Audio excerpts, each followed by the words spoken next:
Once again, Rivals, my name is Diatonic, and I've got your after-action report for the second week of the Marble Rivals Ignite Asia Group Stage. Zero Tenacity were back in action to kick things off for Week 2, taking on Down Payment in the opening match.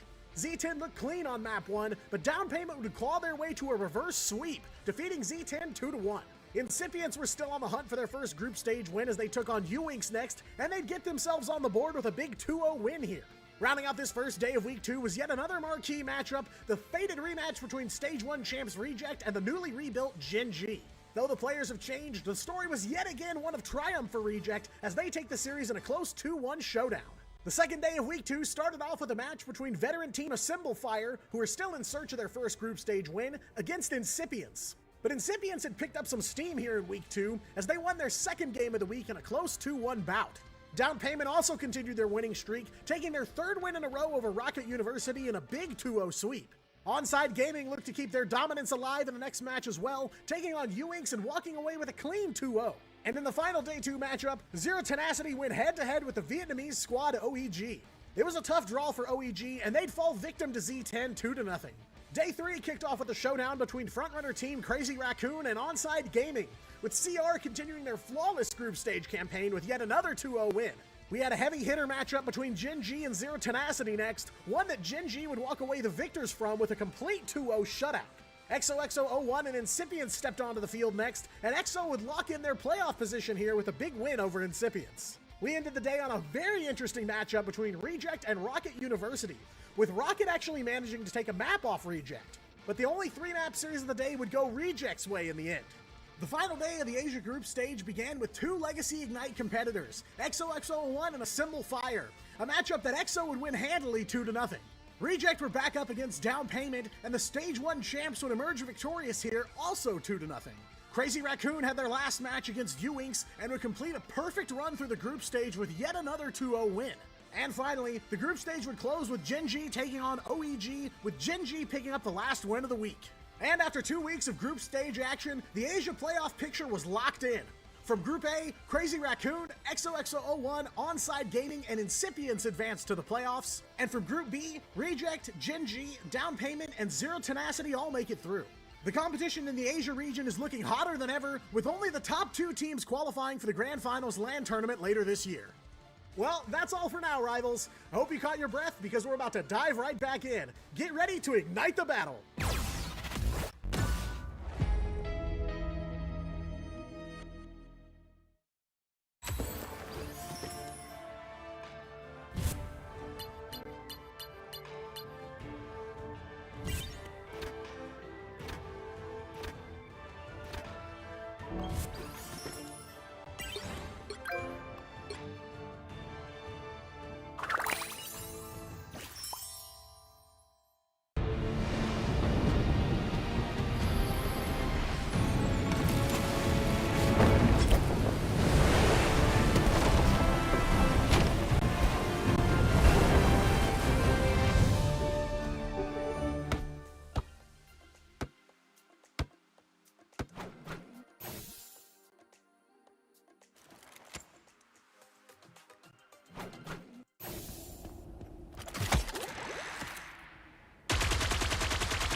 Smoke screen!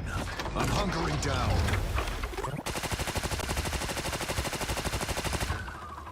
Judge! Jury! Executioner!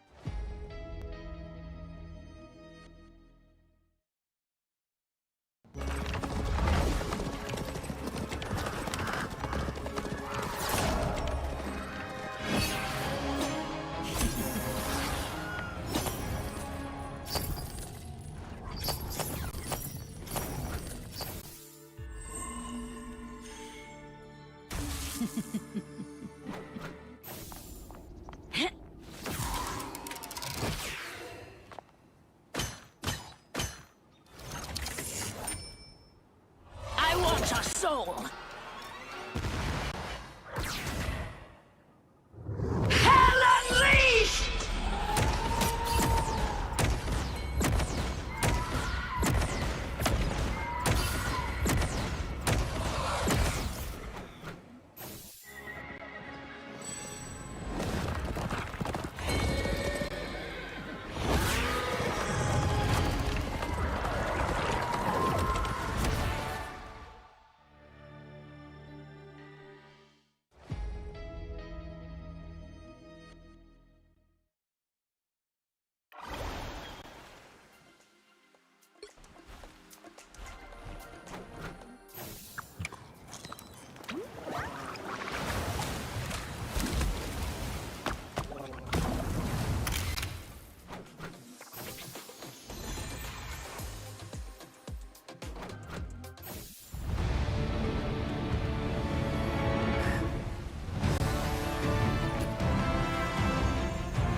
We are undefeatable!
Mind crush!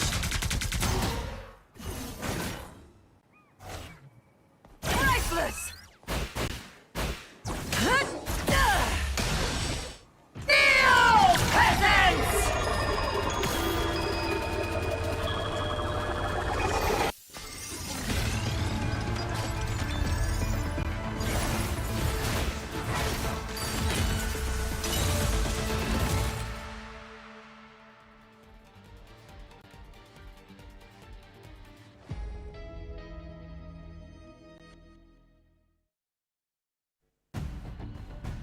And welcome back, gamers and grass touchers, to day number 2 here for the Marvel Rivals Ignite series Asia region playoffs. My name is Multitudes, and joining me is, of course, that one and only Dan. How are we feeling today, Dan? I'm feeling great. We got our break. We're feeling a little bit better now as we head into day number 2 of playoffs here in stage 2.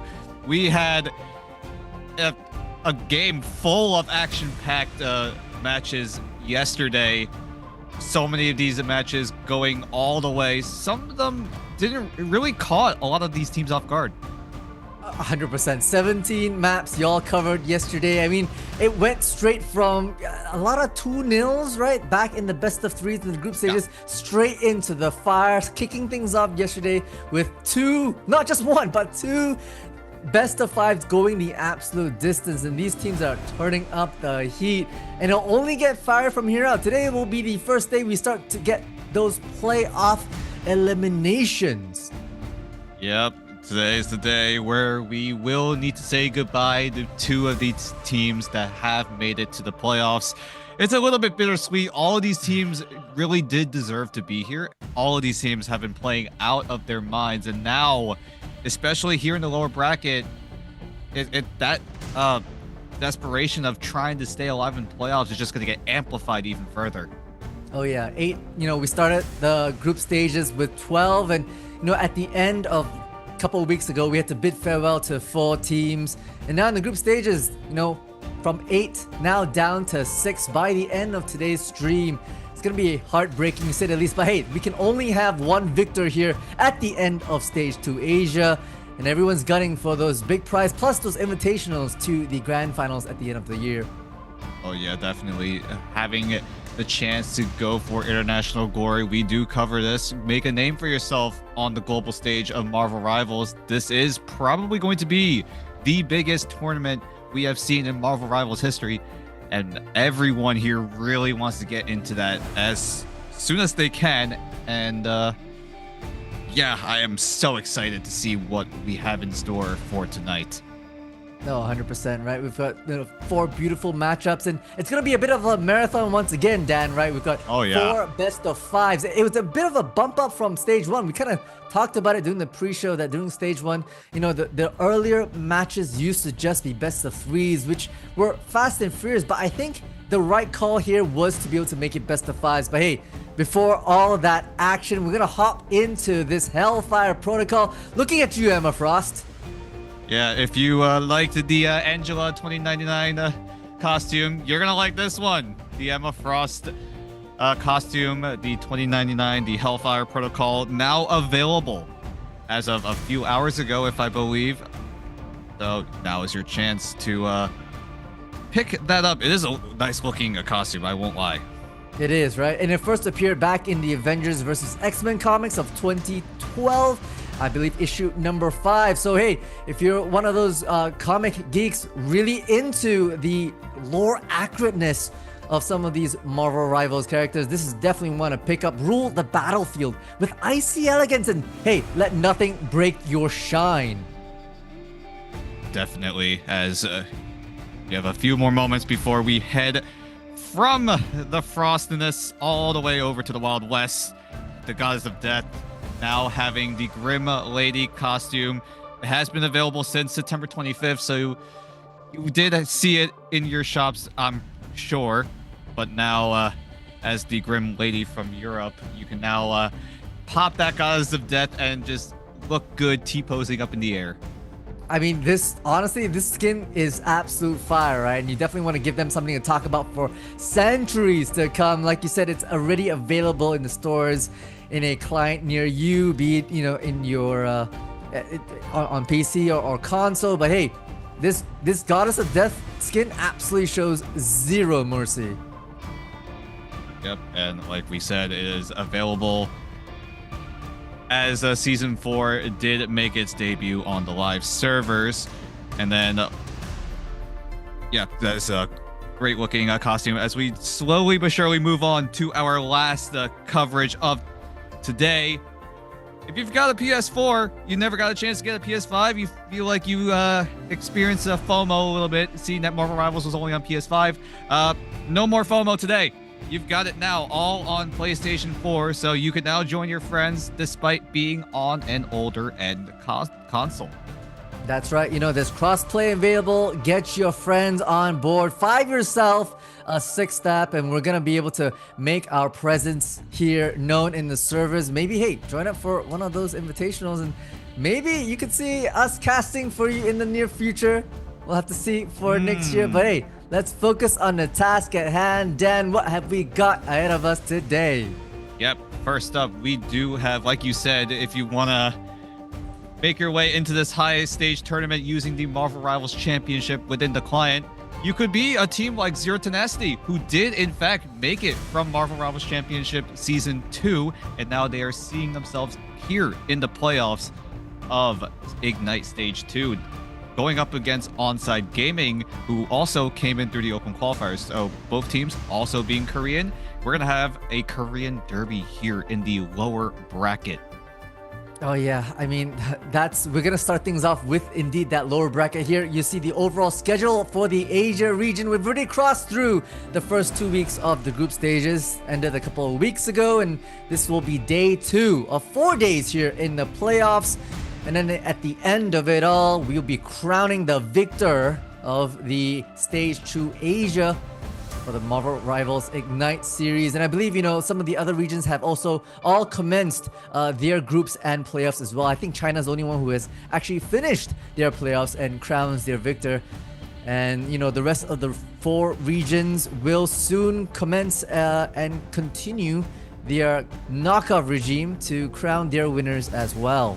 Yeah, we did covered this a little bit, me and Posh, also in the past, that we did have a whole week off for playoffs, so teams did have a lot of time to figure out the meta, figure out the season 4.0, as we'll see if that preparation does pay off. As we take a look at the prize pool, you want to go for the 32,000 big prize, whereas the rest of them, you still get a decent amount of cash coming into your pocket, but obviously you want to go for the top spot. You also want to at least get to second place, make it into the grand finals here in Stage 2 if you want to make it into the grand finals LAN later this month. Oh, 100%, right? All these 8 teams already have that nice $4,000 in their pocket. But hey, the 6 remaining after today's couple of teams knockout will start to get that ball rolling, get the moolah under their belt, and a nice 6K, a 33% boost is, a 50% boost is always nice to have. And like you called it, we're going to be gunning it for the rest. This will be the playoff schedules for the rest of today. We've had already the 4 best of 5s that you see in the top left-hand corner of this graphic played out yesterday. I think you and Spicy Posh, you went 8 hours and 45 minutes. Spectacular. Yeah, we were going so long that EMBA had to take over the official stream. It took us that long to finish. 17 maps is what it took in order to figure out who stays in the upper bracket, who moves down to the lower brackets, and now we get to see 4 more best of 5s, albeit 2 of them being very, very intense, as they're going to be in the lower brackets, and that's exactly what we're going to be covering first here tonight. Yeah, first half will be the lower bracket, second half will be the uppers. Here we have the matchups. We just talked about it. The first 2 matchups here will find themselves with a losing team that will be eliminated. And so this will be one of the teams, 2 of the teams here bidding us goodbye. But match 3 and 4, second half of the stream, equally as spicy, with names that came up from the upper bracket quarterfinals winning their match off. And as you can tell, these are powerful names that have existed since Stage 1. They've made their presence known in Stage 1, and then going in for the jugular here in the upper bracket semifinals, match 3 and 4. Upper bracket is definitely setting up to be the highlight of the night for those teams. Arguably the 4 best currently in the Asia region, and they're going to be having to play against each other. They need to send one to the lower bracket. One will move on as well. So there's so many different storylines, so much action that we are setting ourselves up here, and we cannot wait to navigate you through all of that. Yeah, navigate indeed. We shall be the pathfinders for you, so stick close to us. Grab some popcorn, grab some hydration, because we're in for a battle. And of course, we'll start things off with series number 1 between Zero Tenacity and Onside Gaming. This one, like you call it, full Korean roster. 12 Koreans on both sides, really vying to keep their head afloat here above the water. What do you think about the matchup, Dan? Well, yeah, both of these teams have really surprised us, I feel like, here in the playoffs. Zero Tenacity sending Crazy Raccoon all the way to 5 maps. On the flip side, Onside Gaming also sending Gen G all the way to 5 maps. So both of these teams have potential of overthrowing, maybe even upsetting some of these top teams. But for now, they do need to play against each other here in the lower bracket. Only one can move on, and one will sadly have to pack their bags here in stage 2. I mean, Zero Tenacity, they were the first team to issue a loss, actually, to Reject. Back in the group stages of stage 2, they beat them 2-1 on their first map, which is an amazing feat. And they were also the first team to incur a loss onto Crazy Raccoons that we just saw yesterday, right? Crazy Raccoons they were flawless in the group stages, but not just 1 map, 2 map loss against Crazy Raccoons to push it into the final map, best of 5. Zero Tenacity bringing the fire. On the other side, Onside Gaming, they themselves, I feel like, have a bit of a resurgence, 4th place from groups, moving into against Gen G, but going the distance. I really think that they've pulled their socks off in that 1-week break last week. Yep, and now we set our sights here in map number 1. It's going to be randomized here. The first map always going to be domination, but that map itself will be randomized, and it looks like the RNG gods have decided on Burnin' T'Challa. Burnin' T'Challa, indeed, and it's, right off the bat, we're already seeing Jeff bans off the rip. It's very common to have Jeff bans nowadays so early on because, hey, I feel like we cannot not see Jeff the Land Shark nowadays on the server. Interesting enough, Onside Gaming does have that no ban penalty. Yep, we'll see if that will translate into anything. But for now, yep, both sides will save the Ultron. A very strong pick here in stage 2 overall, especially with the season 4.0 buff that Ultron got now doing a little bit extra damage to those bonus health characters, as the Mantis will also be banned out from both sides. Heavy emphasis here on the strategist, and that's kind of what we've been seeing in domination type matches, whereas on like Convoy and Convergence, there's a little more emphasis on Vanguards.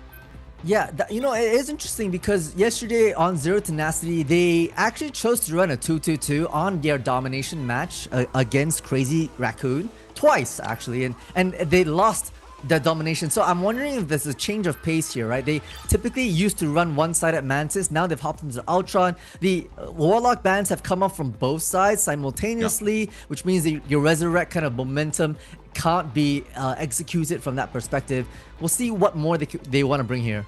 Yeah, Adam Warlock is obviously a very strong hero to pick up, especially on the domination. You can really keep a fight going and just punish someone for investing too many ultimates, where you can just pop the Karmic Revival and just go right back into the fight. And especially on domination and how confined it is, you can easily get yourself back into the fight, and both sides agreeing that this character is just way too strong to deal with, and it's pretty annoying as they will take it away, as Onside really do like to pick up that Star-Lord, and they will do so. Yeah, it's not common that we actually see a duelist lock-in, but Onside Gaming do just that, probably to hold that Galactic Legends for WDY themselves that has been so tried and true. So much aerial domination and pressure that can come from a good Galactic Legends. That's typically what we see them work. And I think in the past, at least for Onside Gaming, we've seen them run 2 strategies, the classic 2-2-2 during a domination match. They like to run the off-meta compositions. You can already see SGB plus Rebirth hovering around the Rocket Raccoon plus Ultron combination, which, if you just think about 2 strategies, it shouldn't work, but they made it work against Gen G yesterday. Yeah, they do in fact make it work, as both these teams looking to set up on both sides, using the Rocket BRB to give everyone that bonus HP. As we do set ourselves up for the first best of 5 here in the lower brackets. The first lower bracket match between Zero Tenacity and Onside Gaming, the Korean Derby here, as we slowly but surely wait as the gates open up, and we are well underway, and we're off.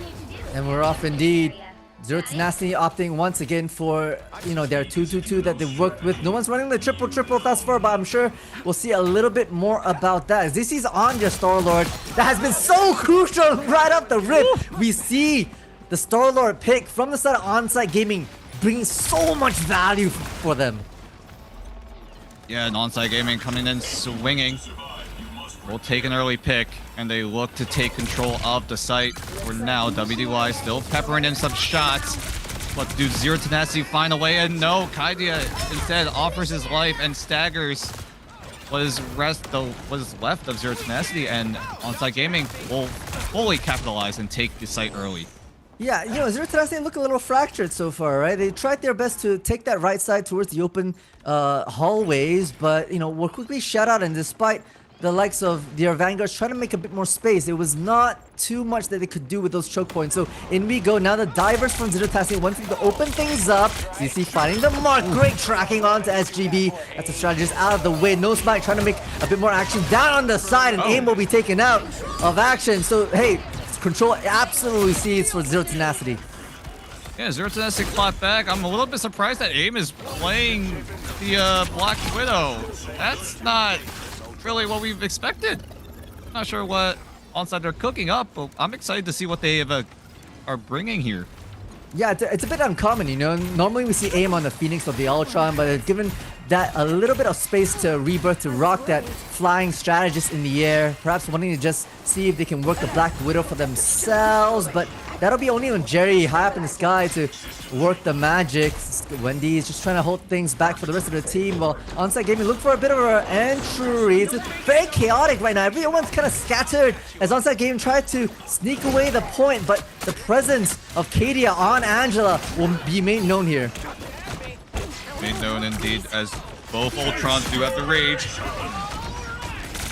And Rebirth will be the one to use it with XZ, though. It's going to cause a lot of problems. That Rage of Ultron not going to do as much as they expected, as XZ will pick up a double. But AIM also going to find, hopefully, going to be an equalizing trade in the end. No, it's not going to be, as XZ with a triple. Jerry takes away the quad, but it's still Zero Tenacity winning that fight. It's great holdback right from the side of Zero Tenacity, despite Rebirth popping the Rage of Ultron, and as well as Inhyuk. It's going to be a big stagger for Zero Tenacity, right? But hey, for Onsite Gaming, that is, they've got 5 ultimates to have to work with, and that's going to be their in queue to make and break their way in. I'm looking at the Freedom Charge. Inhyuk has been so good with making space with the Captain America out. They have to make a play here.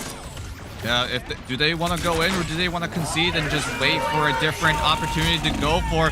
But no, it looks like they're going to invest a few ultimates now, but look at the timer. 98, 99, can they make it in? They do, and they will trigger the overtime meter. Inhyuk saving the Freedom Charge, and it looks like Onside might save it. Oh, wait, what in the world is Inhyuk doing there? Saving the Freedom Charge until the last possible moment, as Onside are falling to pieces, but it looks like there will be a trade though, so I might have spoken a little bit too soon. Onside starting to show signs of life here as the overtime meter runs thin, but can they step foot onto the site? It doesn't seem likely, as it's all Zero Tenacity just crowding around the site, and they need a way in, but it looks like Zero Tenacity might just kick them right out. Oh, ZC, absolutely disgusting with those tracking. Plus the Galactic Legends applying the necessary pressure to finally shut out Onsite Gaming right at that tail end. Yeah, great showing from Zero Tenacity. Like you mentioned, XZ with an early pick on one member of Onside. That just set the tone here in that first round. The momentum just kept on going. Onside, they did seize control for a little bit, but in the end, it was all Zero Tenacity with the picks, with the disruption coming in from Kaidia, No Smite as well, providing that extra disruption, and just in the back, XZ, Jerry, Dotori, Wendy, they're all just doing their job, as Kaidia and No Smite are just doing the heavy lifting here. Yeah, a bit of a shuffle now for Onsite Game, right? Putting aim back on the Ultron that they're so comfortable with, bringing the Luna from the side of Rebirth. So that's a composition and a stick stack that we've more commonly seen from Onside. They obviously have to bring the heat now that they're at the point disadvantage here for domination. Bears down, and we go again. Wendy's the only one right now with a clear ultimate of that Fate of Both Worlds for the side of Zero Tenacity. It's going to be providing a lot of sustain. Onside gaming can beat them to the point, that is. Yep, but Wendy, like you mentioned, is the only person that has an ultimate. No one else on both sides, really, not close to their ultimates. Maybe Jerry has the Rage of Ultron coming up very soon, but does he pop it immediately? No, they're going to hold on to it as the mission area does unlock, and the feed lights up blue simultaneously as Zero Tenacity look to seize control early yet again. It's so coordinated from Zero Tenacity, right? They basically cut off the rotations from on-site gaming. They were able to focus fire on the right targets at the right time, and right at the tail end, No Smite on that Captain America doing so much work. So much value, that is. And they didn't even have to pop the Fate of Both Worlds, right? That's how comfortable they are right now. It's gonna be momentum bringing them through on their side, and on-site gaming will have to fight their way out even outside this choke point. So, hey, breaking these walls is important to get a bit more line of sight, a bit more flanks around their opponents. Yep, Zero Tenacity just playing full zone control, full court press, if you will. As Inhyuk trying to find an opening here, but Zero Tenacity, they're moving as a single unit. No one overextending, no one playing too deep. And that's exactly what we want to see here as Kaidia providing the extra disruption, takes down Rebirth, has the Heavens Fall, but is not going to use it just yet as onside do invest the Invisible Boundary. Back onto the side we go, and Invisible Boundary does pop it off, and ZZ with the Galactic Legends finds SGB right off the rip. The Synox seduction as a counter tries to open things up, but hey, WD does might as well pops their own Galactic Legends to just smite down No Smite. Yeah, trade of ultimates going down, and it's also a trade of players as well. So far, even trade Tuba equalizing the trade onto XZ's Galactic Legend, but then WDY will flat back with the Galactic Legend of himself and will track down Jerry on the tail end as well. But Zero Tenacity, though, still have control of the site. Can Onside take control quickly, or will Zero Tenacity be able to squeak out a little more percentage points before Onside take over? Oh, I think Inhyuk was frozen in the fate of in the Feast of the Abyss. Now the spin to win won't find WDY, but the trade comes out immediately for aim as now the barrage of utility comes out. Tuba does find the Tory backline compromise a little bit. Back onto the site we go. Has to deal with his Captain America. No Smite taking out trade immediately right there. Yeah, looks like Onside will finally take control here as they do clean up what is left of Zero Tenacity, and now Onside starting to gain some points here as Zero Tenacity will need to regroup. Quick little ultimate check though. It's all in favor of Onside at the moment. No one on Zero Tenacity close to their ultimates. The closest one being Dotary and XZ at 70%. See, that's what I'm afraid of, right? You've got an Invisible Boundary, you've got possibly the Star-Lord high in the sky popping their ultimate. That's a deadly combination to do because you don't know where to hide. So it's going to be on Dixie to figure out how to get themselves back in. Ooh, almost overextension. Trying to punish Inhyuk, but manages to get away with it. Onto the chase we go. Lower levels it is. Dixie's got the Star-Lord ultimate, looking to reposition against the side of Onside Gaming. XZ does have the Galactic Legend available, but I have a feel like I have an inkling that Zero Tenacity are aware of the amount of ultimates available on Onside, and they dump everything here. Invisible Boundary be damned as Onside with the damage buff coming in from Rebirth will just wipe out Zero Tenacity, and Onside look to hold for just a bit longer. Not too shabby. Oh, they basically have enough ultimates on the side of Onside Gaming to basically stagger them a little bit, right? Start off with the Rage of Ultron in those small zoning areas. That's where that particular Ultron ultimate can provide so much value. They still have oh lord, but hey, beautiful work onto No Smite. Bit of a stagger, a bit of a nice early pick from WDY just to be able to get themselves a bit more percentage points and make it a little bit more risky for Zero Tenacity. And that does buy a few more seconds, right? For Onside, the stagger for 6 seconds. That's 6 percentage points that Zero Tenacity will have to give up and concede, as there is a skirmish here as the percentage point slowly but surely reaching that 99% mark. XZ opens things up and then pops the Galactic Legend. No one available, no one to counter, no one to shut down. a wild XZ flying to the skies, raining down hell onto onside as Zero Tenacity looking to complete the 2-0 in this map number 1. The overtime meter is going to be coming into fruition, but Rebirth does have the portal, but can he get it in time? What's the answer? Will be no! A great shove from Dotari shuts down any sort of chance that Onside had to come back in this map 1. Beautiful flick right onto them. I honestly thought that they had the opportunity to step foot onto the point, but the shove from Invisible Woman pays dividends right now as they're able to have a nice 2-0 clean sweep for domination. MVP deservingly going over to XZ, going absolutely crazy on the Star Wars. 14 final hits is definitely nothing to scoff at. Almost 17,000 damage in 9 minutes as well. That is a great statistic to see, especially when you know that your star player on Zero Tenacity is online and ready to go. Oh, 100%. And right up there with Jerry, right? Like 18 eliminations, 18 assists to deal with. I feel like every time the camera panned back to XZ, Jerry's just around the corner to support, right? And they're the ones kind of shot calling, talking to each other, making sure they can focus fire on the likes of AIM, on the likes of SGB to really tackle that backline support that Onsite Gaming were unfortunately not prepared for. Yeah, so much disruption on the side of Zero Tenacity. We talked about it for a little bit. No Smite and Kaidia on the Angela and Captain America just jumping into the backline. Onside did try to do something like that on their own with Inhyuk on the Venom, but unfortunately it was just wasn't enough as the disruption from Zero Tenacity were just enough to carry themselves over to a map 1 victory here. Very clean indeed. And hey, if you're Onsite Gaming, you know, you had some opportunities there. You start off a little shaky, you know, as we look into the replays.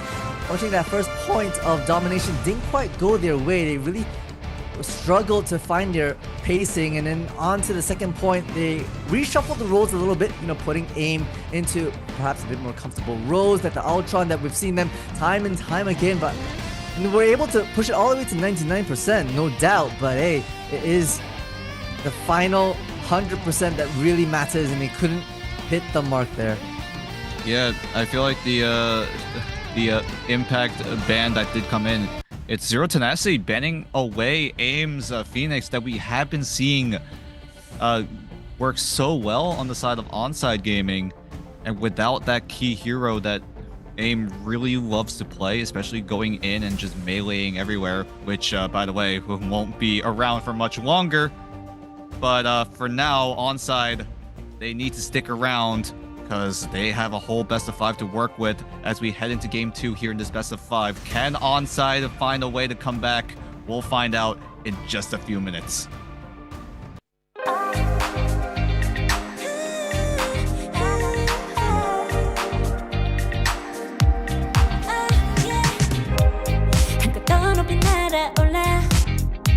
누워진 밤하늘을 가로질러 Oh yeah, oh yeah 필요할 때 내가 널 지켜줄게 간절히 바라면 이루어지는 마법인 거야 분명한 소리 들려 여기서 저기서 날 찾으며 달빛이 날 비춰와 시작해야 let's go 어둡고 혼란한 우주 따뜻한 눈으로 감싸는 순간 신비롭게 녹아내릴 거야 좀 더 기다려 I'll be there 쓰러지지 마 끝까지 일어나야 해 어딜 가든지 극복해 힘은 너에게 있는 걸 소리 높여 노래를 불러 작은 걱정 따윈 던지고 최선을 다해 작품을 쳐봐 어둠이 떠 날 때까지 아름다운 꿈을 밝혀봐 우리에게 달려서 세게 울면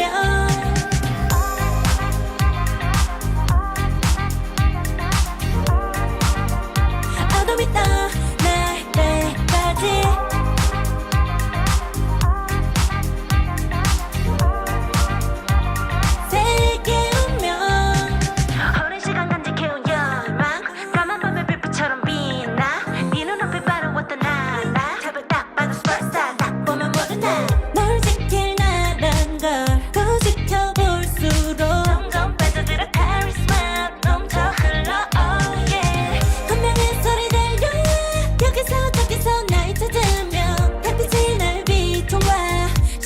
Yeah, let's go. 아무것도 흘러난 우주 따뜻한 눈으로 감싸나 순간 신비롭게 녹아내릴 거야. 좀 더 기다려. I'll be there. 쓰러지지 마 끝까지 일어나야 해. 어딜 가든지 극복해. 힘은 너에게 있는 걸. 소리 높여 노래를 불러. 작은 걱정 따윈 던지고 최선을 다해 자신을 좁아 한도 믿어 날 때까지 아름다운 꿈을 밝혀봐. 우리에게 달려서 이 세계 운명 눈이 부신 모든 순간들 지켜내야 해. 내가 좋아지려면 꿈꿔도 너와 나 그래 그래서 네 운명에 The way. Zero Tenacity drawing first blood here in this best of 5 up against Onsite Gaming here in our first lower bracket matchup here in stage 2 playoffs.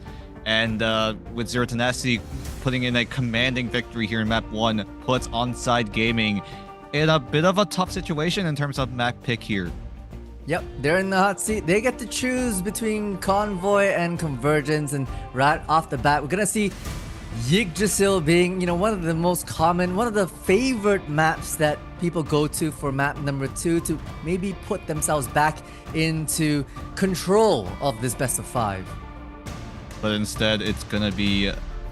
Yeah, it looks like Onsite though are going to pick up Hall of Jalia, the Convergence map here. Hall of The Jalia, other yes. the other popular choice of map, Yggdrasil being the popular Convoy map, Hall of Jalia being the popular Convergence map. So, yeah, I guess you're like half right there. We take it, half credit.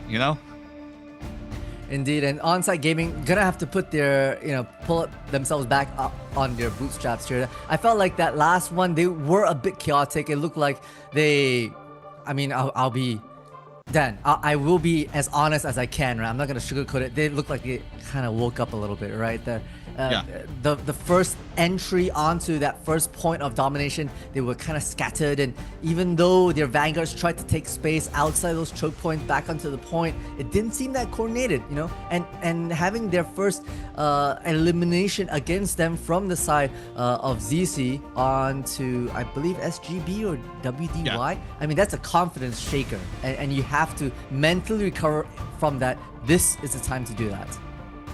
Yeah, well, you set it up perfectly. Onsite Gaming, it just looked like they weren't really ready to get themselves into that match with those early picks in that first round, that first map.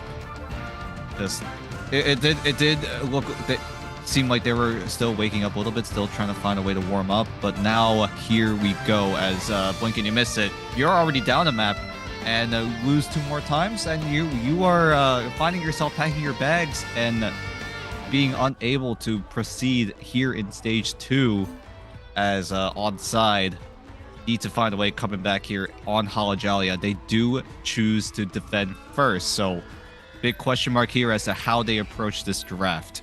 Triple? Question mark? Right off the bat, we've seen a lot of teams when they go into defense for the side of a Convoy or Convergence, a lot of them like to start off with the triple because it's just so much to have to try to break through, right? You have the attackers having attacker respawn advantage, and you want to be able to put up the best and strongest defensive hold right off the rip. So we might see them toy around with the idea. We'll have to wait until things pan out after the picks and bans. Jeff immediately taken off. Onsite Gaming with the Mantis as well as Warlock ban.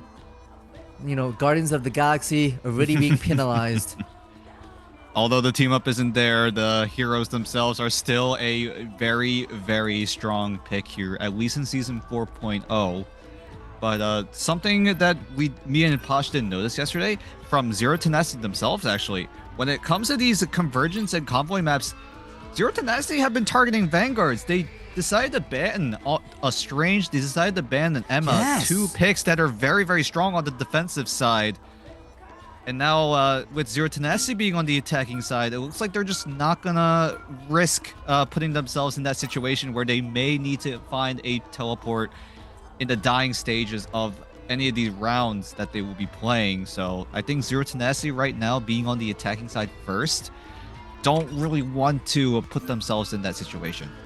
All right, Zero Tenacity really putting the pedal to the metal here. You see the ban of the Ultron and the Phoenix very targeted towards AIM, as well as Rebirth, right? We really try to see Onsite Gaming adjust during that point 2 of the domination match before, and now with these two picks, these two heroes banned out against Onsite Gaming, it might really put them into a precarious situation. At least they lock in the Star-Lord for the side of WDY. That is probably the saving grace. We'll have to see what else. Yeah, both teams have been really liking the Star-Lord pickup. I know Zero Tenacity have been using it, letting XZ pilot the Star-Lord. But XZ also has the option to go with the Psylocke, which I wouldn't be surprised to see him pick up here on these Convergence maps. Obviously, with Convergence being a bigger map in terms of surface area compared to those domination maps, XZ definitely could have some room to go for flank plays. But as far as I know, ONG and Zero Tenacity both really liking the Star-Lord pickup. This is crazy. There's not a single Vanguard ban here. There's not a single Vanguard ban here. That is unbelievable right now, coming from both Zero Tenacity and Onsite Gaming. They really want to focus fire on certain players and their duelist pick, their strategist pick, and they're kind of leaving the Vanguards at free reign. That we'll see if this bites them in the butt in a bit. I mean, we were close to having a full strategist picks and bans back in map 1. I think one team did opt to I think it was ban the Emma Frost, but here for sure it is the pickup here as, oh my gosh, look at AIM rocking the Black Widow yet again. We'll see if that didn't quite work out that first point. We'll have to see if that happens again. They're not running for the triple. They only have Tuba on the Venom plus Captain America, hosted by Inhyuk, which honestly has been a great start, a great Vanguard for them to work. But Zero Tenacity, classic, true to form, they're gonna try to dive into this back line with No Smite hopping on to probably the Venom. If I were to guess, XZ's already on a bit of a hunt around this back line, looking for Namor, and AIM's out of action. Yeah, AIM just somehow got isolated during that entire engage, the entire teleport rotation coming in. But as No Smite jumping on in, used the tethers to find a trade onto Rebirth. And now XZ though, still on an absolute tear. Kaidia on the side as well. And blink and you miss it. Zero Tenacity are just surrounding the entire first point. They're just isolating every single fight, and Kadia, XZ, No Smite all finding their positions at the right place at the right time. And now 5 minutes and 30 seconds for them to continue pushing this objective along. Yeah, that entire first sight, it just seemed like Zero Tenacity just dispersed, right? They just went all on their own separate ways, and during all that, it's a little bit of a risk if you don't win your 1v1s, but Zero Tenacity, they just won every single one. They did indeed, and now you called it a full court press. XZ's round the back, trying to hunt for some of these picks, maybe isolate more fights because it has gone in their favor. It's going to be on Inhyuk to maybe suss people out and pull the fight back into it. SGB tries to hold it on, but in the backline, Jerry immediately taken off. Zero Tenacity, you can't be pushing yourself so far forward, Landshark. Yeah, but in the end, it's still a 1-for-1 trade, right? WDY for Jerry, as Tuva is down onto Puny Banner. But is he able to get himself to transform back in time as the Dance of the Butterfly from XZ is going to be popped? But there is a response here as Kaidia does get taken out by SGB. And now onside, looking to hold for now as a lot of these ultimates have been invested, but Inhyuk will save the Freedom Charge. AIM now has the Horn of Proteus, but XGB still landing the hurt, putting down the damage. As onside looks to hold for now. Yeah. A little bit egregious from No Smite, going in, diving without the extra support from your teammates. But hey, now you're gonna be able to bring the Fire 5 ultimates on the side of Zero Tenacity, looking to reposition into this little tall tower, open things up. And honestly, they have to work on aim and Namor, right? There's a lot of laser squids in the high ground. As right now, Kadia will find a pick, bit of an isolation, but those gamma bubbles saving the day. Yeah, great shield coming in from Kuba to keep the Vanguards alive as WDY flying and taking to the skies, trying to find as many frags as possible. Will find one, but Jerry does trade out, but it looks like onside will look to take control of the convoy yet again here.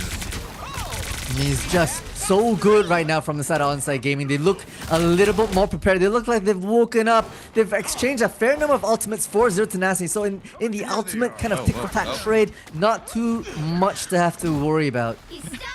Jerry got caught a little off guard there as AIM was just mailing his way up the stairs, and then he just finds a random land shark there. It's just a little bit surprising, but now, we've seen that before. Yep. As Inhyuk tries to take down Jerry, but will not catch it this time around. Rebirth will find Kadia instead with the force field. As onside, yet again, having the man advantage as Kadia switches over to the Magneto. Jerry didn't quite find anyone with the It's Jeff ultimate. But Zero Tenacity, though, this is looking good for them. They are looking to push for the time being. As these ultimates, though, on onside is just heavily favoring them right now. Now the Freedom Chart online, wanting to make a bit more space for Onside Gaming to full court press just a little bit more. Finds No Smite, and in we go. WDY just aim training all day, every day right now. Wendy, Kadia drop to their knees. And the time is finally whittling away from Zero Tenacity. 2 minutes still on board. That's a much more comfortable time to have to work with for Onside Gaming. Yep, onside just have to hold for 2 more minutes. Zero Tenacity making another adjustment. XZ now on the Punisher, but he does have the final judgment. But AIM already positioned up in that high ground, and it's gonna make XZ a little bit more difficult in terms of trying to shut down this Namor, as the invisible boundary from onside will be used to try to keep Tuba alive. Zero Tenacity, though, will find an invisible boundary of their own, but WDY flying and taking to the skies with the Galactic Legend. Every one of Zero Tenacity just cowering, taking corners, using shields to just deny themselves from getting taken out by WDY, and they will weather that storm. Yeah, if only the horn was safe for that, but it was used a bit too early and didn't find the mark. So back onto this objective we go. I see Jerry, yep, it's the Rage of Ultron, just firing down. It forces out that bit of both worlds. Both dance floors now live, and Z popping the final judgment as well. Trying to make a name for themselves, but it's WDY, an absolute menace on the side of Zero Tenacity. WDY just tunnels onto XZ and just wipes out what is left of that Punisher ultimate. The dance battle going in onside's favor. As Zero Tenacity, the time is running short. 40 seconds left here on this push. Do they want to use the strange teleport here? We're not entirely sure, but it looks like Zero Tenacity will decide to make the adjustment. We'll take to the skies this time. Yeah, not just yet. Iron Man now being swapped on for the side of XZ, wanting to be a bit more of a nuisance in the top side, maybe a bit of a counter against AIM itself. Now Inhyuk will start things off just to be able to hold everything back. KD is going to try to maybe counter that with a sonic seduction, but it's just hide and seek right now as WDY gets into that backline, finds a Tori. Wendy's out of action. That's 2 strategists out of action. Yeah, WDY being in the point-blank range, AIM all the way in the back. Both the duelists of onside just doing God's work right now as WDY hunting down what is left as the overtime meter just forces down to 0 as onside will hold down Zero Tenacity, and Zero Tenacity will have to settle with 1. Beautiful recovery from Onside Gaming. To be fair, I think mainly me, maybe a little you, but mainly me, I was a little harsh on Onside Gaming, right? They basically gave up that first point for free, right? It's the price of nothing right there. Walks right in, find those picks. Zero Tenacity took that first point at 5 minutes and 30 seconds left on the timer onto the convoy portion of it, pushing the objective along. But Onside Gaming woke up, Tuba back on the Hulk, allowing a bit of synergy with the Namor to counter the flanks that Zero Tenacity were bringing. and they were able to put a very, very great stronghold in this second phase. Yeah, a bit of a wake-up slap from Zero Tenacity onto Onside, and Onside will take full advantage of that wake-up slap, and they will lock in and keep Zero Tenacity locked out. And now Zero Tenacity on the defensive side this time around, and they will be rocking the Torch Ultron combo that many teams here in Stage 2 have been using to their utmost advantage. Yeah, they want to be able to, pry apart the defenses, but once again, I'm looking at aim on the Black Widow, right? Maybe some offensive support and buffs from the Mantis might find themselves in a couple of nice headshots and picks right off the rip onto those flyers for the Zero Tenacity. But to see if Onside Gaming are able to bring the heat like they did without the wake-up period. Yeah. If you remember correctly, Zero Tenacity just went in and just surrounded the entirety of Onside. But it looks like Onside will take a more traditional approach. Will just make their way towards the common angles. And Zero Tenacity will just breathe a little bit of a sigh of relief, realizing that Onside aren't going for anything as crazy, anything spicy, as we take a look at what AIM is going as he's trying to land the long-range shots. But Jerry is just moving so fast and trying to make a hard target for himself. Yeah, WDY, a bit of a defensive maneuver to protect AIM. Now on the offensive, a bit of a flank position, looking for that back line. The Tori spots them out. The spin to win doesn't find much value, so we'll have to dip and dive out of there. Back onto the point we go. It's going to be Jerry just creating as much chaos, finding the side of AIM, and that is your sniper out of action. Now the verticality from Zero Tenacity can free reign themselves here. The slam dunk onto the site provide a lot more defensive posturing for Zero Tenacity. Oh, Rebirth though. Ooh, great shots coming in, but he is going to get traded out by Kaidia in the end, as XZ will shut down WDY, and Zero Tenacity are looking to hold right now against Onside, and Onside looking to stagger yet again, as AIM though staying on that Black Widow. We are undefeatable. Yes, the real question, right? Is that really supposed to be the one that really helps them out? Now Rage of Ultron comes out as a response for the Solar Emergence. Now, oh, big feast for the side two, but they find the back line. Dotori and Wendy out of action. This might be Zero Tenacity's crumbling moment as AIM and WDY find their marks, and suddenly, 4 point cracked wide open.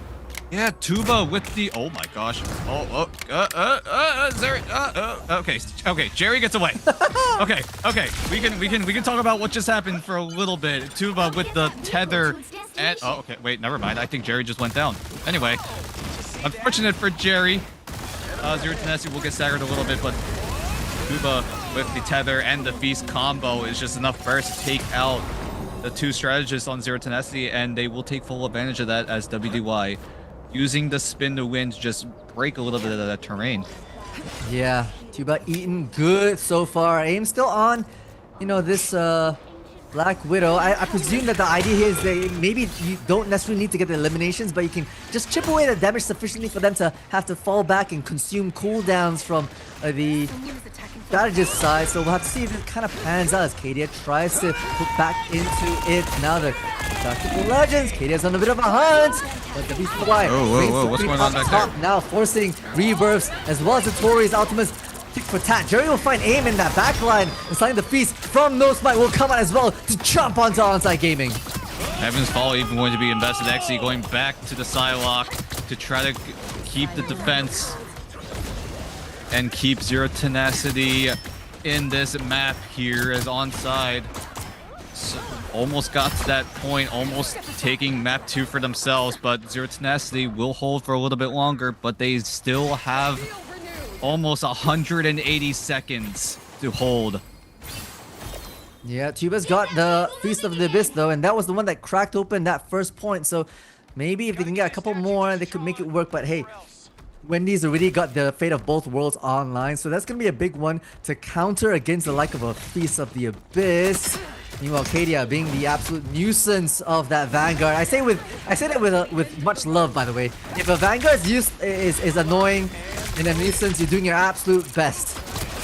Yeah, and that's exactly what they're gonna do. But XC is going to be the nuisance here as XGD will get danced on by XZ, as XZ looking to clean up the rest of onside as they look to scatter and stagger. And Zero Tenacity will hold yet again. Now, one minute gone, 2 more to go. I mean, it's coming down to it. WDY. Bit of a stagger right there onto Onside Gaming. You know, they were looking so good with those individual picks earlier on. But hey, now flipping onto their winning strategy that got them on their defensive hold. Maybe it can work on the offensive as well. Tuba's hopped on, foregoing the Feast of the Abyss onto this Hulk. Using the Gamma keep up for their advantage. Your eyes on Jerry, though, has to get Jeff. I think he's in a aggressive position right now, waiting for the perfect time to use it. Can he pull it off, though, is the big question, as both Onside and Zero Tenacity just still scrapping away. WDY, though, he's going into the backline as well, trying to find an opportunity to go in, but AIM and SGB getting taken away. XZ with the double. No Smite standing tall on this site, making sure no one gets in. Jerry does get taken out by WDY, but it's all Zero Tenacity with this defense. And now 1 more minute left. I mean, WDY had the right idea, right? To flank around the back, but it was just a little bit too late. And late was the name of the game right there. Zero Tenacity actually pressed forward and got themselves those picks as and when necessary. Now coming into play here, it's gonna be both circles coming up, the boundaries obscuring line of sight, but Inhale will press forth, has slam dunk, as well as the Sonic Seduction. Yep, this is the make or break fight here. If Zero Tenacity are able to hold, they take map 2, but if Onside win this fight, they will take map 2 for themselves and settle the score 1-1. And it looks like Onside are going to do just that. They wipe the floor here. Zero Tenacity, no one left on the map, no one left to defend. And Onside will quickly answer back here in map 2. Indeed, taking their map pick for themselves on the halls of Dajala. A nice 2-1 score for the side of Onside Gaming. You know, maybe I was a little too rough on them, right? But it certainly woke up to their senses. They certainly played like an absolute maniacal unit of 6. And WDY was able to really punch through whenever they were needed. Well-deserved MVP right there. Yeah, also props to AIM, right? On the Namor, he was just quietly defending the flanks that were trying to come in from Zero Tenacity, like from the likes of Jerry, from the likes of XZ, who were trying to get that backline advantage, backline access. But AIM was just, you know, off to the side, doing the dirty work in the background, the unsung hero in a sense, as Onside will quickly equalize the series 1-1, and now it's effectively a best of 3. Yeah, basically, we're back to the best of 3. We've got the first 2 out of the way. I gotta think about Onside Gaming and what they've changed throughout their entire kind of map 2 series, right? AIM was on the Black Widow for a fair amount of times, but hey, whenever we move into the Namor Hulk combo, they seem to be able to turn the tides. We saw Tuba absolutely wreck with those green fists in the backline, opening things up, and then we're able to finally push through at the last 10 seconds of that objective push. And I think that might be the winning combination. I don't think Onside Gaming seem to be fighting this a lot, but whenever we finally fall into that rhythm, they find their rate and pace. Yeah, now it does beg the question, right? Do they invest bans onto the Hulk to just shut down this Namor Hulk team-up ability that has been really strong? That laser gamma squid thing was just melting everyone that it sees, and it kind of is a little bit of a callback into a past season where Namor did have the ice squid instead. And that was also a problem, and here it's no exception. Now it's just a big green laser just melting your fellow frontline. And now does Zero Tenacity do they have to invest a ban onto it? That's going to be a question as we head into map number 3 here. Yeah, that'll be quite interesting. You know, Tuba did so much to carry that team, and I'm expecting Onside Gaming to continue their momentum. But hey, it'll be Zero Tenacity's time to respond with a map pick of their own. We go to map 3, but not before this break. Stay tuned. We'll be bringing more action to your screens before you know it.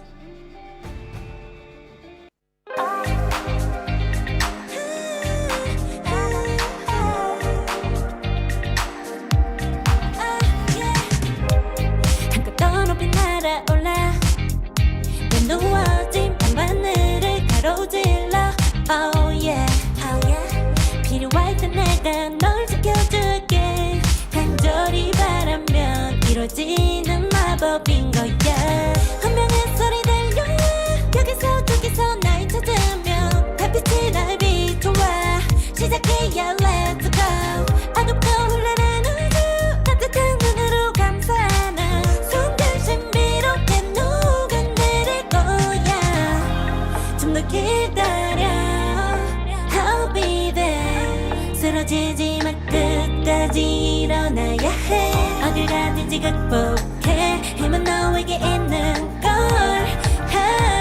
소리 높여 노래를 불러 작은 걱정 따윈 던지고 최선을 다해 자충을 쳐봐 어둠이 떠날 때까지 아름다운 꿈을 밝혀봐 우리에게 달려서 그 세계 운명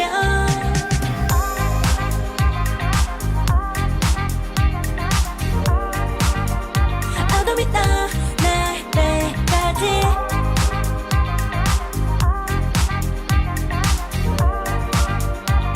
세계 운명 오랜 시간 간직해온 열망 까만 밤의 빛처럼 빛나 네 눈앞에 바로 왔던 나 제발 딱 봐도 superstar 딱 보면 모두 나널 지킬 나란 걸더 지켜볼수록 점점 빠져들어 카리스마 넘쳐 흘러 oh yeah 운명의 소리 들려 여기서 저기서 날 찾으면 달빛이 날 비춰와 시작이야 let's go 어둡고 흘러는 우주 따뜻한 눈으로 감싸는 순간 신비롭게 녹아내릴 거야 좀 더 기다려 I'll be there 쓰러지지 마 끝까지 일어나야 해 어딜 가든지 극복해 힘은 너에게 있는 걸 소리 높여 노래를 불러 작은 걱정 따윈 던지고 최선을 다해 자충을 쳐봐 어둠이 떠날 때까지 아름다운 꿈을 밝혀봐 우리에게 달려서 그 세계 운명 눈이 부신 모든 순간들 지켜내야 해 내게 주어지는 꿈꿨던 너와 나 그래 그래서 네 운명에 The way Welcome back. It is Zero Tenacity versus Onsite Gaming, and of course it's myself, Multitudes, with that one Dan. Map number 3 on the horizon. Just gonna say hi to chat real quick. This is Pegasus. Some familiar names like Pegasus, you know, Calhoun's, welcome. And I'm looking at one of the comments here from Lycan Shi. Stop giving Namor team-ups. I honestly think that was the winning strategy for Onsite Gaming there, Dan. It's always Namor, right?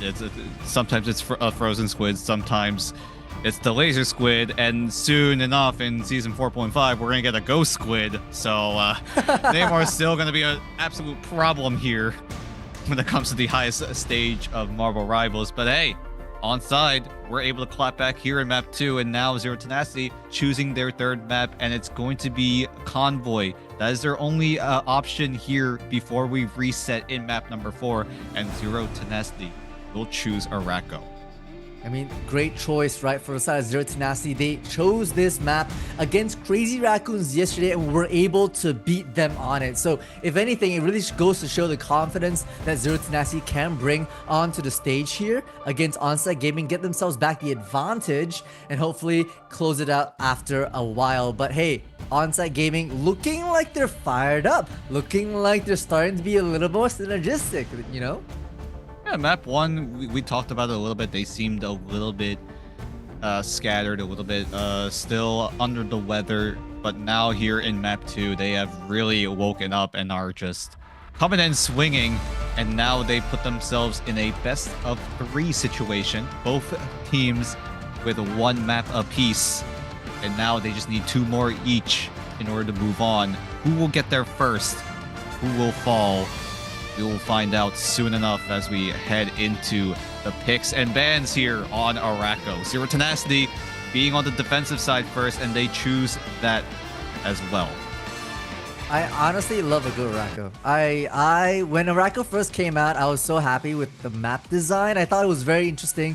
And as a defender and attacker, there's actually a lot of ways to use those high grounds and teleports to your advantage. And I'm glad we're seeing a lot more of that come out. We're seeing Araco picks come out a lot more because teams are understanding the map a little bit better and able to use it to their advantage. So into those picks and bans we go. Jeff being locked in for the side of Onside Gaming. First Jeff ban that we've seen all day, and the one-sided Emma for the side of Zero Tenacity.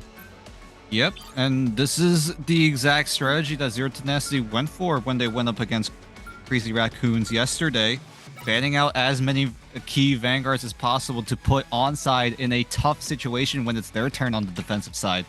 And that really has been a very strong strategy that Zero Tenacity have been pulling off, and so far it's been working really well for them. As Onside, though, they are doing the same exact thing as they take out the Strange. Both sides taking out the Strange. I like it. You know, we've seen the Strange ban, I think, once in yesterday's matchups. It comes true once again. That last minute teleport, not gonna be any use, and also you gotta take away the buffs that, you know, Doctor Strange has been so happy to receive here for the season 4.0. The Maelstrom of Madness just gets a little bit more output, a little bit more efficacy, and that's precisely why those bans are coming out. Yep, and now both sides, like you said, no Portal, no Groot also for Zero Tenacity. So Onside are beating Zero Tenacity to their own strategy here as they take out more and more of the Vanguards. You talked about it multi-map too. It was all strategists, and now it's almost all Vanguards. It's all Vanguards. It's just completely flipped on its head at this point. But something worth mentioning though, Onside Gaming look to be able to pick up the Phoenix for aim here on the last Zero Tenacity decide to ban it out. Yeah, that's true. Okay, it's just gonna be the Ultron, the one-sided Ultron for Zero Tenacity, putting, I believe, aim back on the... No, sorry, not aim. It's most likely going to be Jerry on the Ultron if I were a betting man. But hey, I like the lock-in for Venom, right? Tuba has had so much success with the Venom, with the symbiote, and because of that, especially around Araco, where there's so many ledges, so many high ground potentials, getting Tuba in those crevices, into those backgrounds, with the support of Inhyuk, with the support of WDY, they can absolutely put up a crazy fight. Well, I'm excited for both teams doing a very bold approach in the hero draft here, banning away so many Vanguards. And now how do they play around it? Because Zero Tenacity, they were the ones that kind of kicked off the strategy of banning away these Vanguard picks on these convoy, on these convergence type of maps. So now with Onside kind of seeing what Zero Tenacity did against Crazy Raccoon, they pull off the same strategy for themselves, and now both sides now on equal footing, it seems, as we head in here as Zero Tenacity looking to defend. And it looks like Zero Tenacity also running the 2-2-2. Or actually 2-1-3, it seems like. 2-1-3 indeed, right? They just want to provide a little bit more strategist healing in the background, but Onside Gaming taking very quick control of the objective, pushing that along down this ramp. It's going to be the first major point of contention, as this high ground is going to be really important for Onside Gaming to commandeer. Zero Tenacity making it very tenacious for them to have to take up, like their namesake, Tuba, and slept on, but hey, pushing the point deep into Zero Tenacity's ground is going to be key here. Yep, and SGB can just sit pretty on the side, just sit beside Araco as he tries to move that point a little bit further. And Jerry will find a pick onto Rebirth. Aim will go down as well, as the rest of Zero Tenacity looking to hold Araco off at the bottom of this bridge. The Aim's got the Phoenix, right? Trying those long-range shots, almost acting like a Black Widow, but those sparks are going to be useful only if people group up. Right now, Zero Tenacity, they're playing kind of fragmented, but they're not overstaying any of their boundaries. They're playing around the corners, using natural shielding to their advantage, which means those stacks are kind of nullified. But here's where it gets interesting. This open space is going to be a lot harder to push, and we expect a lot more brawls to come out. Ultimates are starting to come online as well, and here we go. Exy and Wendy teaming up with both of their ultimates to try to find an early pick here. But so far, no one going down just yet. And that's 2 ultimates wasted. And Onside will stay 6 strong for the time being. Indeed, they're holding it down. Now it's going to be I believe, yep, the Rage of Ultron plus the Fate of Both Worlds, trying to counter effectively WDY's ultimate, but Aim's just round the corner, lurking in the corner, finds a Tori, cracking open the defenses of Zero Tenacity. Yep, this is the playstyle that Aim really likes to play on the Phoenix here.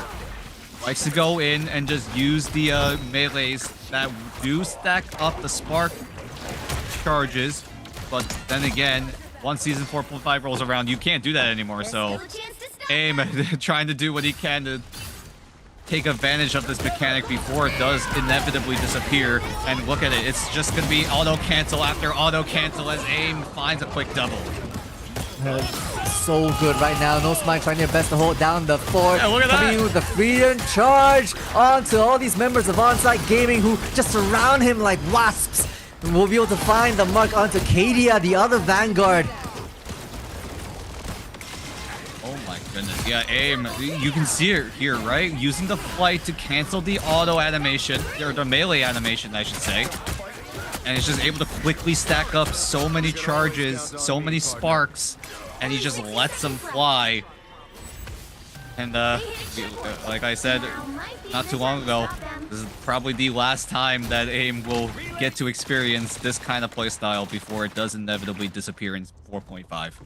Indeed. You know, Onsite Gaming now pushing this along. I also gotta talk about the new team that was with, you know, the Starlord plus Rocket Raccoon, a little teleport action that kind of enhances WDY's ability to really lurk around these corners and open up the playing field together with Aim. I mean, they're a dynamic duo to be reckoned with. Again, back onto the Gamma team up. But Kadia will start things off on WDY just to open it off. Jeff, now Rebirth, finding that it's Jeff, looking a bit, can't find the mark, unfortunately. Yep, so far, Zero Tenacity have been doing as much as they can to defend Onside from moving any further, but now we head into this long lane as WDY catches XC off guard, Aim as well in the thick of it, canceling so many melees, using the animation cancels to their utmost advantage as no Smite gonna get taken down with relative ease. Aim also threatening the End Song Inferno, will pop it immediately, but will find Jerry as Zero Tenacity looking to fall back, need to prevent the scatter as Onside looking to secure second point. Yeah, SGB already had used the Cosmic Yarn as well, just to be able to provide that additional oomph towards the point. But hey, stalled at 2 meters. It's just Kadia who can't stand any longer. So it's going to be most likely a clean 2 points going to Onsite Gaming with 3 minutes left on the timer. Yeah, great push coming in from Onside, just realizing that key members on Zero Tenacity were a little bit overextended, a little bit caught off guard. And Onside take full advantage of that as they look to try and complete the triple here. Yep, they're really making it more difficult for Zero Tenacity to even get this high ground. But as I say that, Aim's gonna go down for their troubles. The resurrection of this, obviously from the BRB, will come out. But hey, XD says nay. Inyok taken out as well. And Zero Tenacity start their re-aggression onto this objective. Jerry hunting for a bit more on the Bucky. That the Kraken implant unfortunately hasn't found too much, but just the right click holding, looking for a bit of a pull. Now it's a bit of a stalemate across these 2 stick stacks, but we start off with a beautiful one onto XZ. Yep, Aim just running straight in, just bursts down XZ. Zero Tenacity don't have duelists right now as Rebirth does eat up Kadia and Wendy. And they're just gonna displace them for a little bit. Wendy's trying to skate away. WDY chasing it down. And he's gonna pop the Galactic Legend. And there's no support available for these 2 players as they're just gonna get wiped out. Shot in the back alley, it seems like, as WDY just lasers them down. I mean, the laser squids were the only thing that's holding them back for more. Tuba fires back just a little bit. Right, onto Tori. Oh my gosh, it looks like Zero Tenacity's, their defenses are absolutely crumbling right now. WDY and AIM absolutely collecting names for themselves. Onside Gaming is a train that can't be stopped. Your Tenacity, though, they have a lot of ultimates to at least hold off for now, but oh my goodness, the damage with the Cosmic Yarn and AIM's animation cancel just forces Zero Tenacity from gaining any access to the site, and with that Venom getting absolutely bursted down, onside complete the triple. Unbelievable, right? We talked about onside gaming being, a slow starting ball, rolling down the hill, but hey, they're hitting that 45-degree angle right now. They're chugging along, turning into basically a full-on bullet train. I didn't really see many times where Zero Tenacity put a major halt onto the objective, apart from a few times during that first phase. Good looks coming out of onside as they look to defend Zero Tenacity. Zero Tenacity, they have to match what onside did in order to force an overtime here in map number 3. And if you remember back in the draft, a lot of these key vanguards have been banned away. 30 seconds before you attack. So how does onside look to defend here? AIM still rocking the Phoenix, SGB on the Rocket as well. It looks like the team composition is relatively the same. Tuba and Rebirth using the Jeff Venom team up, as well as Zero Tenacity looking to opt for the Gamma Squid team up that they had a relative success with. And now we'll see if they'll replicate the same here in this attacking side. I mean, hey, AIM on the Phoenix as well, doing absolute work with those long-range sparks and close-range combo wombos, melee. And really starting to apply pressure onto Zero Tenacity, having pushed their way out of the barrier locks. It's going to be the thing as well as the Hulk. Close-quarter brawlers it is to get themselves deep into it, but the counter from the side of Tubas is too much to bear. Finds Wendy, sends them back. CC as well is just collecting name after name. The Land Shark right up there with them. Onside Gaming having the time of their lives right now. Yeah, they found a pick onto Zero Tenacity found a pick onto WDY, so that's going to be BRB burned from SGB. So there is no revive available for 30 more seconds. As the rest of Zero Tenacity trying to find a way in. The Kraken impact available on Jerry. Indeed, right? Not having too much impact that we've seen so far, but Jerry will have to make it work as KD is trying to open things up with some Fists of Fury. Aims up top, finding those sparks, finding those marks. Wendy once again, Tori out of action. It is the side of SGB also popping the Cosmic Yarn. Onside Gaming bringing everything to the kitchen sink right now, forcing Zero Tenacity to have to cower back into your spawn. Ooh, Zero Tenacity, all of a sudden, they're not looking so hot here in map 3. Onside on track to secure match point. Can Zero Tenacity find a quick adjustment? Can they find the correct answer here to what is an impeccable defense so far from onside? Tori, once again, not having stayed alive too long either, right? Like, I feel like every time they come out from the spawn, it's the backlines immediately hassled from the side of Onside Gaming onto Zero Tenacity's backline, and they can't figure out a way to make themselves in. Now it's going to be the Galactic Legends finding their mark. Jerry opens things up onto Tuba. It's an important one to have to deal with, but Galactic Legends fires back onto ZC. Yep, 2 go down on the side of onside though, so those 2 members are going to have to make their way back onto the site of Harako, but so far, look at the timer, already down to 1:30. And Zero Tenacity looking to finally break through as they finally round the corner. And they need to keep this train going. They need to keep that momentum in their favor, but onside is looking to end that as soon as possible.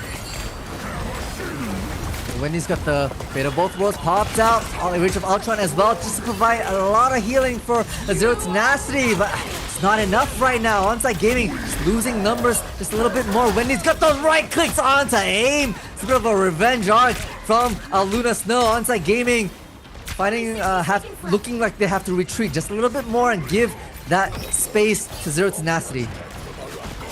And finally, Zero Tenacity showing signs of life here with 1 minute left on the clock. They're only halfway through as the Cosmic Yarn is going to be popped here by Onside, as the rest of Zero Tenacity need to retreat. They need to respect the ultimate and the bonus HP that the Cosmic Yarn provides. They will do so with minimal setback as Onside looking to push the objective, looking to push on forward, but Zero Tenacity, they have a Mega Hulk of their own, but he's going to turn into Puny Banner and will get swiftly taken out by AIM, but Kaidia will trade things with In-hyuk, who does come back with the BRB.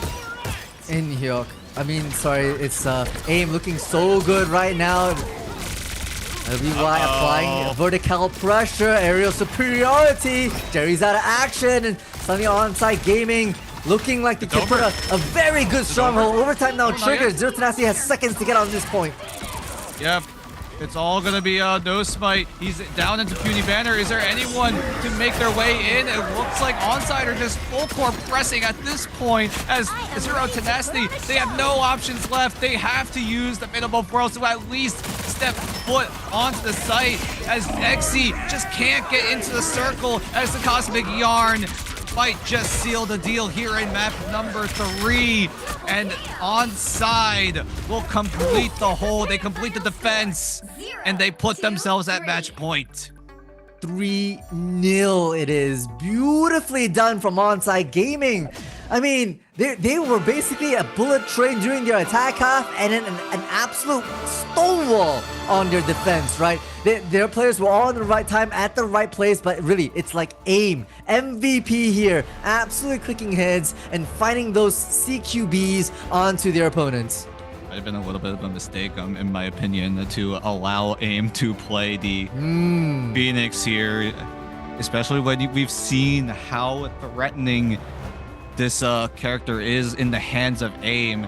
Able to stay back, able to land the shots from afar, but also being able to go in and just putting down AoE animation cancels and just bursting down so many members. And he was really the difference between Onside Gaming getting 2 and Onside Gaming getting 3. And we've reached the reality of Onside reaching the triple and having Zero Tenacity not even get a single point here. It's just a statement as Onside, surely they have waken up now. No, surely. Without a doubt. They're looking like there's ice in their veins. They're running hot. And they're clicking heads, taking names. It was so good to see them really coordinate, like the likes of Tuba, as AIM, and Rebirth, SGB, doing everything they can to support that their front lines and their mid lines, right? And we gotta talk about WDY having that team up, the teleport with the Rocket Raccoon. It was so coordinated, and they were able to stagger their ultimates time and time again so that their ultimate economy was always healthy. Yeah.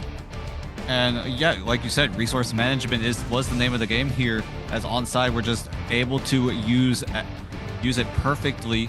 Most times they won fights without even investing any ultimates, and that's a huge advantage if you're able to win fights with only using a minimal amount of ultimates. There were so many fights where Onside only had to invest 1 or 2 ultimates, whereas Zero Tenacity had to invest so much more in order to just try to fight their way back. Yeah, it's also interesting because, you know, the strategy from the picks and bans perspective from the side of Zero Tenacity was, hey, we're gonna strip away as many Vanguards as possible, but you didn't take away Tuba's Venom, who was so crucial in the last couple of maps, and obviously extremely crucial here at Narako. So hey, Onside Gaming turning the tides for themselves, looking like they're on fire, like an absolute bullet train. They have the chance to close it out in map 4, which will be coming to a stream just around the corner after this 5-minute break. Don't go anywhere. We'll be right back.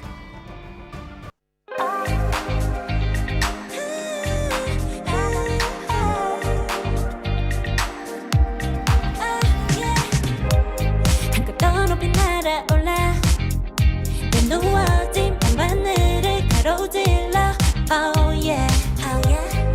필요할 때 내가 널 지켜줄게.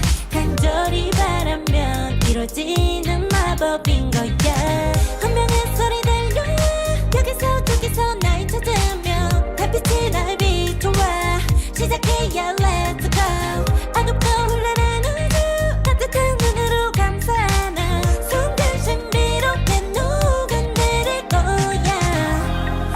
기다려 I'll be there 쓰러지지 마 끝까지 일어나야 해 어딜 가든지 극복해 힘은 너에게 있는 걸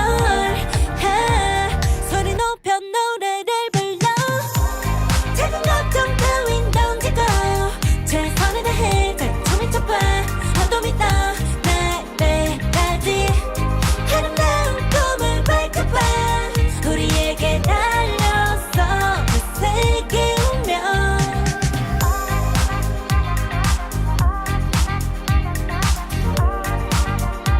어둠이 떠 날때까지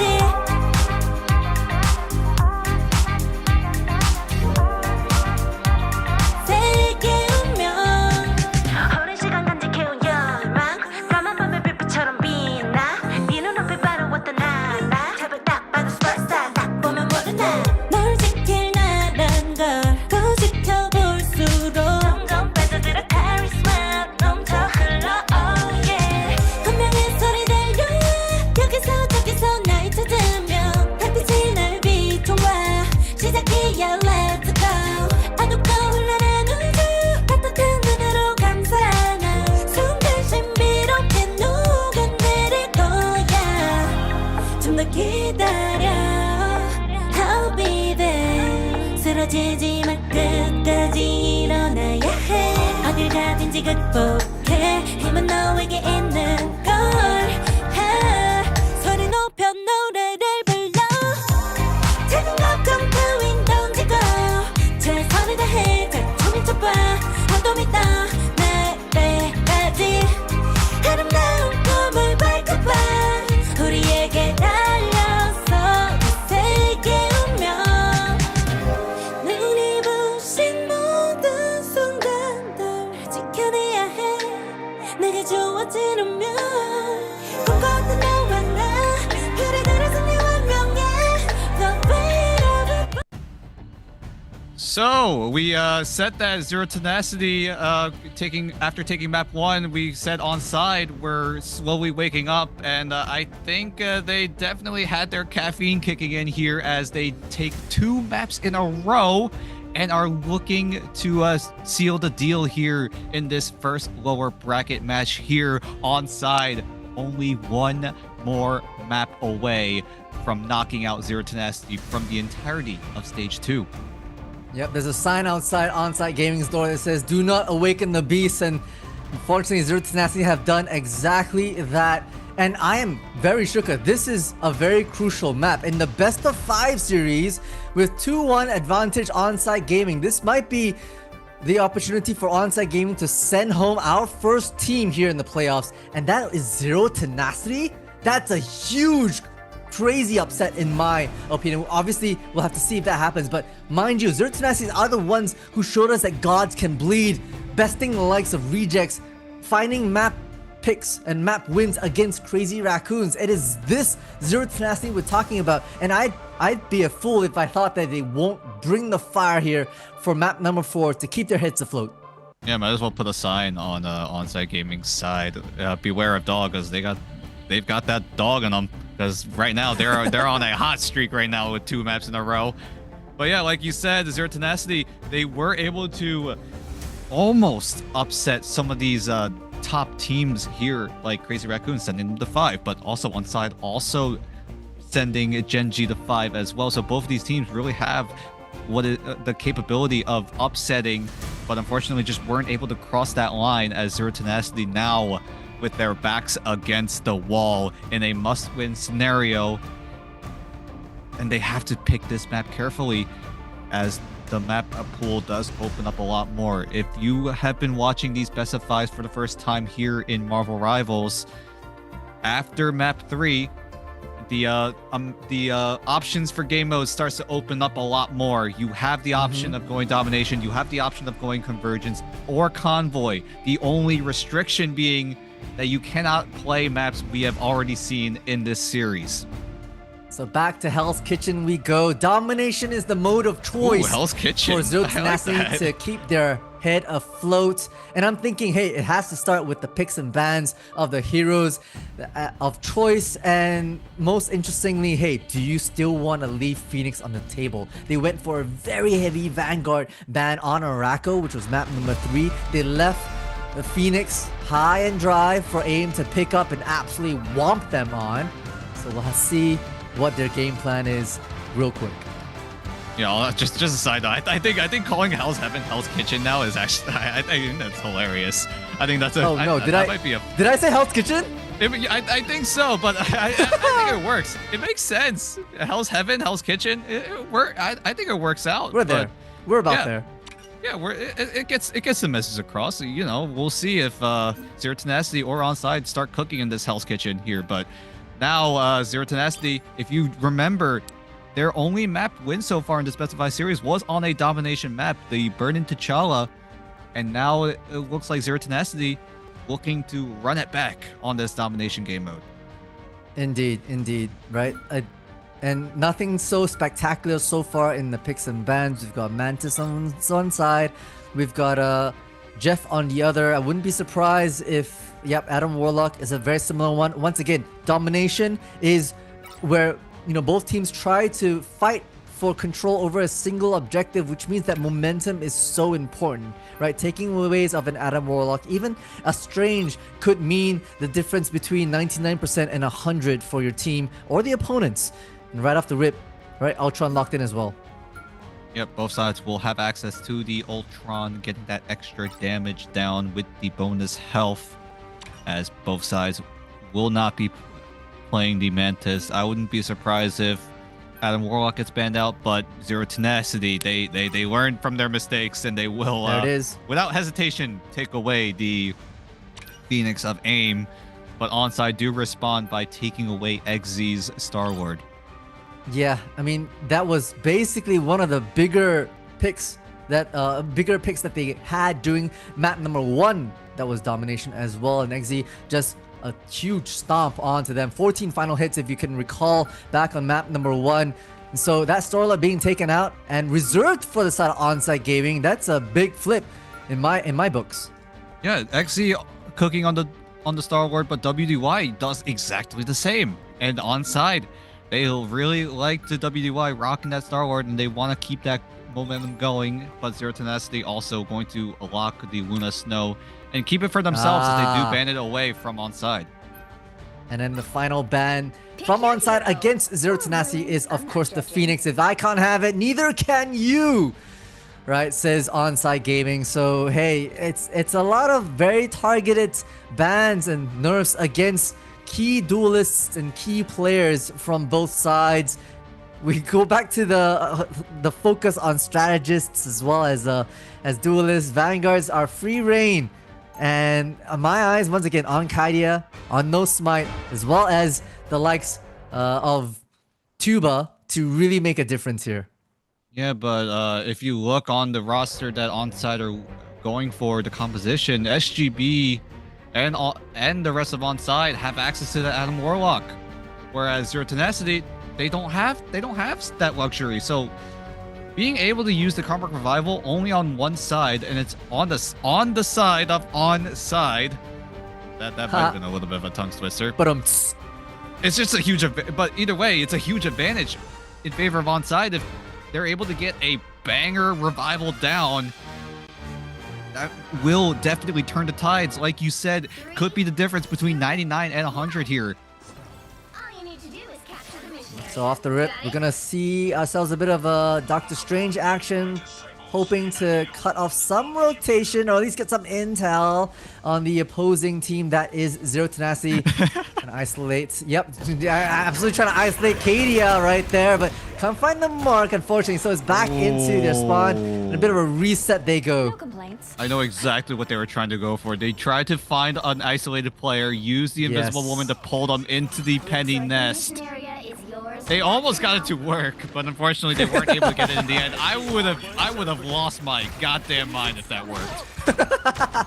I mean, we've seen that a couple of times. Unfortunately, couldn't execute. It's a strategy that has been used a few times right now. So opponents and team members are starting to be a bit more wary about it as the Vanguards go head to head. A bit of a slam dunk onto Acadia.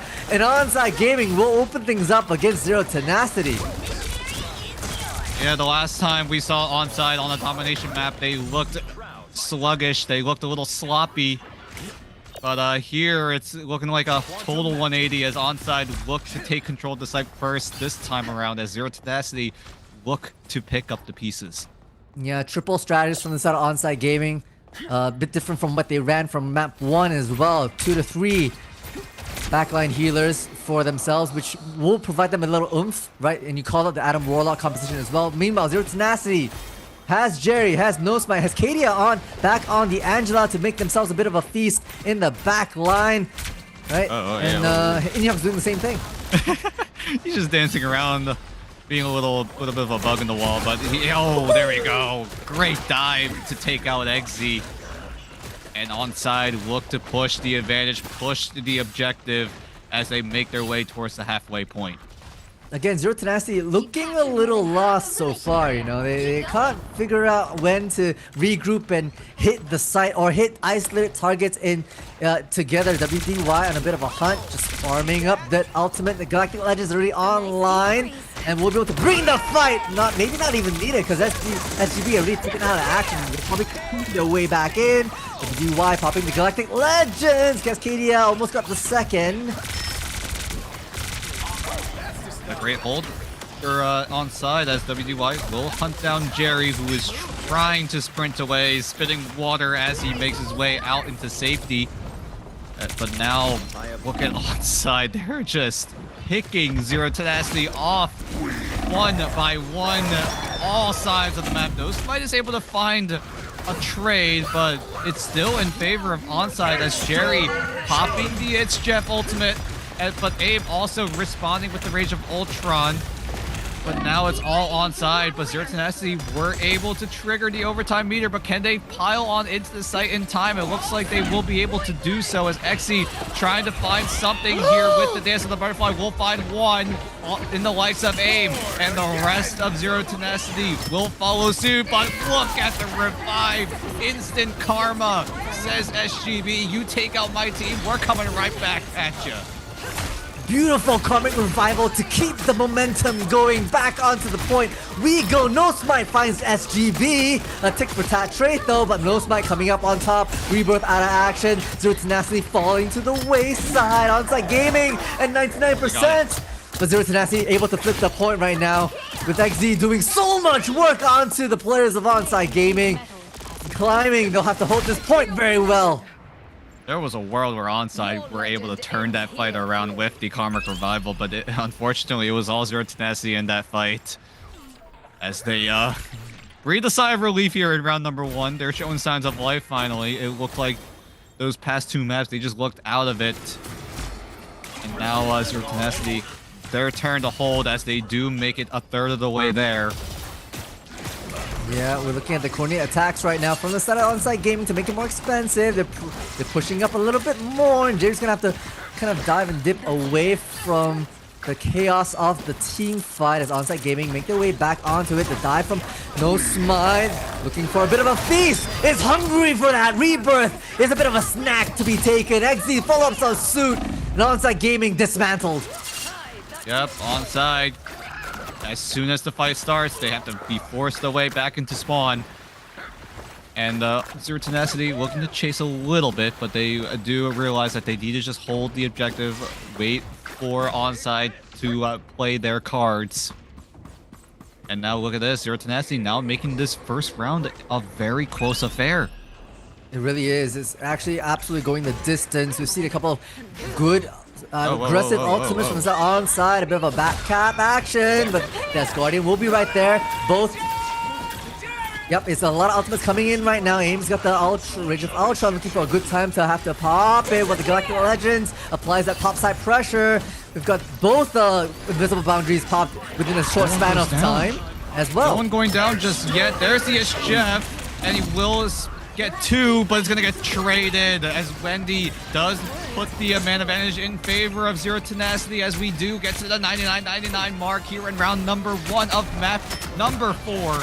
As No Smite will take out SGB with a quick punch to the face as the overtime meter comes to fruition yet again. Still a brawl back and forth. Vanguard v Vanguard looking for these opportunities. KDS fighting for one. Sonic seduction to force everyone back. This is overtime falling away. WDY's already got the desperation teleport online to pour more people from onside gaming onto the site. Oh my gosh, it's so close, but right now Zero Tenacity have the advantage here. They have the control for the time being, but this overtime meter needs to go down to 0, and they get it done. No one on onside able to tap a foot onto the point, and Zero Tenacity with the skin of their teeth will steal away round number 1. I mean, that is ridiculous from Zero Tenacity, right? Considering that Onsite Gaming were the first to hit 99%, and then in the midst of absolute chaos, even with the desperation teleport coming out from WDY to hopefully get numbers onto the point. I mean, Zero Tenacity get away with murder just because Onsite Gaming weren't looking. They weren't they didn't have to focus on the objective. There's no way we go to a third map 5 here, right? There's no shot. Zero Tenacity, if you're able to secure the second round, I'm going to be in absolute shock. Because Zero Tenacity, they look to come in swinging in map 1, but Onside respond with 2 maps of their own. And if Zero Tenacity do come back with this map number 4 win, it really just sets the tone here as Zero Tenacity looking revitalized here. Looking to come back. Oh, okay. My heart dropped for a bit. I thought it was it was gonna be a bit of a stagger there, Dan. I was not gonna lie. I think we saw the same thing right there. But yeah, it's gonna be a mad dash onto this point right now. High ground taken, well within control of Onsite Gaming, giving the last 4 seconds of this point away to Zero Tenacity. Tuba's on their tried and true. We'll see if they can make a difference here with Namor by their side. Yep, Onside looking for the Laser Squid team up ability this time around. This is the adjustment that they want to go for. But Zero Tenacity looking to take shelter as Onside gaining all the ground so far. Taking to the skies, looking to secure this first point. But there's an invisible boundary, but a great push onto Wendy will send them down to the abyss as the rest of Onside take full advantage off of that shove. A great start right from the side of Onside, taking the high ground, pouring themselves off as and when necessary, allowing the strategists to maintain proper positioning and support for the rest of it. So point now converted for the side of Onside Gaming to be able to start climbing those percentage points. But hey, you got to hit the 100%. That's what matters, and you can't lose sight of the objective at the tail end. Tenacity cannot falter here just yet. There is an adjustment from Zero Tenacity as well. XZ rocking the Punisher this time around. Already dangerous as well. Here comes the Horn of Proteus, but it's going to be countered in the nick of time thanks to the invisible boundary as XZ will shotgun down Enhyuk, who got trapped by the Groot wall. Puny Banner also going to be triggered, and it looks like Zero Tenacity looking to clap right back. Yeah, we've got now Groot, No Smite just holding those walls. Double shields is Zero Tenacity's aim of the game. They've got pokes, and KD and ZC will be able to clean up shop after taking the point within their control. And Onsite Gaming is going to have to try and figure out what to do next because the game plan for Zero Tenacity has changed, right? They've got double shield, they've got long range poke, they've got Jerry on the Bucky, able to make some pulls to isolate fights on the side of Onsite Gaming. So that'll be the aim of the game here. Game is to make it all the way to the 100% mark as Zero Tenacity looking to hold for the time being as Tuba just dancing in and out of danger. And look at XZ popping the Executioner. Can he find the judgment he needs to bring his team to a map 4 victory? It looks like it might just be that as SGB popping the Karmic Revival, countering what XZ did, but can they pick up the pieces? Can they find the comeback fight here? They're pouring out after the Karmic Revival, the Incredible Hulk doing as much as they possibly do. And it's gonna be the Strangling Prism plus Jerry absolutely disseminating the side of Onside Gaming. Yeah, great combos coming in from Onside, acing out Onside. Zero Tenacity looking good here to force a map number 5. But what do you have Onside? They're gonna switch over to the Ultron Torch. Now they're just gonna go right back to something else. AIM going to go over to the Hela to team up with this Venom. And look at this, 85% as the turret is going to be zoning the rest of Zero Tenacity here in Onside. What do you have here? Can you force a series win, or will Zero Tenacity force a map 5? WDY doing their best to be a nuisance, a fly on the wall just to be able to distract the side of Zero Tenacity. Right now it's overtime for them to be able to force it into a map 5. They have to stay alive here. Kadia doing their best, has the Meteorium looking for a good opportunity, looking for picks as they dance around this site. No Smite going in for some support onto the rest of the team here. Oh my gosh, look at the meter. Oh my god, it got so thin. But Zero Tenacity looking to hold. Oh my god! How did they not make it in? Wait, what? There is no way. How did Onside slip up like that? It might have been a C9 on their part. And Zero Tenacity, in a shocking way, will force a deciding map 5 for the 3rd time in stage 2. You can't see my face right now, Dan. But my mouth is on the floor. I cannot right now. I cannot believe what I just saw. Unbelievable. How? I'm at a loss for words right now. I don't know how Onside screwed that up. They had so many people on the site. I thought there was at least one person on it.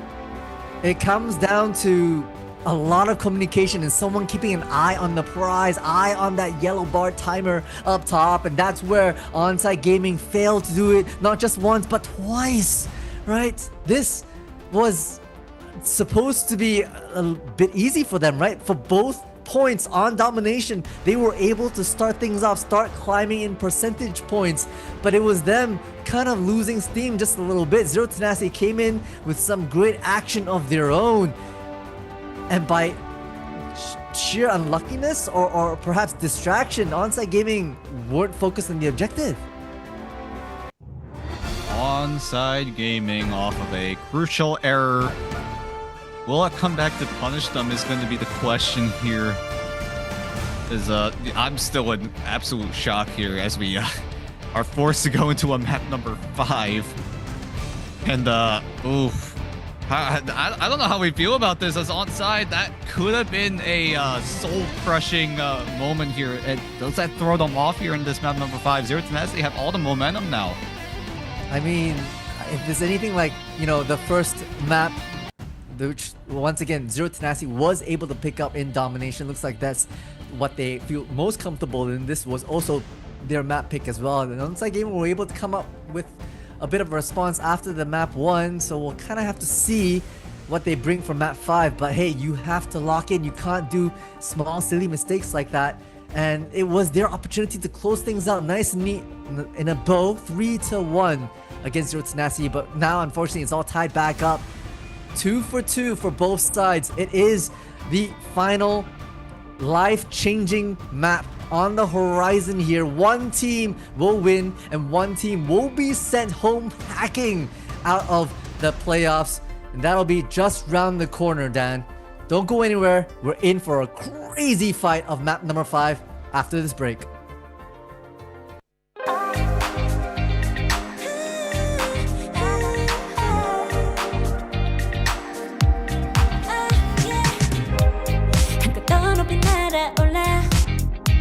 누워진 밤하늘을 가로질러 Oh yeah, oh yeah. 필요할 때 내가 널 지켜줄게.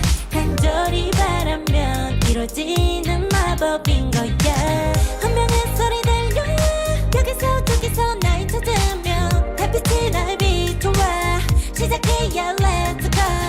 어둡고 흘러는 우주 따뜻한 눈으로 감싸나. 손 대신 비롯해 누가 내릴 거야.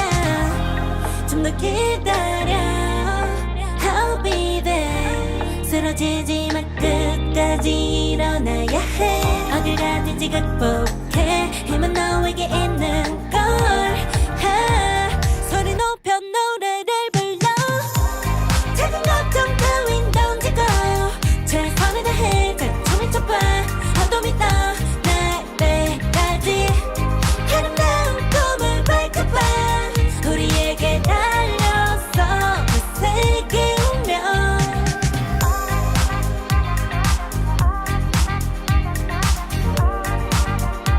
어둠이 떠 날 때까지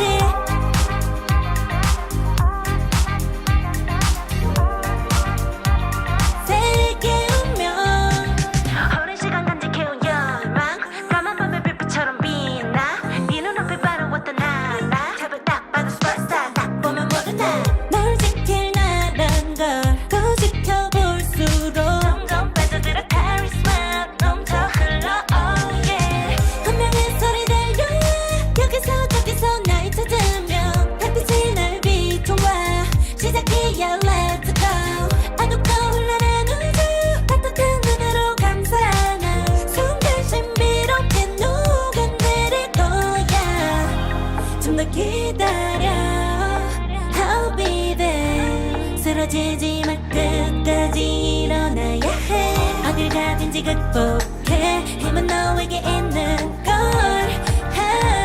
소리 높여 노래를 불러 작은 걱정 따윈 던지고 최선을 다해 자충을 쳐봐 어둠이 떠 날 때까지 아름다운 꿈을 밝혀봐 우리에게 달려서 그 세계 운명 눈이 부신 모든 순간들 지켜내야 해 내가 좋아지려면 꿈꿨던 너와 나 그래들어서 내 운명에 The weight of Onside gaming, more like offside gaming, with a crucial error, forces us into a map number 5 as Zero Tenacity, with some crazy luck, have made their way here. And how are we feeling with the third map 5 in Stage 2 playoffs here in Asia?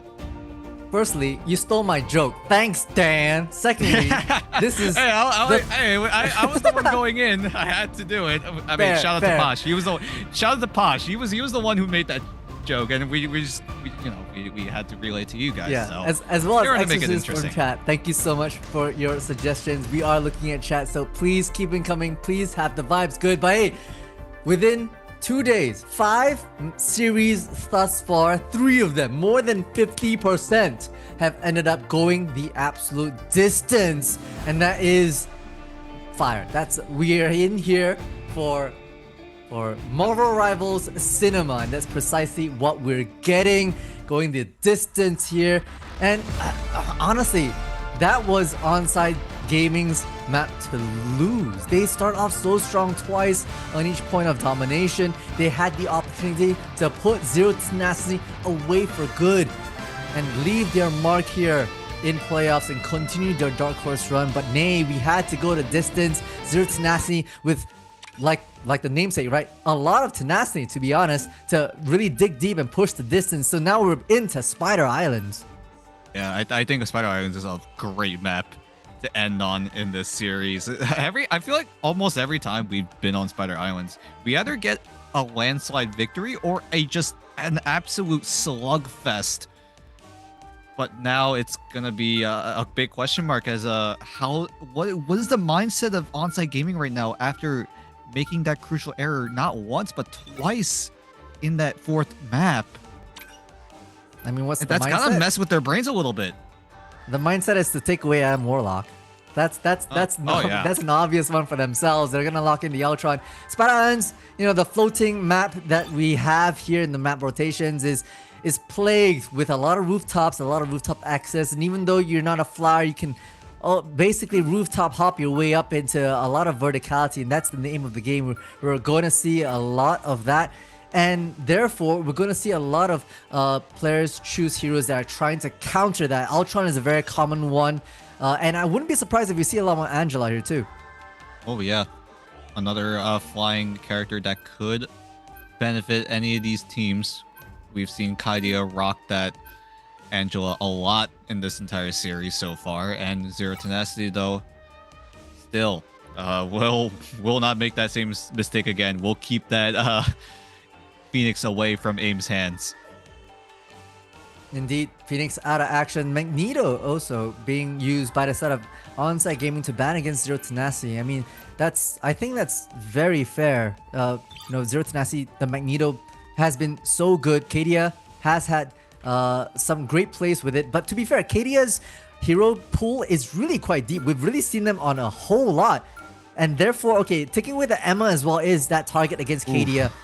But Angela's still on the table, Cap's still on the table. This Vanguard ban, I don't know how effective it is. Yeah, we'll see how it turns out. Because on side, they are on the attacking side first.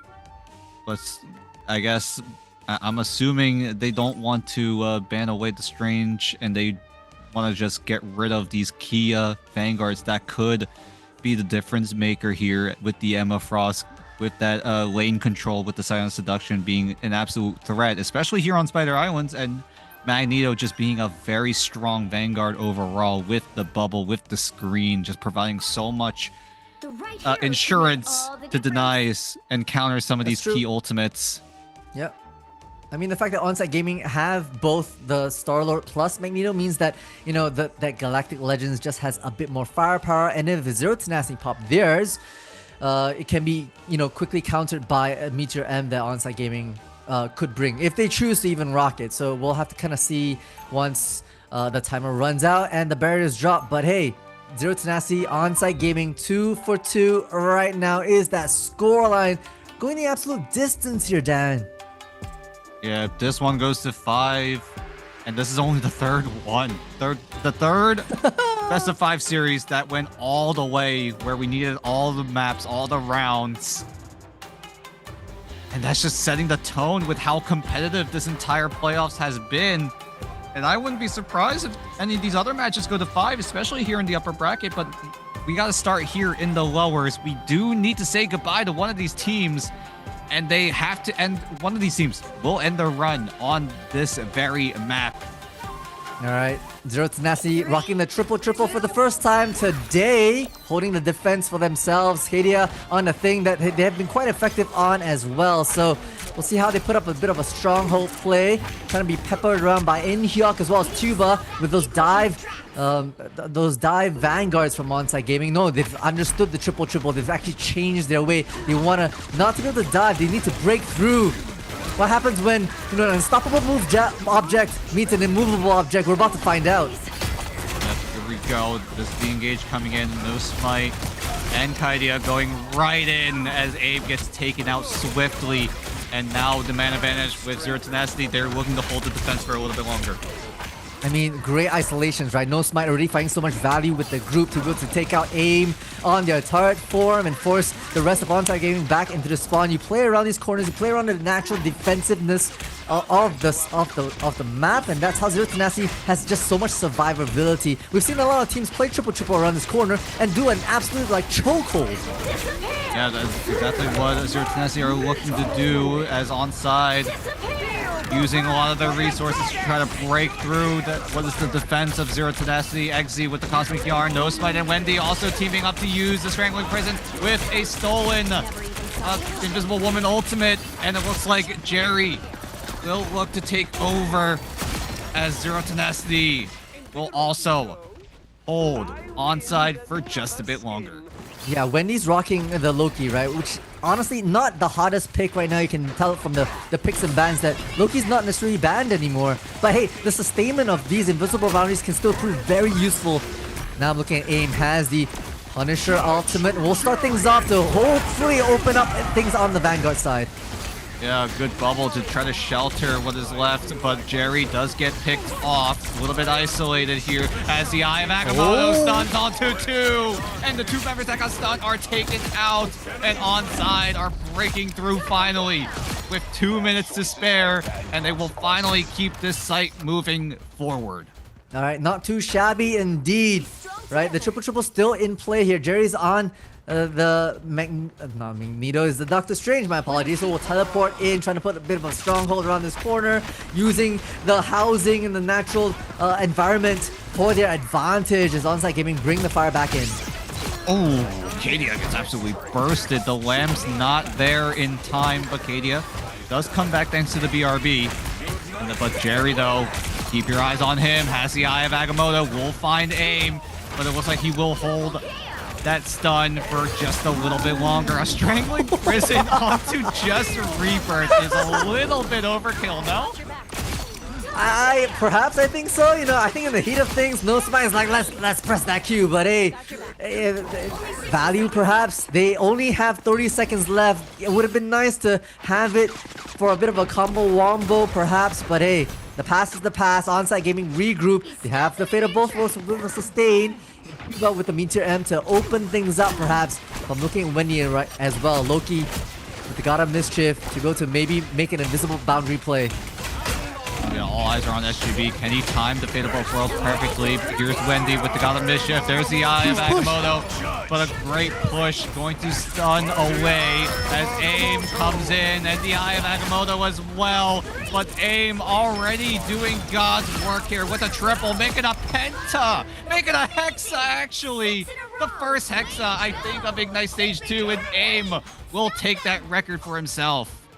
Beautifully done, right? In the midst of all this chaos, once again, it is AIM who's able to really step up and open things up for the rest of their team. Now positioning on the high ground, a bit of a, they'll have to do this stronghold position for the side of Onside Gaming. Zero Tenacity still holding on to the triple, but the turret is making quick work of some of these health bars. Kadia is being chipped away so dang low, has to retreat into cover, and just the triple is doing so much for themselves. Yeah, they still haven't gotten the first point just yet. Zero Tenacity looking to hold. They are just barely able to do so with less than a meter left. Oh, look at the strangling prison from No Smite. And 5 go down, make it all 6. As Zero Tenacity, they're going to be able to just barely deny onside of a first point. And onside, they need the defense of a lifetime here. Time to switch things up. 110 meters. I mean, it's I believe when we were casting, Dan, on the first week of groups, we had a team. Was it Crazy Raccoons? Put up a Crazy Raccoons against hold of Incipients. like 27 meters or something. It's not that. The 110 is still a bit of room for. Yeah, exactly. 55, I think onside still has a bit of room to play around with. So yeah, effectively, it's like, you know, we said that all the way back when Incipients went against Crazy Raccoon. It was just a walk across the street. But here you gotta walk. You gotta walk an extra block. So yeah, a couple of blocks. Still a little farther away, but you know it's still very doable for Zero Tenacity. It is indeed. Kegsy. Toying around with the Wolverine pick. I know some people in chat were kind of waiting for Logan to show up at some point in time, but we'll see once those barriers drop. Onside Gaming looking for once again a triple defensive hold. Bit of a similarity, almost copying what Zero Tenacity brought on their defensive side with Groot, Magneto plus Doctor Strange to hold down the fort. But more importantly, they do have the Adam Warlock. That's the major difference that they have to continue their momentum on their defense. Will that be the difference is the question. Will that Comic Revival be the difference between Zero Tenacity taking over the series? Or does Onside look to have the hold of a lifetime? Miracles can happen here in Stage 2 as XZ takes to the skies with Inhyuk, and Inhyuk gets taken away off the rip. Oh, and the great work right now coming from Tenacity, right? XZ's harassing the back line, and honestly, Cuba and WD overstepping the boundaries just a little bit more. Zero Tenacity wiped them on the floor, and now it's gonna be, it has to be a portal coming in hot. Wait, whose portal is this? It's Inhyuk's portal. Here they come as Kaidi is still twirling his finger to try to get a counter portal down, as there is just an absolute mess going down in the point, but it looks all to be Zero Tenacity as they look to push on forward, and this is very, very scary if you're a fan of Onside Gaming, because you don't have much time to work with. You have no room for error now. You really don't. I mean, We're already halfway. We're at 55 counting meters towards one of these teams being eliminated, and so Onside Gaming need to be able to scramble their way back onto this point. It's a mad dash. Zero Tenacity playing as a team. The slice and dice. XD's hiding around the corner for a nice kidnap and finds their mark onto the side of India. Oh my god! Through the healing from Rebirth's invisible boundary, it's not enough to keep Inhyuk alive. WY and AIM are gonna follow suit. Everyone dumping their ultimates. Zero Tenacity off a crucial error from Onside in the past map will take over and decide to move on to the lower bracket and kick Onside out of Ignite. The Sharknado was so poetic right at the tail end. On the side of Zero Tenacity, they push past that 110-meter mark like the couple of blocks that we talked about, and they stay alive here in the lower bracket finals, the lower brackets. What a series this has become. Onside Gaming looked to have all the momentum after map 3 and then map 4.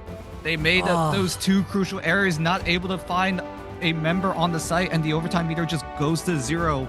This was in map 4, and they've done it twice, which forced this, which put us in the situation of having Zero Tenacity being able to play an extra map, and Zero Tenacity will take full advantage of the errors that Onside have made. And Onside, you got a feel for them. This is gonna haunt them for at least throughout the near future. I believe so. You know, it's really painful. It's a tough pill to swallow if you're Onside Gaming. But hey, Zero Tenacity played with absolute tenacity as well. You look at the way they exploded out of their attacker's spawn during the final bouts of Spider Islands, and they basically play a composition we don't really see a lot of, but is quite particular and specific to Spider Islands, rocking the Wolverine plus the Storm, and those early picks, the early dismantlement of Onside Gaming as we bring you these highlights. It was... I felt like at no point in time Onside Gaming were able to reassemble themselves on the defense, and those final moments were the same as well. Yeah. Onside, we definitely brought it up before we went into this deciding map 5. Did that map 4 mess with their minds a little bit? It might have lowered the confidence. It might have caused some heated moments in the comms, probably, as now it's going to result in Onside being our first team to be knocked out here in Ignite playoffs here in the Asia region.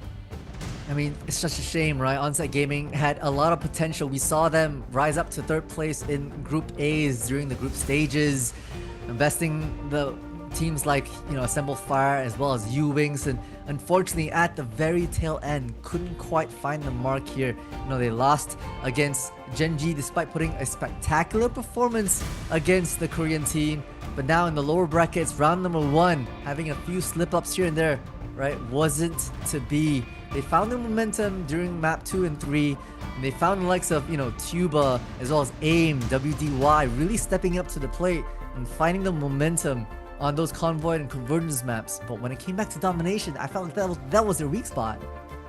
Yeah, Zero Tenacity, 2 of the 3 maps that they won were on domination.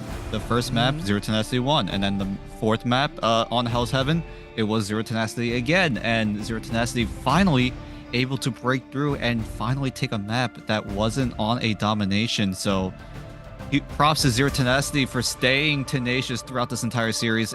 After that map 1, it looked like they were all but done, because those maps 2 and 3, it was all Onside. They were looking dominant in those 2.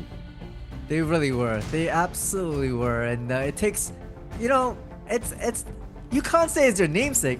Zero Tenacity, more like 100% tenacity to be able to dig deep when it really matters and force basically a near reverse sweep against Onside Gaming, right? Like, you get the first one, you lose the next 2, but you're able to fight your way back and throw Onside Gaming into offside. Here's the red card, you're out of the playoffs, and that will be, unfortunately, curtain's call for the losing team, that's Onside Gaming. Korean squad will have to bid themselves farewell here. It's a bit of a shame, really. Oh, I think you hit the nail on the spot. I mean, it's real heart pain for them. Yeah, especially with, the big mistake coming in from Map 4. That this was a team that came in through the open qualifiers. They most of these players haven't really played at the highest level before, apart from Rebirth, who was on Crazy Raccoon back in stage 1, but now leading the beat, probably being the captain here for Onside in stage 2. Unfortunately, just weren't able to get it done. But honestly, your first ever big tournament, making it to playoffs, that is still an impressive result. That is still a very, very impressive result, right? You went against the likes of, Crazy Raccoon, XOXO, Gen G, and you held your own, And Yeah. I think it's something to be very proud of. And obviously, there's always room for improvement, be it your first or last place within the stage 1 or stage 2 Ignite. And I think there's a lot to be learned. It's still a very young game, and I think you can definitely come back swinging. Yeah, like you said, still the early stages of Marvel Rivals Esports. This game still hasn't I don't think has yet to be 1 year old. It's going to be very close. It's going to be soon the 1 year anniversary of Marvel Rivals, but still being in the early days of it, there is still a lot more room to improve, a lot more chances to make a name for yourself as the game does evolve, as the scene also evolves. I'm sure there will be a lot more chances for Onside's roster to make headlines and just become a force to be reckoned with. Yeah, but for now, hey, Zero Tenacity, you got to be very proud of the way you dug deep. You find yourself in the lower brackets right now against Onside Gaming, going the distance but winning out in 3-2 fashion. You keep your hopes and dreams alive for being at least top 2 or possibly even the winning team here if you have your Dark Horse buff. And I think, we'll be progressing into the lower bracket quarterfinals and we'll be playing off against the losing team of either XOXO or Reject. So that will be interesting. But before all of that, obviously we'll have an interview with, I believe, No Smite is what I heard, Dan. Yep, we are going to get him on the stage very, very soon as we're slowly but surely get into contact with No Smite here. And there he is. Hello, No Smite. Congratulations on your win. How are you feeling? Hello, I'm No Smite. I'm feel so very good. Yeah. Very I'm good happy. indeed. Of course, you have to be very happy after beating Onside Gaming 3-2 and staying alive in the lower brackets. No Smite, I have to ask you, what was your favorite moment in today's match? Of course, my favorite moment was last game, first point defense at the end. Yes. Yeah. That point I was very good. Yeah. We love to hear that. Definitely being one of the best moments we have seen. Also, another question. Did you expect to go all the way to 5 maps? Did you expect the result of today? I expected 3-0, but I didn't expect 5 match. Yeah. But it's okay. We win. Yeah. It's okay. It's the W that matters. It's the win that absolutely matters. It didn't go your way, but you were able to push out the W. Now, looking forward, you will play either XOXO or Reject tomorrow. Do you have anything to say to them? Our team play five match. Every 5 match, yeah. So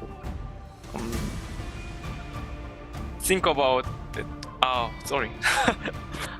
No, yeah, all good. No, you're good. You're good. I know it's Don't not worry. easy. That's Smite. You're chill. Our team is always play 5 game. Yeah. So think about it. Yeah. We play long. Yeah. Yes, game. that is exactly the case. I'm sure you guys will be able to do so. Thank you, No Smite, for joining us. Go celebrate with the team, and good luck on your next match. Fighting. Yeah, fighting. Thank you. It's great to see No Smite being so happy after that a slugfest of a match, going all the way to 5 like we said, third one going all the way to 5. I don't think any other region has been this intense, this close so far. And only like at this point, it's a trademark sentence here. Only in Asia. Only in Asia. I mean, can you imagine if we got like map 6 in a best of 5 this early on? That would set an absolute precedence, to be honest. But hey, that was no smite once again from the winning team of Zero Tenacity, and got those fighting words against their future opponents tomorrow, as well as they continue their lower brackets run through these playoffs this week. Yeah, and with that, I think we will take a breather after what was an intense map of 5 as we start to set the stage for the second lower bracket matchup. But after that, before that, we're going to take a short break. So we'll be right back.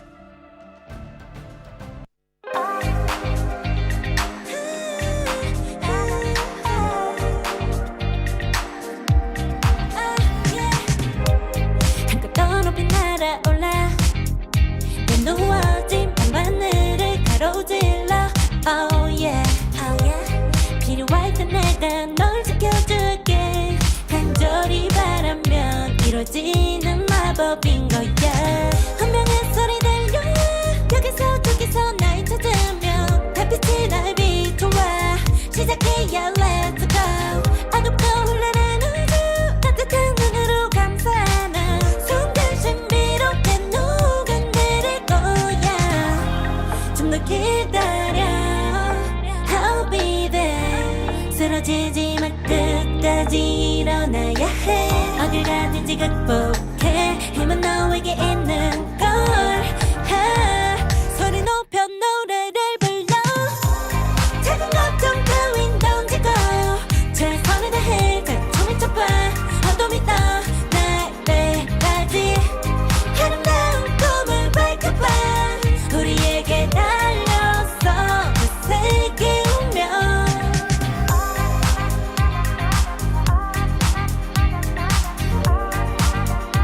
어둠이 떠 날 때까지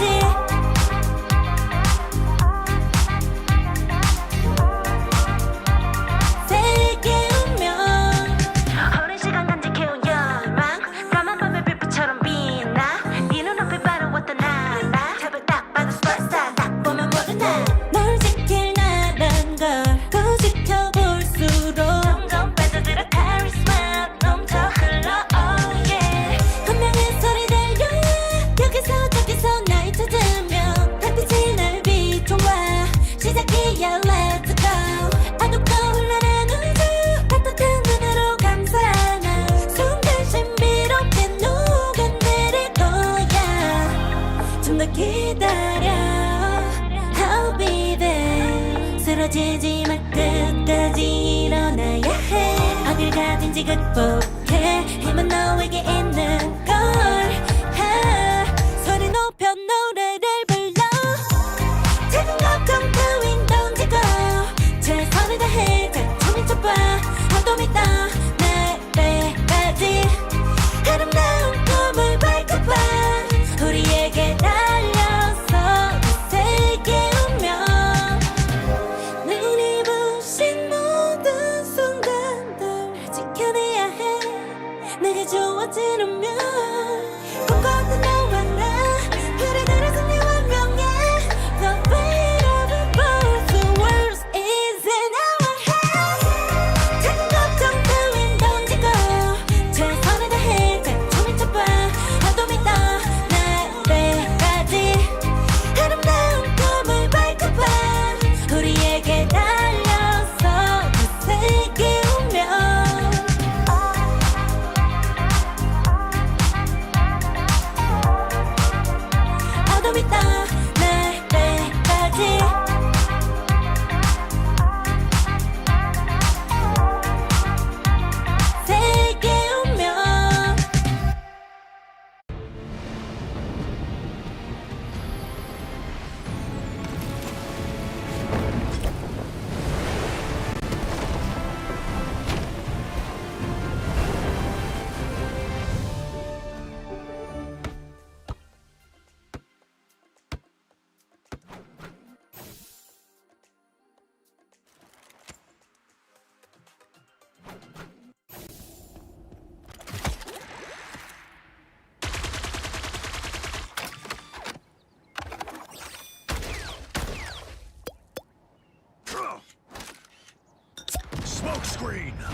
Judge, jury, executioner!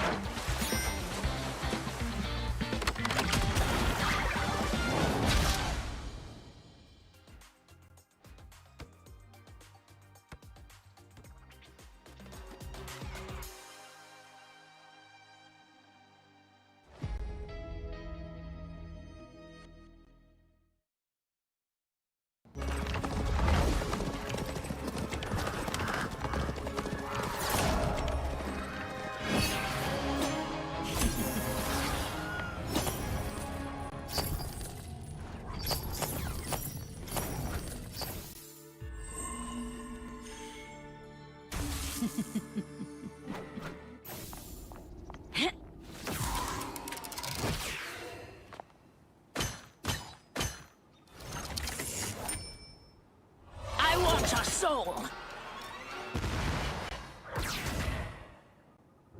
Hell unleashed!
We are undefeatable!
Mind crush!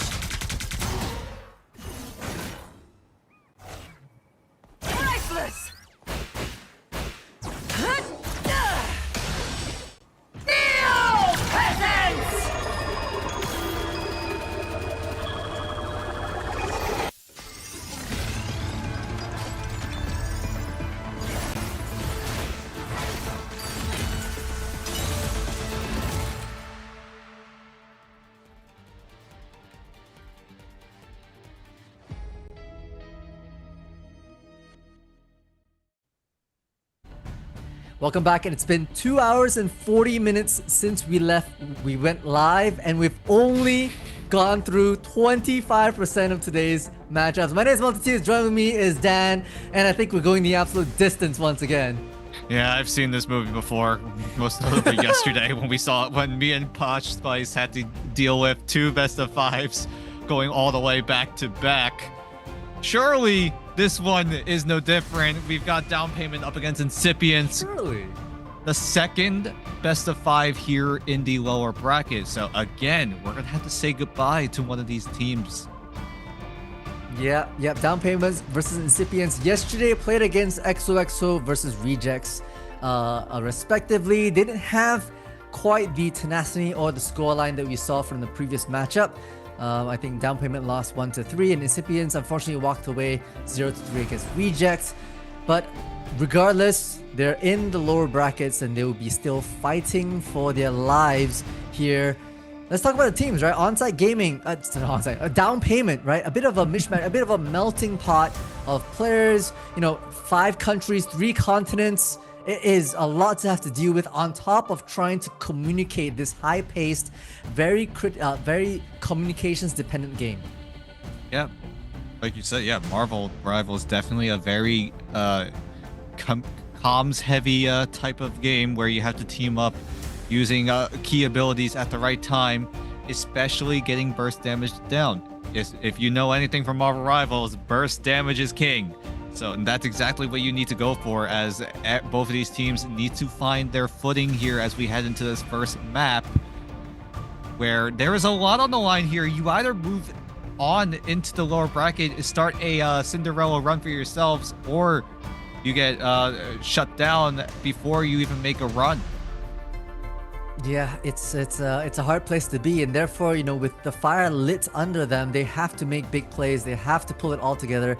I recall some interviews that we did with down payment earlier on in the group stages, where because of the culture mismatch of the side of down payment, it was quite hard, to be able to pull themselves together. But I really think that throughout the group Bs, and hey, we call group B, the group of death, they really put on a very big show, a huge resounding kind of change in pace. You can see the learning curve really step up, and they were really playing together a lot more, and I think they have a lot to bring to the table. Yeah, and we'll see if they're able to make it happen here. Map 1 is always randomized. Just a quick heads up, it is random. First map, always random, but after that, the losing team will have priority and side priority in terms of their map and side choice. And now we head into the picks and bans. And we talked about this before we went live, Multi, that Incipients really like to rock the Mantis, really like to rock the Magic, and down payment are quick to shut that down. Yep, someone's been doing their homework, and that someone is down payment. Magic out of the way, Gaku having their comfort pick stripped from them. And so that's going to be one in the bag for down payment. I wouldn't be surprised if Mantis and Luna are also picked away against Incipients, because they have had a lot of compositions rocked around that. But so far, we've been toying around Vanguard bans from inside of Incipients, not too surprising, as well as the Phoenix, of course. Still, the Mantis pick available for Incipients. Do they let it slide? Do they test Incipients here? We'll see about that, as down payment really prioritized the strange portal, it seems, as they will lock it for themselves. I'm not surprised about the Phoenix plus the Torch, right? We think about domination being basically an all-out brawl in a central stage, and there's less map space to have to work around, and therefore, taking away those 2 duelists makes sense. Hulk, what are your thoughts? Yeah, it completely shuts down the laser squid from Namor. Yes. And that's been a problem for some of these teams, as, oh my goodness, both teams locked in Strange. I mean, they want to be able to cycle back. Now the question is that an Adam Warlock ban here? A Luna ban? There's a few options that down payment want to have, and it's, of course, the last one that I didn't talk about. That's a good one. Costing Mantis, right? It's a targeted pick against Thunder, who has been so good on the Mantis, almost touting themselves as a Mantis specialist. So hey, down payment has been doing their homework against Incipients. Yeah. I mean, they do have a lot of film against them. They do have all of stage 2 group stage to work with. But yeah, Incipients are going to not have access to the Mantis. Down Payment, like you said, did have the option to ban out the Adam Warlock, but decide to not pull through with it. Instead, just take away the comfort pick out of Incipients. And that's, in my opinion, the correct play here. Completely agree. Once again, you know, it's Incipients, unfortunately, against yesterday's matchups against Reject, didn't look too hot, you know. It looked a bit fragmented, and the pacing for them was stolen right under the belt. And obviously, Reject being one of the hot contenders, you expect that kind of performance, but Incipients gonna have to absolutely lock in to get themselves back into the game and hold themselves here in the best of 3. That's gonna be a marathon of a play. Yep, the marathon starts right here. Down Payment up against Incipients here for our second lower bracket match. It's a best of 5. We've got a long road ahead as the site unlocks in 20 seconds time. Alright, yep, teleport just used quickly to get themselves up ahead of the game, actually pushing into Down Payment's territory to have to make them burn their cooldowns just to be able to get back onto the point. It's gonna be fun on the Venom that they're so used to doing, looking for a good opportunity to dive into the backline. That might be Thunder, and the Tendrils find the mark, but holy, the sustain is too good to be true. Fun's gonna have to back out of there. Yeah, Thunder in a interesting position, using the trees to provide cover for himself, as well as provide that little bit of line of sight, as Exile using the lamps to keep everyone sustained and alive, as Six and Fun teaming up with the Hella Venom combination team up will be able to just rip through the defense that is of Incipients. We've seen Six absolutely cooking on this Hella pick, and today it is no different. It is no different, right? 13-14% for Incipients is all you got, especially because when Six just collects heads like that. Gaku taking a bit of a beating right at that tail end, and Down Payment flip the script for the point control. Great shots coming in from Six. These left clicks causing an absolute pain here for Incipients, as both teams actually did invest the portal. That's what I was trying to figure out. Both teams did in fact use portal as soon as the round started, so we may see a desperation portal play in the near future, but for now it is going to be Incipients on the offensive, with Exile stealing away the fate of both worlds as the Eye of Agamotto tags onto 3, but they only settle with 1.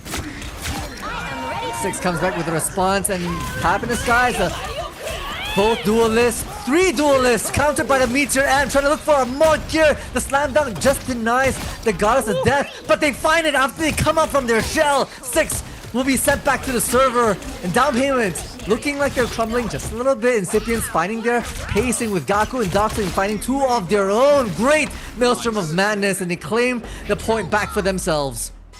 Great push coming in from Incipients. It all started off and with Thunder and Exile using their ultimates to just chain the sustain for Incipients, and they're able to take control of the site. Oh, big dink coming in from Six.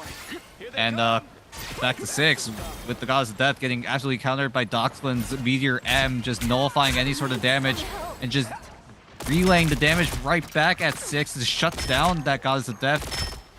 And just shuts him down again. It's a So great interesting play 'cause coming in they're- from Incipients. Yeah. Their playstyles are so different. They prefer the long-range pokes right now, but Fun's wanting to be up close and personal. Finds Thunder in the midst of all this. Has to do with the lance. And Boba King's going to be right there with them as well, providing the support. And Gaku immediately taken out after trying to figure out how to support the rest of their teammates. Down Payment coming back in strong. Doxlin knocked out of action. Lumi finds another. And Incipients are paying price for it. Yeah, Donald did whiff the Eye of Agamotto, but We're gonna assume it was a zoning ultimate. We'll put it at that. That makes it We'll put it at sound that, a little yeah. less. It makes it sound a little less painful. It makes it sound like you still got value out of it. So we'll put it at that. Donald with the zoning ultimate with the Eye of Agamotto will be able to zone away Incipients for the time being, and will force them back as Incipients. They snuck some points onto the site, but the Eye of Agamotto from Xenofly doesn't quite land the mark, but it's still a 1-for-1 trade so far. Gregory still doing what he can to do as much damage as possible, but with a swift swing from Donald, we'll be able to shut it down as 6. Just trying to decide on which one to hit. And we'll have Bubble King and Lumi clean up what is left of Incipients. And that overtime meter will go down to 0, but there is a portal available from Xenofly, but it looks like they're not going to use it. Oh my gosh, I mean, down payment, solid take of the point, still has 3 ultimates that will be brought over from the Grove into the Cradle, which means they're gonna be able to hit the ground running for point number 2. And Incipients, you know, they had some good ideas here and there, but ultimately, I felt it was just a bit of a quick fest. You know, you look at the way this game is being played as opposed to the previous matchup that was between Zero Tenacity and Onsite Gaming. These two teams here on screen tend to like to stay back in the shadows and do some long-range pokes, and that's where like the likes of Six and Bobo King as well as Fun are really thriving in. What makes you so special? That's what Because down I'm a payment doctor, have been I quote looking people for. from your And critical again, like you said, 3 ultimates available on down payment. But look on the side of Incipients. It does seem like it's only Thunder in Exile, but look at the numbers from Doxlin and the number from Gaku. They're probably going to have their ultimates as soon as both these teams meet each other in the middle. As we head into round number 2, we're going to expect a huge barrage of ultimates being used. No early teleports thus far yet, as they just basically walk onto this site here. Down payment. Those Incipients looking to take domination for their own. The dive from Fun is great. Forcing out the lamps. That's actually a big deal to be able to start that cooldown going. And Fun escapes with their life nonetheless to be able to make their way back here. Gaku's eye on the prize, but hey, on the back line, it is the butterflies being triggered by the fate of both worlds as well. Yep, great push coming in, but a great stun coming in with the Eye of Agamotto from Donald. Shuts down 2 members of Incipients. Half of them gone, half of them already sent into the death timer. As a down payment taking control, picking up where they left off. We talk about the coordination from down payment, right, being so good. Bobo King goes in there with the butterflies and everyone follow up. Look at how Gaku is absolutely isolated in a 1v3 situation. Again, 6 seconds, 6 precious seconds of that respawn has to be paid by Incipients. How does Incipients get themselves back in? I think Xenofly has the portal available, but it looks like they're just going to rotate down to the low ground. Bobo King is going to pop the invisibility to try to find an opening down into the back line, and he's going to find a way in, but the Fate of Both Worlds is going to be popped on the side of Thunder, but Doxlin still getting taken out, but does have the cocoon to get himself right back into the fight and dinks away Bobo King. I mean, that's a big one, right? But Fun trades it out. And holy, okay, this feed's lighting up blue. 6 high in the sky, the gods of death issuing warrants for everybody at the moment. Back down on the ground, got Fun making themselves a bit of a fun house around this point. And they've already pushed themselves past 50% on the point. Yeah, it's looking like a shutout here in favor of down payment. How does Incipients come back here? They have 3 ultimates to work with. Agamotto, Goddess of Death, and a Galactic Legend. They have so many resources, but if Furikakae on down payment is able to time the invisible boundary to perfection, it might just deny everything, and then Donald can strike right back with his own Eye of Agamotto. A new look for Incipients. They want the back row. Fun once again being a nuisance. Can they isolate this? They're really trying to get onto them, but once again, the Venom just escapes with it. Now onto the site. Xenofly has the Eye of Agamotto. Needs to be able to pop it in the right time, but finds Fun. That really opens things up right before this invisible boundary comes out. Oh my gosh! Xenofly absolutely taken out of action! Furikakae just flicks onto Xenofly. That is a crazy pick from Furikakae. and is able to time that invisible boundary, like I said, to perfection. Denies all the ultimates being used by Incipients, and look at the reward that down payment received. 3 members of Incipients. Down payment will just send down Incipients into the ground 6 feet under as they make a statement here in map 1. They absolutely do. I mean, holy, my heart rate absolutely shot out when Xenofly, high up in the skies, Doctor Strange, wanting to come down with the Eye of Agamotto, but we didn't even hear the rest of that phrase. And there's just pure raw firepower right now that down payment are bringing to the table and able to shut things out. IGL, Lumi taking this MVP award for themselves. Captain calling the shots and landing the heals and providing the utility that down payment needs to cross the line to a quick map 1 victory, only taking 8 minutes to do so. And now Incipients, they did get shut out the series against Reject. And they need to find a way to get themselves back into the series. They have yet to win a map here in playoffs. And considering that we talked about this during the group stage, Incipients kind of have a one-dimensional team composition. They really like the Magic. They really prioritize it. But if down payment are just quick to take it away, it kind of leaves Incipients in a weaker state. Yeah, some of these comfort picks, like, you know, even the Mantis that was banned out right at the tail end, really targets the likes of like Thunder, who yes, played Luna and did pretty decently with 19k heals overall.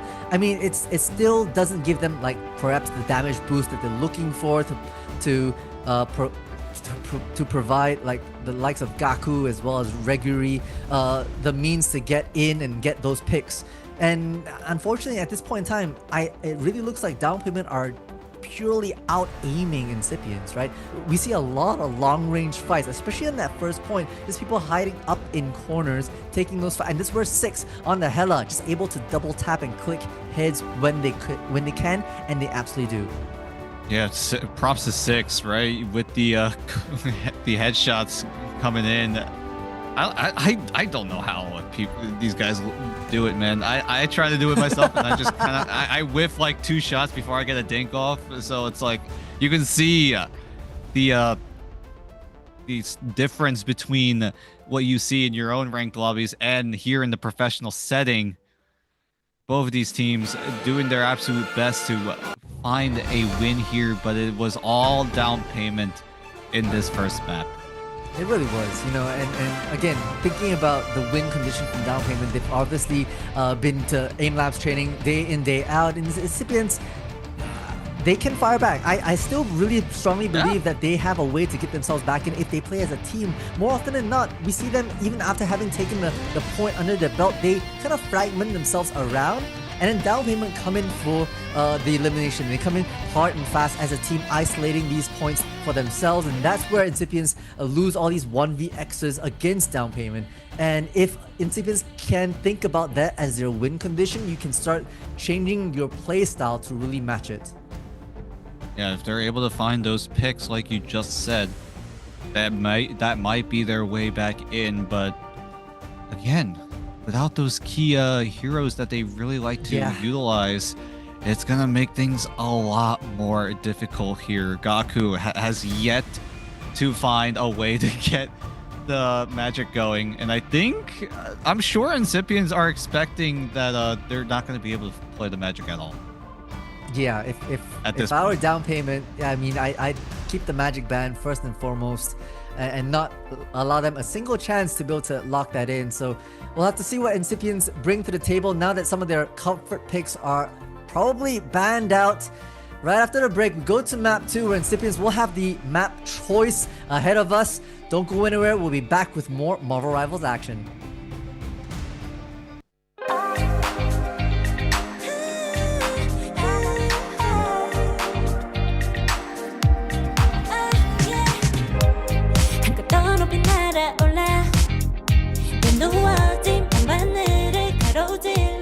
Oh yeah, 필요할 때 내가 널 지켜줄게. 간절히 바라면 이루어지는 마법인 거야. 운명의 소리 들려 여기서 저기서 날 찾으면 달빛이 날 비춰.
쓰러지지 마 끝까지 일어나야 해 어딜 가든지 극복해 힘은 너에게 있는 걸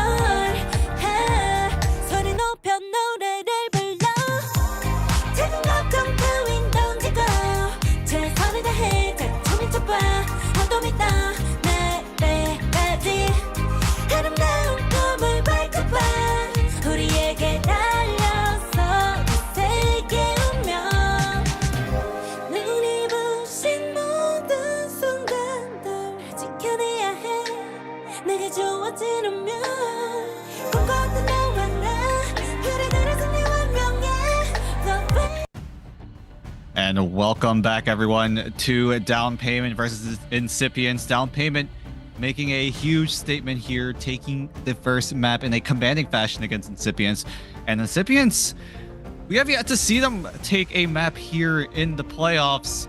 And hopefully, with their map choice here, we'll look to find a way back into the series.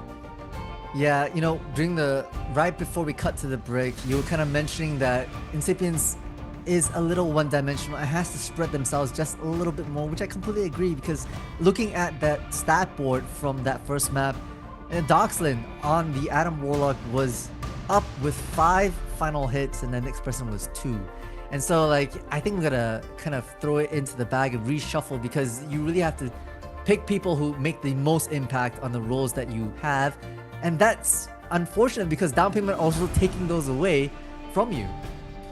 Yeah, and Down Payment, we saw them take away Gaku's magic that we've seen perform pretty well, to be honest, back in the group stage. But I think all of these teams are just respecting that Gaku is a really good magic player, and they will just take it away and just save them the headache of dealing with that pesky magic diving in and out of reality. As Incipients, they do pull in their map choice. They do choose Yggdrasil, a popular map for the convoy game mode.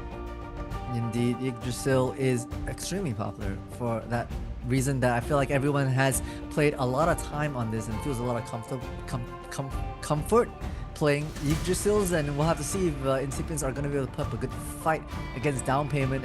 And mind you, Down Payment, yes, this name itself comes out from nowhere, but the players themselves are renowned, right? We've got players from Kanga, from Gen G, from Ground Zero Gaming, from Vicious and Rival Esports. A lot of hard hitter names coming together as individual like prioretic moments and wanting to play as a 6-stack unit. I think that's scary. Right, and so Incipients will have to put their thinking caps on, play as a team, not get picked off individually and fight back. In a sense, you could say they're Down Payment are the hometown heroes of the Oceania region here in the Asia region. Basically. Yeah, pretty much. And I'm sure Liger's in the chat just cheering on Down Payment here for the lower bracket match. I don't know if you're out there. I don't know if you're there watching, but I'm sure you're there. Maybe even Matsu, maybe even Profound Rice as well. We'll see if they're watching on the sidelines here as Down Payment look to make their run in the lower bracket here. And now we have to set our sights to the present of round 2, map 2, which we're going to be on Yggdrasil for. No change right now. Magic right off the rip, banned by the side of Down Payment against Gaku, who you really see hovering, right? Wanting to play that character, but will be denied. And Mantis as well, brought forward from ban number 4 into ban number 2. Really picking off the comfort picks from Incipients. Yep. Just get it out of the way before you worry about it later. You don't want to slip up and give them that pick as a Down Payment. So far, looking to do what they did back in map number 1. Just deny the magic, deny the Mantis, and then just move on your way. Yeah, the Jeff locked in from Incipients, that's interesting as well. I'm thinking, is Waylon going to run that? We haven't really seen Waylon on a lot of Jeff, but I can understand that Yggdrasil still has those edges, and therefore would be good. Seeing that Incipients took a play out of Zero Tenacity's book here, as they do take away the Strange from Down Payment. So no teleport plays coming in on the side of down payment, whereas Incipients, will they have access to it? We have yet to find out. Down payment, though, look to lock in the Venom to secure the Hela Venom team up if they do so want to. I mean, that might actually cause Incipients to want to ban the Hela, but they'll go ahead and ban out the Psylocke instead. They really want to look at Bobo King, but with the Venom locked in, that's going to be Donald's pick likely. 6 is going to have a terrific time rocking the Hela high in the skies with Yggdrasil Path, almost like home turf advantage for the side of Hela. So that'll be huge. The one-sided Doctor Strange comes out from Incipients, locking in Doctor Strange and the ban for Emma to seal the deal. Yep, and we will see what the team composition comes up here. Down payment, or at least on Bobo King, looking to rock the Star-Lord in Psylocke's place. But then again, this is still tentative. Still, nothing is set in stone just yet. I'm sure there's going to be a penny in the mix. I'm sure there's going to be a rocket in the mix to give extra bonus HP to everyone else. That's what everyone has been doing. You guys don't see it in the audience, but I can assure you that both of these teams really do prioritize that extra 25 bonus HP. Oh, 100%. It makes, the initial team fight, you got to get every edge for yourself. This is the highest levels of professional play. And that 25 HP could mean the difference between an elimination on your side or vice versa. So away we go as down payment look to maybe doing a bit of adjustments. Hey, mind you, 12 seconds, folks. Get to it. Hop to it, Jeff. Now on the run. It's going to be that 2-2-2 defensive hold from down payment, I believe. Yep. Sloomy and as well as Furikake on their defensive hold. And right off the rip, Incipients comes out swinging, wanting to take as much space as possible with a Gaku on the Star-Lord leading the charge. There's been a little bit of a miscommunication on the side of down payment. They're just trying to figure out which strategist they want to work with, as Fun does take out Doxlin, but does have the cocoon as Gaku will trade, as Lumi doesn't really have a cocoon for himself, being the land shark that he is. That would be very broken. Honestly, giving the land shark giving up a cocoon, that would be an insane team up, as now the objectives kind of pushing forward. You see Incipients make a very good press past a couple of choke points here to put the whole down payment back. They're using the confusion that they had during the early phases of the countdown to maybe take the advantage for themselves. Doxlin looking for isolations. Gaku as well. Half on his corner, finding the pick onto 6. But Bobo King responds in kind. Yep, Bobo King though picks up a double. Will trade out the doppelganger that is of Gaku, as Furikake will clap out Nakyu, who does come back thanks to the BRB from Exile, as down payment finally looking to hold for now, apart from a slight miscommunication back in the early round. Not too shabby, and plus, they're gonna have ultimate advantage moving into this next team fight, unless Doxlin does exactly that. That's why precisely they were hard carrying that first map. Doxlin on the Adam Warlock has the Cosmic Revival online as well, which means that Xenofly can push with aggression all the way into the choke. Everyone has their ultimates available. Donald at 99. Now everyone has their ultimate 6. Already popped the Ensong Inferno, but doesn't get any value. Gaku in Exile now teaming up to use their own ultimates, but it looks like it's Bobo King's time to shine as he lasers down Gaku. Eye of Agamotto, Karmic Revival. It's Jeff topping off with a Freedom Charge all on the site. It's a dance party, a particle sensory overload as down to payment looking to hold and will come out on top from the ultimate trades.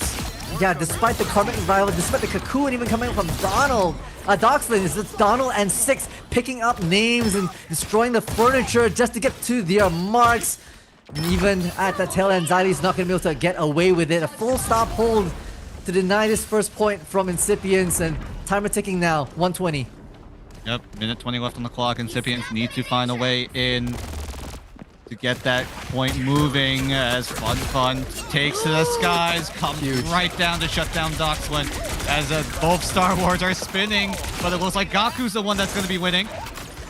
as the rest of Incipients looking to keep that push going. Here comes the dive from Naku, just tethering up the back line that is of down payment. Gaku lasers down 6, will jump in to find another, and Incipients, signs of life being shown here in this map number 2. Yeah, basically the dive plus the counter dive coming up from Incipients means that they're able to get the best of some of these players who can't necessarily get out of the action. Sounds like Lumi, sounds like Furakake. And there with the backlines being dealt with, they're able to push their way in. Captain America does their best to hold on, but Donald can't stay alive much longer. So is Bobo King sending it back. Now they're basically streaming in bit by bit, to be honest. Yeah, we call this the controversial one at a time strat. Here's the It's Jeff. Just waiting for the right moment. Oh, no. Only picks up his own allies. Oh! The rest of down payment. Can they look for a way in? Furakake opens things up. Here comes the Galactic Legend, but it's not going to do a whole lot thanks to the stolen Fate of Both Worlds from Lumi, as Boba King now using his own as Furakake tag teams with Lumi, and now it's his turn on the Fate of Both Worlds as down payment. They're looking to hold. Overtime meter comes to fruition as the team of Incipients crumble. As the moment we thought we saw signs of life from Incipients, it's gonna get blown right out. The candle bellowing in smoke. we kind of said, right, oh, why is down payment coming in bit by bit, but somehow something clicked into them, they exploded onto the site. I gotta call out Thunder. Actually, the Jeff soling their own allies was a counter against Six's, Phoenix's Ensong Inferno, right? That's actually big brain. I've never quite seen that, but hey, it kind of worked in the short term, not unfortunately for the long term. It was just too much that down payment brought in terms of firepower as well as eliminations, and we're able to stall out Incipients even from getting that first point. It was a great play coming in by Thunder, like you mentioned. I didn't even catch that. I just saw that they only caught up his allies. Yeah, I was like, huh?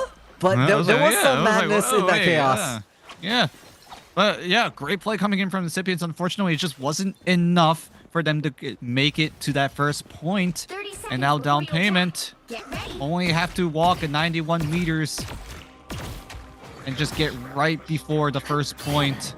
It's not necessarily a walk across the street. It's like we said in game number 5. Yeah, it's like a block or two. So nothing crazy. And like we said, it's still very doable.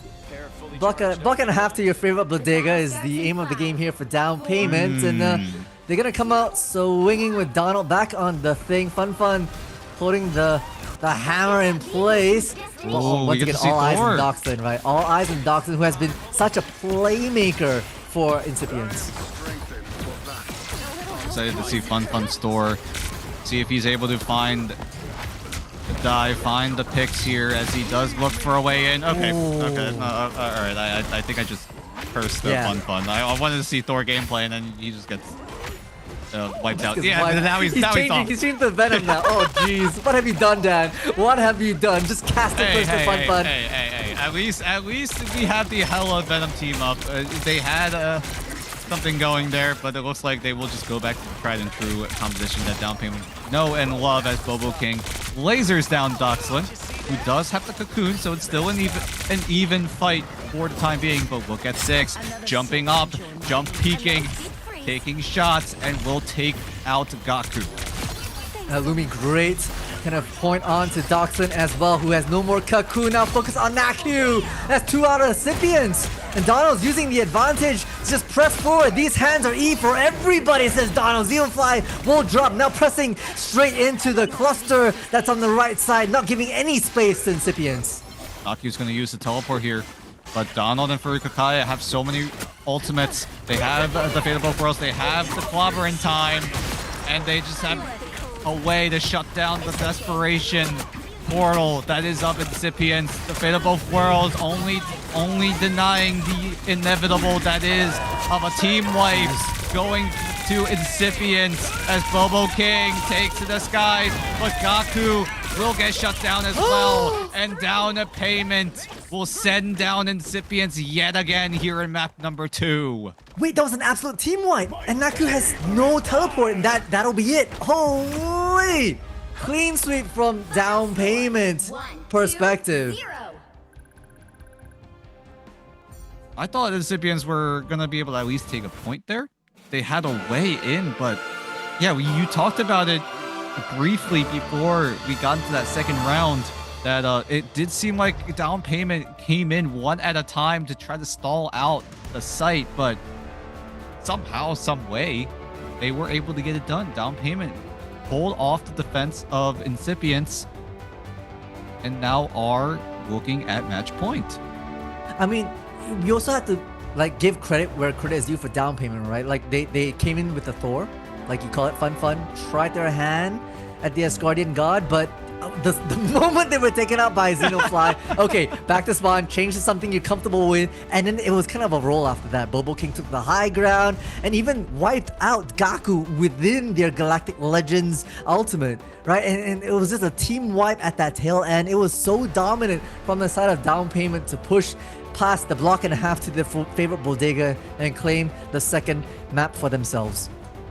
Yep, great plays coming in from down payment. Incipients also doing their utmost best to try to take a map for themselves, but unfortunately it just doesn't become that reality, as now Incipients yet again backs against the wall here, but this time it's a little bit different. This time you're facing elimination here. Yeah, you get that funny feeling in your stomach, the weird taste in your tongue, and that's because this is the moment of truth, right? They'll have to really step it up, or else it is goodbye and good home for Incipients. To be fair, I'm looking at the stat boards for Incipients, right? And Gaku really tried to step it up with 11 eliminations to their name, 7 final hits, and they tried their best. A bit of a improved performance from map 1, but unfortunately it doesn't quite cut the cake enough, right? Gaku will have to do a lot more, supported a lot more by the rest of their teams. Like Naku and Xenofly are really trying to tank as much as possible. Xyle Thunder and Zoxan are really trying to support that backline as much as possible. More. We need more. Yeah, we're gonna need more from Incipients, but down payment looking to keep this train going. Will they keep it going, or will Incipients find a penny to put on the tracks to derail down payment? We'll see when we go to a short break. We'll see if down payment complete the shutout.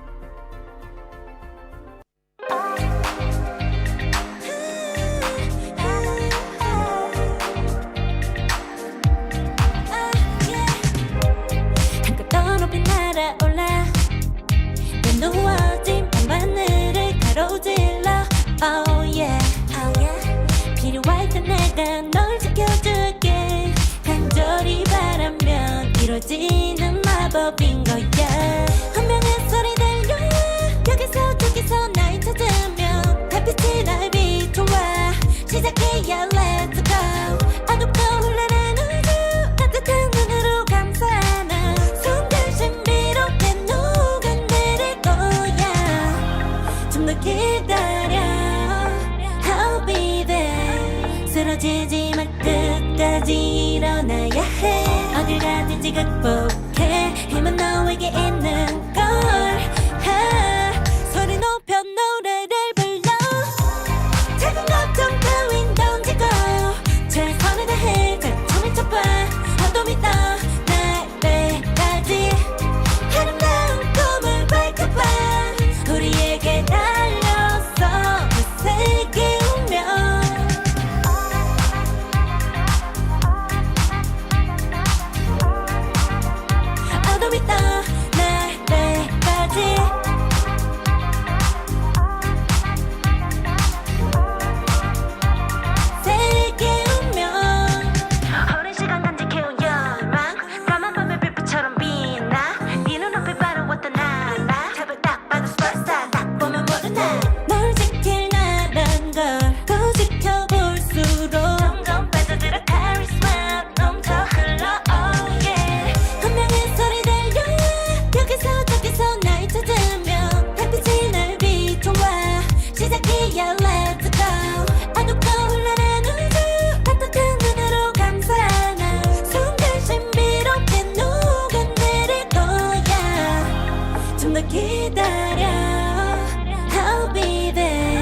쓰러지지 말 끝까지 일어나야 해. 어딜 가든지 극복해. 힘은 너에게 있는 걸. 소리 높여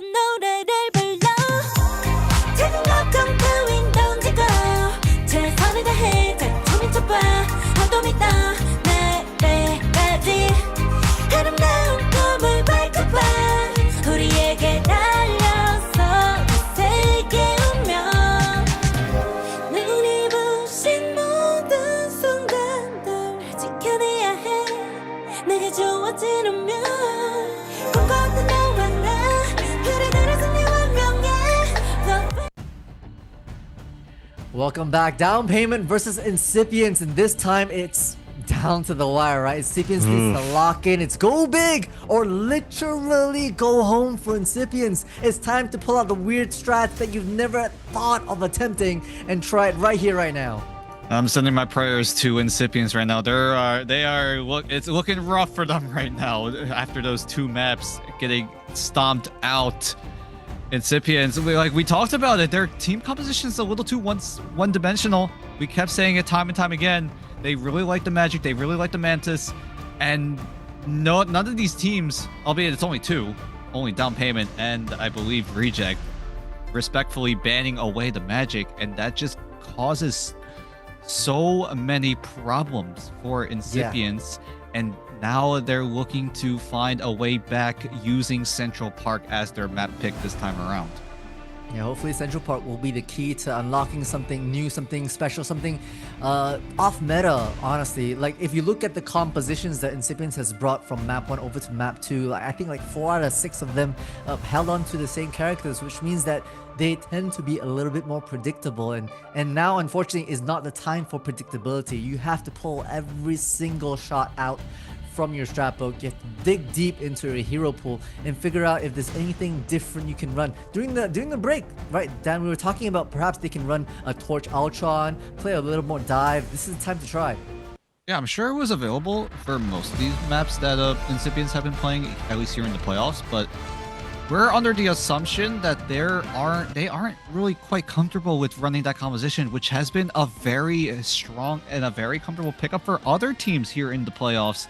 Most notably, Crazy Raccoon, Zero Tenacity also running it a little bit in their past series as well.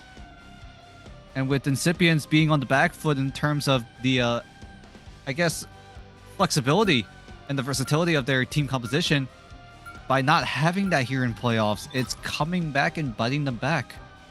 Yep. The saving grace, I mean, we saw that insane play from Jeff that Thunder was rocking on Yggdrasil's path, where basically they popped the It's Jeff while the Ensong Inferno was high in the sky, and they chose to swallow their own teammates. 3 of them were swallowed, and in order to protect at least 3 of them, if the Jeff went down to the Inferno, I think that's, a tick for tat. At least you saved 3 of your teammates, which was a big brain play, to be honest. We don't really see that often, and I've once upon a time kind of conceived that idea, but this was amazing to see in real life. Yeah. The heads-up play coming in from Incipients, that was a good play, but they're going to need a lot more than that if they want to stay alive in the series as this draft keeps on going. So far, it's been... as expected, Down Payment taking away the Mantis, taking away the Magic. We'll take the Luna Snow for Lumi, as the Ultron going to be denied.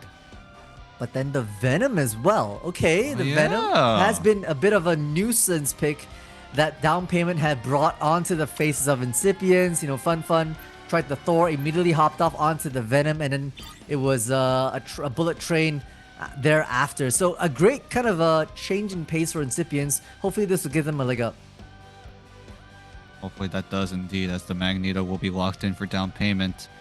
What does Incipients ban out for their final ban? It's going to be the Captain America.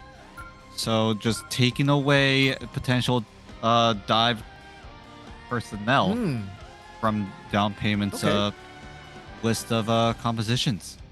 I don't mind it. We kind of say that like Incipients doesn't really have the dive pull within their belt or within their kind of repertoire, and perhaps the answer is not necessarily okay, we run dive ourselves, but maybe prevent the opponent from running dive, bring them down to our level and play poke, which is honestly what Incipients are really trying to do. Now, I cast our memory back to that first point, right, of domination, where we had 6 on the Hela, right now hovering over the Hela as well, that absolutely clicked heads. So again, double-edged sword for Incipients.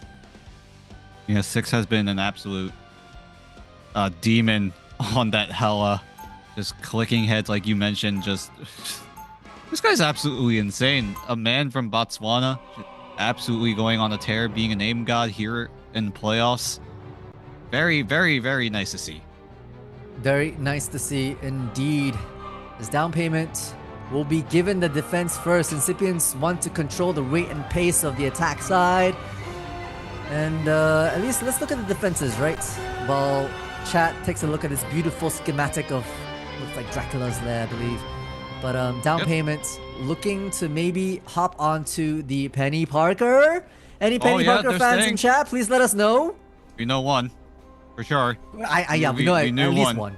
We know at least one. I'm sure you're doing well over there because you've got a Penny on the defensive side for down payment. Can down payment close it out here? Can they complete the sweep? Look at Gaku though, rocking the Black Panther. Oh yeah, he realizes that there's a Penny. Oh, he's got to tread carefully. Make sure that you don't step in the mines, but you do step into the left clicks of Furikakae as he does clap his way in, almost takes out Thunder, who has to swim away. It's like they have eyes at the back of the head, right? You can't step into the mines. You move into effectively 4 players on this high ground, holding down the absolute fort that is down payment. They're isolating these fights, and oh, it's Thunder on this backline trying to provide enough support for the rest of the Incipients to maybe push them off, so they take the other high ground for themselves, basically. Yep, Naku and Doxman using the Hella Venom team up for themselves as they are pinned into this small room. Can the Incipients find a way in is going to be the big question. Donald is going to be an absolute nuisance with that Penny Nest, and look at the amount of utility, the amount of mines available for down payment to rely on if anyone decides to try to look for a dive. Here comes 6 with the Galactic Legend. It's not Bobo King, it's 6 this time, but the Invisible Boundary will come in before any further damage is done as Incipients find a pick onto Furikakae. And can they find more as everyone piling in onto the site? They really are indeed. They went a bit of a roundabout movement now. Fun finding the mark onto Thunder. Jeff out of action after providing so much value for them. Xenofly as well. The defense holds true. Incipients wanted their full castle room tour and they saw it. Now it's time to leave. You gotta get on out of here as Incipients have to regroup. Down payment will do the same. The Penny Nest will be repositioned as Donald also has the chance to pop the Penny Ultimate if he so does choose to. But you also got Furikakae also on the Fate of Both Worlds. Bobo King now with Soul Resurgence as 6 does laser down Doxlin and will flip his way to safety. Yeah, great bubble as well, just to be able to sustain sticks a little bit more. Now the Ultron out's online. Zai's found out. Oh my! Within these close quarters, the rage is coming true. Donald finds one as well, but the cleanup crew on Al 5 and Incipients leave crying. Yeah, quite literally, yeah. As Incipients, they have so many ultimates to work with, whereas down payment, they only have 3, but I am pretty confident that it's going to be enough for down payment to take over the defense. But Incipients, this is their best chance to make their way onto the site here, as things are going to get kicked off as Gaku tries to use the End Song Inferno, but it's going to get shut down immediately by down payment. But a great stun by Xenofly. Stuns onto 3, but Bobo King did pop the Soul Resurgence in the nick of time, so it's not going to do any sort of damage here as down payment, they look to have the defense. Thunder does find the Mantis of Bobo King, but that's all.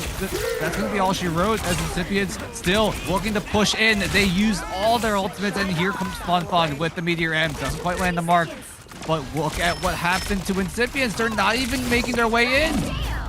They can't. It's just too much defensive hold, and every time they move in, down payment just envelop them like a bit of a burrito. 6 being an absolute nuisance, trying to track down the diving Venom.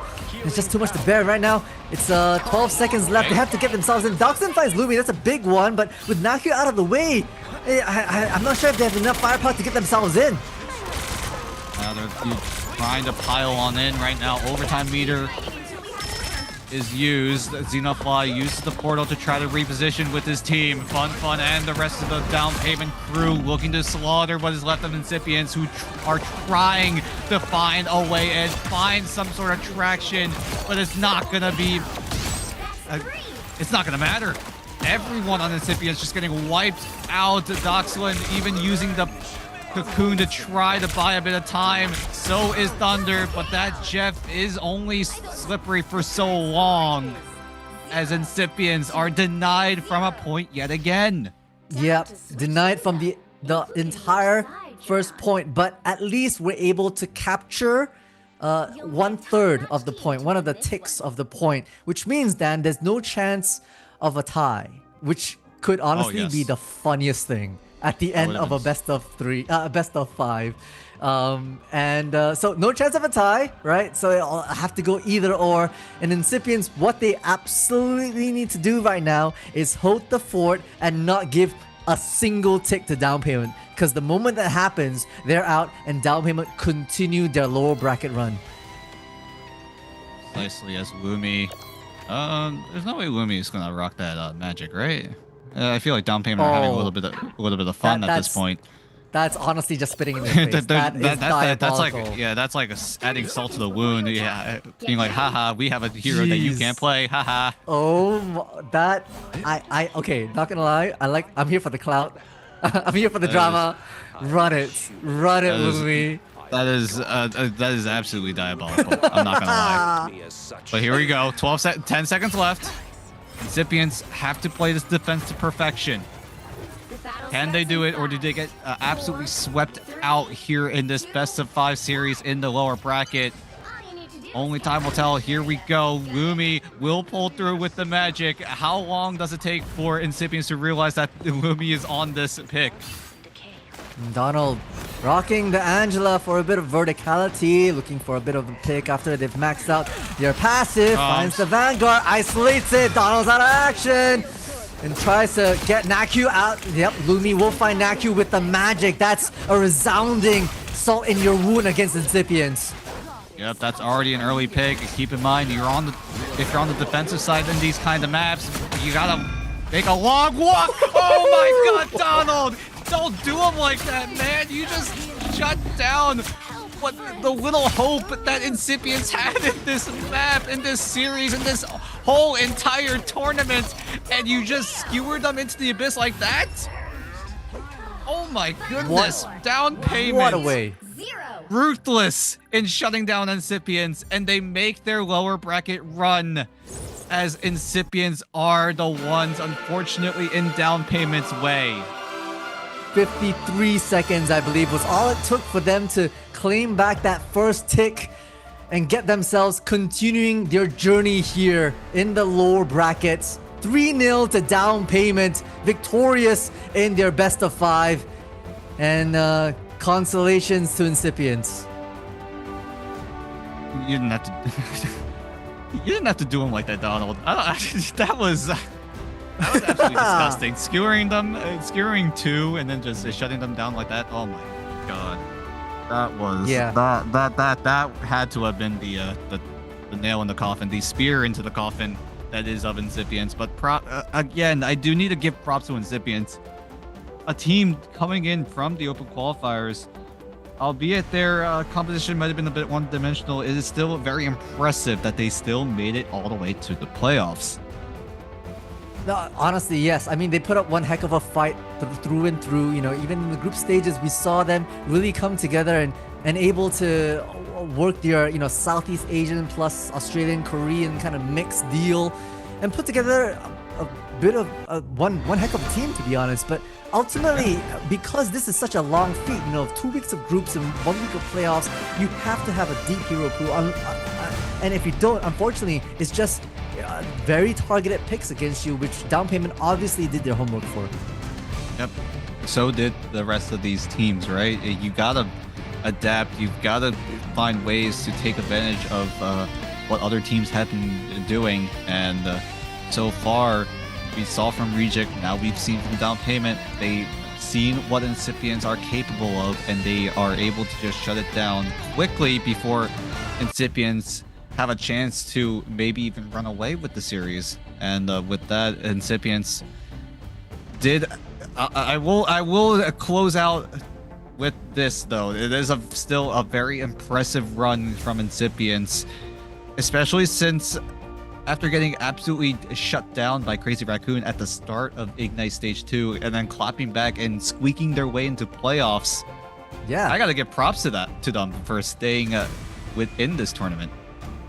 Yeah, I mean, we've got some also very interesting off-meta strats that in sequence somehow are able to pull off, right? Like, I believe, well, let me take a look at my notes, but I believe they were the ones who ran that off-meta against the likes of Reject and kind of almost got away with it yesterday. And today as well, right? A Thunder on the Jeff having saved 3 of their team members in away from the end song Inferno. That's a strat I've only conceived about in my head, but this is the first time I've seen in practice. But unfortunately, Down Payment just had a bit more depth of strats, a bit more depth of hero pool. And on the last one, right, Central Park, seeing them pull out the penny as well, doing a chokehold around the left side of the high ground was something I've not seen personally myself.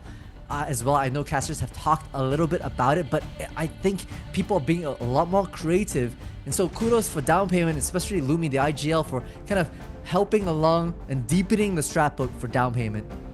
Yeah, and that's something you really want to see from Down Payment. We covered this, the only international team here in the Asia region. A team with the majority of players coming in from the Oceania region, most of them playing on that region for stage 1, now making their way into stage 2 here in the Asia region. So they've essentially have most of a whole nation behind their back as they all hope for Down Payment to make one hell of a lower bracket run. Yeah, I mean, some people work under pressure, you know. Some people know that with each series, if we don't win it out, you're going to be jangling your keys back to the metro. That's precisely, with your backs against the wall, you go all out. And that's how some of these teams play. Some people want to be in the lower brackets. Not saying that Down Payment were the ones who wanted to be in this position, but now that you gotta fully take advantage of your emotional state. You gotta weaponize it, and I think that's what came true. You know, we saw them absolutely click heads during maps 1 and 2. We saw Six, Lumi, Fun, Donald all step up, and of course backed up by the side of Furukake as well as Bobo King. The hard hitters to say the least. And I'm so glad that they're able to kind of formulate themselves as a team over time. I think that was the main concern that we kind of talked about during stage 1, that this is a team that's culturally and linguistically fragmented. We've got people from 5 different countries, 3 different continents, all speaking different languages. But somehow we saw the growth, the harmony, the cohesion come over time, and I love that, Dan. Yeah, we if you remember correctly, we did interview Donald like so many weeks ago. He said it himself. There were a lot of no's within their comms during one of their matches, and so far it looks like they've really resolved most of the issues that they had, and they're looking like one well-oiled machine. So Down Payment, although they did lose out on their match against EXO, they still were able to take a map for themselves. So there is still hope for Down Payment as they look to try to make a name for themselves and hope to make it towards international greatness. Honestly, they're a bit of a Cinderella story in my books, right? Like, we've got all these ex-pro players who maybe for one reason or another decided to leave their previous org or get pushed out by their previous org. They come together as scrappy team of 6, right? Team of 8, I think, is including their substitutes. And it's been amazing to see them kind of fight uphill, not just against their opponents, but internally as well. And they should make a movie out of this, Dad. They need to make a movie out of this. I'm sure there will be some sort of a short feature film featuring these. That's under the assumption that they make a deep run. That would just make it an absolute cinematic story. But that's really thinking way ahead right now. And with that, Down Payment, this is their one of the steps to make it towards that cinematic Cinderella run. But for now, that is going to close out all of our lower bracket matches for tonight as we set our sights towards the near future as we look at the upper bracket. Yep, we finally have our top 50% left here in the stage 2 Asia region. We started with 12 and now all but left 6. We bid farewell to On-Site Gaming as well as Incipients, having put up a heck of a run thus far. But unfortunately, only the best of the best can proceed.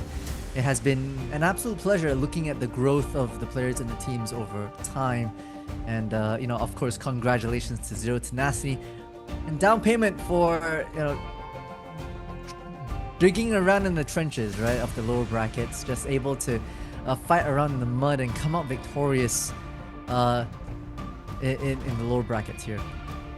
We are getting word that we will be heading into an interview from the winning team that is of down payment, putting on an absolute show against Incipients, and will look to make their run here in the lower bracket. I didn't quite catch which player it was, but we are going to get getting into it. It's going to be fun actually. Coming in to speak on behalf of down payment, we are going to get online with him very, very soon. As we come in. Hello, there he is. Fun himself. Hello. How are you feeling? Oh, I'm so good now. Thank you. Hey, you're so good. Thank you once again for putting a performance. You are obviously very excited and very happy for that win. So again, congratulations. I have to ask you, Fun, what was your favorite moment in the match you just played? This moment, when our team won the game, like now, I think. Yeah. A simple yet a very effective answer. Love that. And did you expect the result though coming in to this match against Incipients? Did you expect this to go 3-0? No. Our opponent was a very strong team, so I didn't expect a quick victory. I think our team won because we put in even more effort than yesterday, I think. Yeah. I love it. So humble, right? You maybe anticipated a bit more of a fight. I saw the magic bands come out against Incipients, and so you respect the enemy. Once again, kudos to Incipients and good job to you guys. Last question for myself, Fun. Tomorrow, right? You are gonna play either Crazy Raccoon or Gen.G. Do you have a message to say to either of them? Don't be nervous. I'm Fun. Just done. Yeah. There he is. We love that from you, Fun. Thank you so much for joining us. Congratulations on the win, and good luck tomorrow. Yeah. That was a joy to talk to. Oh, don't be nervous. Wow, that's gotta be shade. That's gotta be shade towards Gen.G. Fun, a player that used to be on Gen.G, who played in the mid-season finals and now is on down payment and has a chance to go against Gen.G. My heart, oh my goodness! Literally can't take this right now. It's about to explode. This might be a banger revenge arc. And I'm all for it.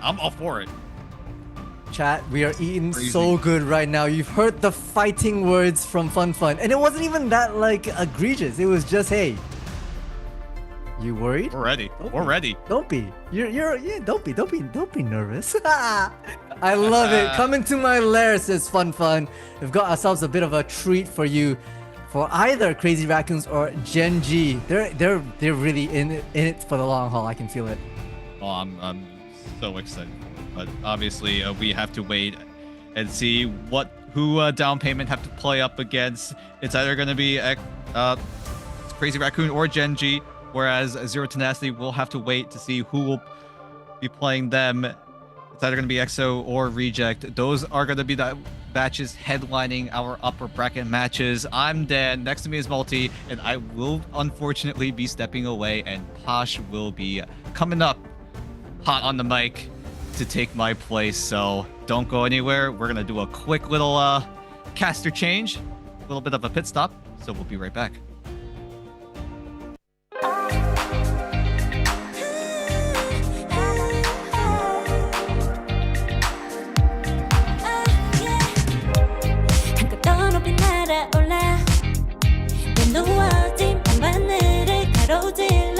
Oh yeah, 필요할 때 내가 널 지켜줄게.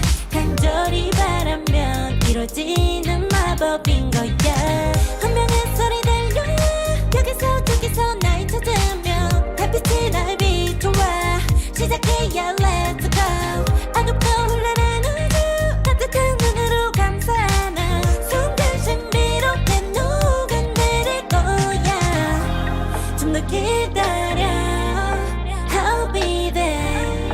쓰러지지 마 끝까지 일어나야 해 어딜 가든지 극복해 힘은 너에게 있는 걸 소리 높여 노래를 불러 작은 걱정 따윈 던지고 최선을 다해 작품을 쳐봐 어둠이 떠 날때까지 아름다운 꿈을 밝혀봐 우리에게 달려서 그 세계 운명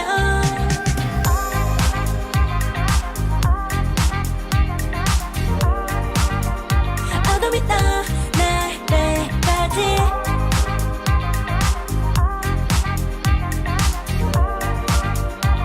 세계 운명 오랜 시간 간직해온 열망 까만 밤의 빛처럼 빛나 네 눈앞에 바로 왔던 나 탑을 딱 봐도 스파스타 딱 보면 모르나 널 지킬 나란 걸 더 지켜볼수록 점점 빠져들어 카리스마 넘쳐 흘러 oh yeah 분명히 소리 들려 여기서 저기서 날 찾으며 달빛이 날 비춰와 시작이야 let's go 어둡고 흘러는 우주 따뜻한 눈으로 감싸나 순간 신비롭게 녹아내릴 거야 좀 더 기다려 I'll be there 쓰러지지 마 끝까지 일어나야 해 어딜 가든지 극복해 힘은 너에게 있는 걸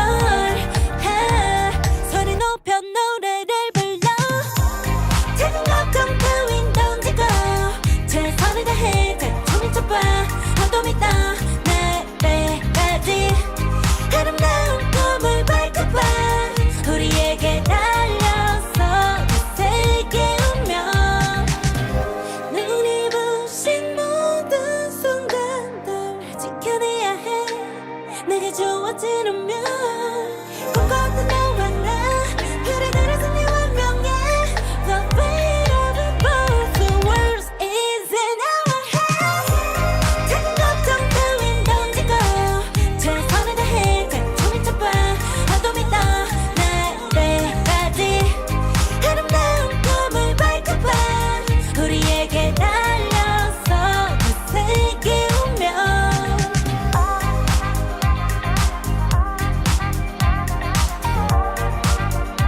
어둠이 떠 날때까지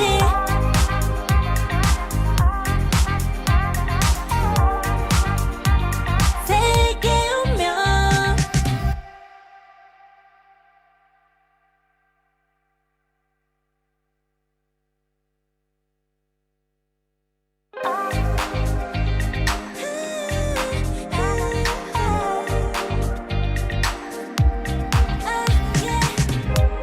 한껏 더 높이 날아올라 내 누워진 밤하늘을 가로질러 Oh yeah, oh yeah 필요할 때 내가 널 지켜줄게 간절히 바라면 이루어지는 마법인 거야 분명한 소리 들려 여기서 저기서 날 찾으며 달빛이 날 비춰와 시작이야 let's go 어둡고 흘러는 우주 따뜻한 눈으로 감싸나 순간 신비롭게 녹아내릴 거야 좀 더 기다려 I'll be there 쓰러지지 마 끝까지 일어나야 해 어딜 가든지 극복해 힘은 너에게 있는 걸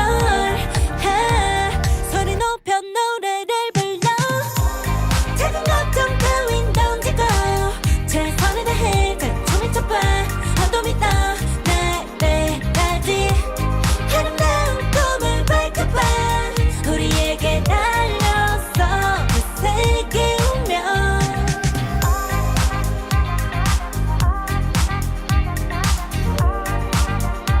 어둠이 떠 날때까지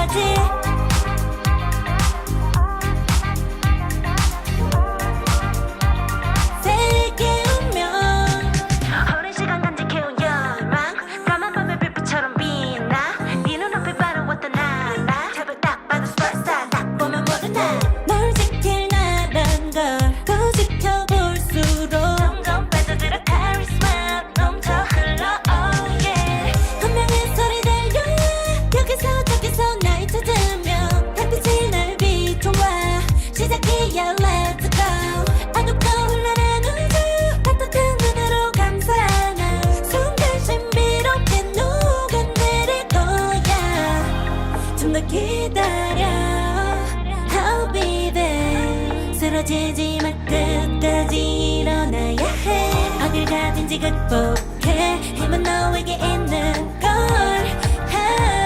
소리 높여 노래를 불러 작은 걱정 따윈 던지고 최선을 다해 작품을 쳐봐 어둠이 떠날 때까지 아름다운 꿈을 밝혀봐 우리에게 달려서 세계 운명 눈이 부신 모든 순간들 지켜내야 해 내게 주어지는 꿈꿔도 너와 나 별의들을 승리 완명해 The fate of the birds The world is in our hands 작은 걱정 따윈 던지고 최선을 다해 작품을 쳐봐 어둠이 떠날 때까지 아름다운 꿈을 밝혀봐 우리에게 달려서 그 세계 운명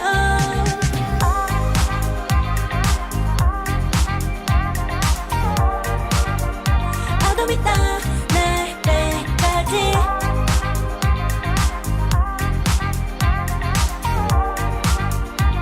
세계 운명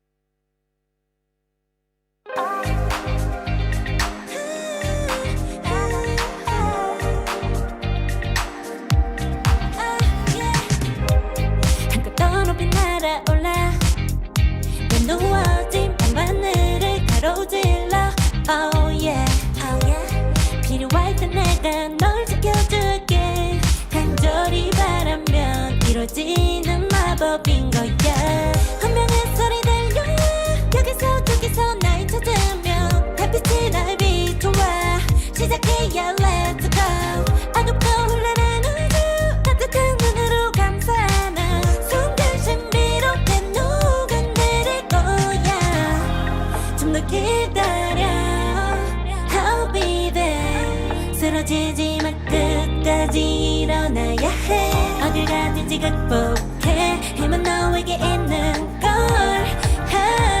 소리 높여 노래를 불러 작은 걱정 따윈 던지고 최선을 다해 작품을 쳐봐 어둠이 떠날 때까지 아름다운 꿈을 밝혀봐 우리에게 달려서 그 세계 운명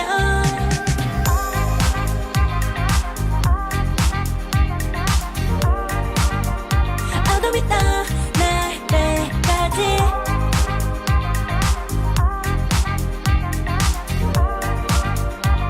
세계 운명 오랜 시간 간직해온 열망 까만 밤의 빛처럼 빛나 네 눈앞에 바로 왔던 나 잡을 딱 봐도 superstar 딱 보면 모르나 널 지킬 나란 걸 더 지켜볼수록 점점 빠져들어 카리스마 넘쳐 흘러 oh yeah 운명의 소리 들려 여기서 저기서 날 찾으면 달빛이 날 비춰와 시작이야 Let's go 어둡고 흘러는 우주 따뜻한 눈으로 감싸나 순간 신비롭게 녹아내릴 거야 좀 더 기다려 I'll be there 쓰러지지 말 끝까지 일어나야 해 어딜 가든지 극복해 힘은 너에게 있는 걸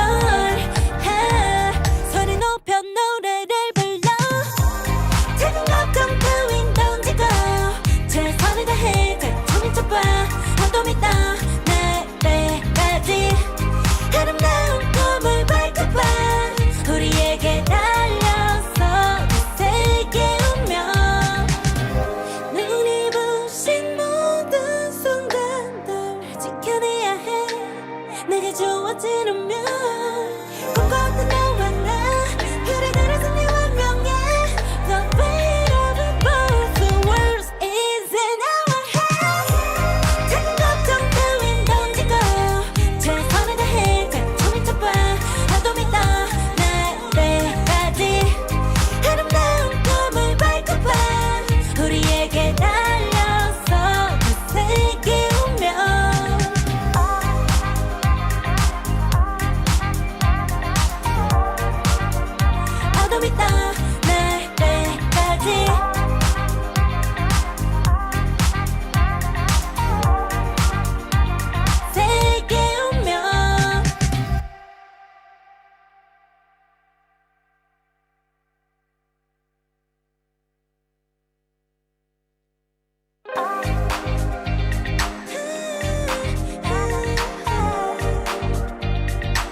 누워진 밤하늘을 가로질러 Oh yeah, oh yeah. 필요할 때 내가 널 지켜줄게 간절히 바라면 이루어지는 마법인 거야 운명의 소리 들려 여기서 저기서 날 찾으면 달빛이 날 비춰와 시작해야 let's go 어둡고 흘러는 우주 따뜻한 눈으로 감싸는 순간 신비롭게 녹아내릴 거야 좀 더 기다려 I'll be there 쓰러지지 마 끝까지 일어나야 해 어딜 가든지 극복해 힘은 너에게 있는 걸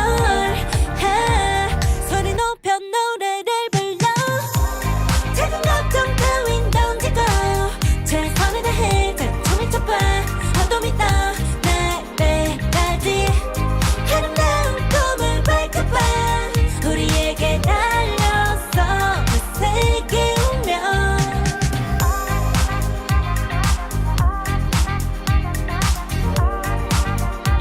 어둠이 떠날 때까지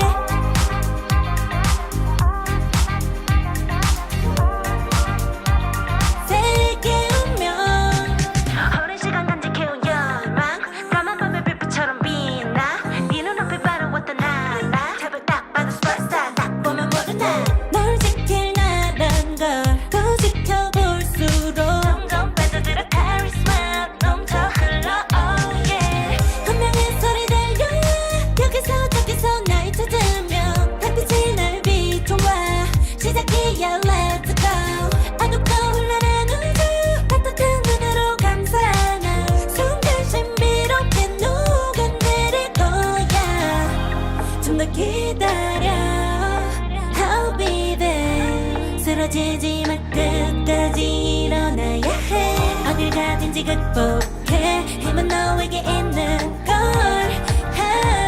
소리 높여 노래를 불러 작은 걱정 따윈 던지고 최선을 다해 작품을 쳐봐 어둠이 떠날 때까지 아름다운 꿈을 밝혀봐 우리에게 달려서 세계 운명 눈이 부신 모든 순간들 지켜내야 해 내게 주어지는 꿈꿔왔던 너와 나 그래들을 승리 완명해 The weight of the both worlds is in our hands 작은 걱정 따윈 던지고 최선을 다해 작품을 쳐봐 어둠이 떠날 때까지 아름다운 꿈을 밝혀봐 우리에게 달려서 세계 운명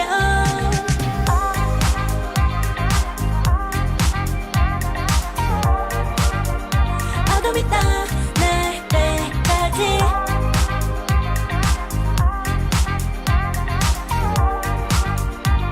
세계 운명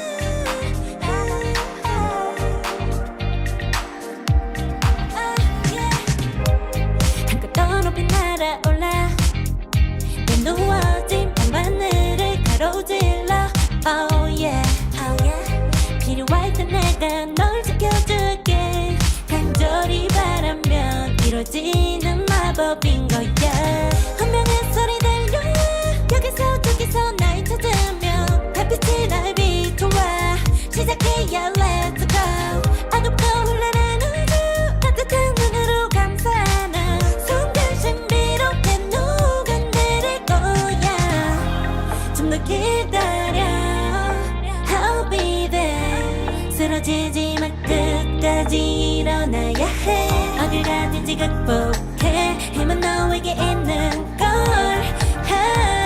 소리 높여 노래를 불러 작은 걱정 따윈 던지고 최선을 다해 작품을 쳐봐 어둠이 떠날 때까지 아름다운 꿈을 밝혀봐 우리에게 달려서 세계 운명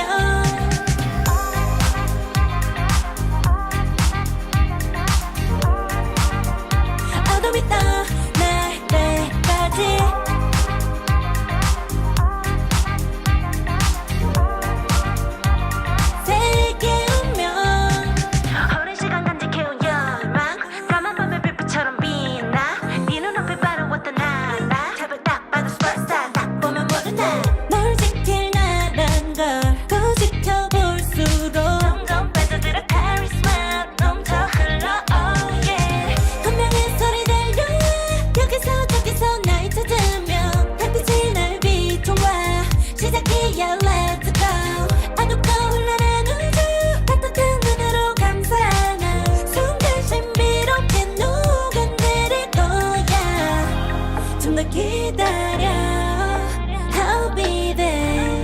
쓰러지지만 끝까지 일어나야 해 어딜 가든지 극복해 힘은 너에게 있는 걸 소리 높여 노래를 불러 작은 걱정 따윈 던지고 최선을 다해 작품을 쳐봐 어둠이 떠 내때까지 아름다운 꿈을 밟고봐 우리에게 달려서 그 세계 운명 눈이 부신 모든 순간들 지켜내야 해 내게 주어지려면 꿈꿨던 너와 나 그래들의 승리와 명예 The weight of it both the world is in our hands 작은 걱정 따윈 던지고 최선을 다해 작품을 쳐봐 어둠이 떠 때까지 아름다운 꿈을 밟고봐 우리에게 달려서 그 세계 운명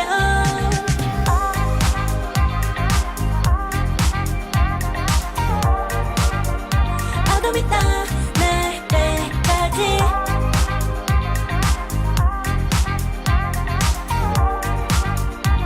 세계 운명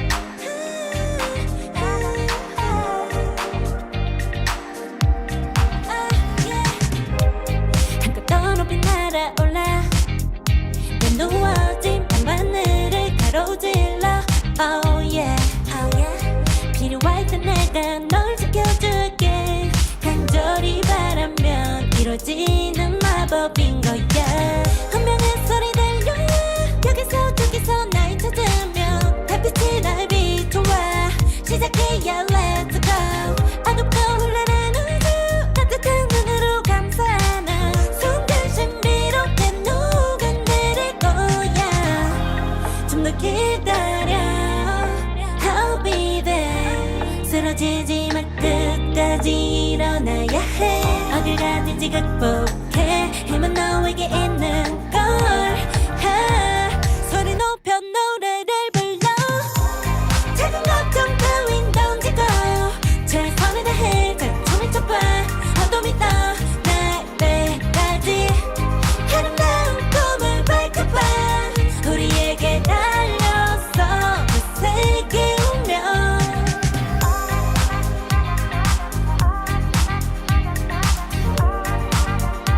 어둠이 떠 때까지 Well, hello once again, Rivals. My name is Diatonic, and I've got your after-action report for the second week of the Marvel Rivals Ignite Asia Group Stage. Zero Tenacity were back in action to kick things off for Week 2, taking on Down Payment in the opening match. Z10 looked clean on Map 1, but Down Payment would claw their way to a reverse sweep, defeating Z10 2-1. Incipients were still on the hunt for their first group stage win as they took on U-Inks next, and they'd get themselves on the board with a big 2-0 win here. Rounding out this first day of Week 2 was yet another marquee matchup, the fated rematch between Stage 1 champs Reject and the newly rebuilt Gen G. Though the players have changed, the story was yet again one of triumph for Reject as they take the series in a close 2-1 showdown. The second day of Week 2 started off with a match between veteran team Assemble Fire, who are still in search of their first group stage win, against Incipients. But Incipients had picked up some steam here in Week 2 as they won their second game of the week in a close 2-1 bout. Down Payment also continued their winning streak, taking their third win in a row over Rocket University in a big 2-0 sweep. Onside Gaming looked to keep their dominance alive in the next match as well, taking on U-Inks and walking away with a clean 2-0. And in the final Day 2 matchup, Zero Tenacity went head-to-head with the Vietnamese squad OEG. It was a tough draw for OEG, and they'd fall victim to Z10 2-0. Day 3 kicked off with a showdown between frontrunner team Crazy Raccoon and Onside Gaming, with CR continuing their flawless group stage campaign with yet another 2-0 win. We had a heavy hitter matchup between Gen G and Zero Tenacity next, one that Gen G would walk away the victors from with a complete 2-0 shutout. XOXO01 and Incipients stepped onto the field next, and XO would lock in their playoff position here with a big win over Incipients. We ended the day on a very interesting matchup between Reject and Rocket University, with Rocket actually managing to take a map off Reject. But the only 3-map series of the day would go Reject's way in the end. The final day of the Asia Group stage began with two Legacy Ignite competitors, XOXO01 and Assemble Fire, a matchup that XO would win handily 2-0. Reject were back up against Down Payment, and the Stage 1 champs would emerge victorious here, also 2-0.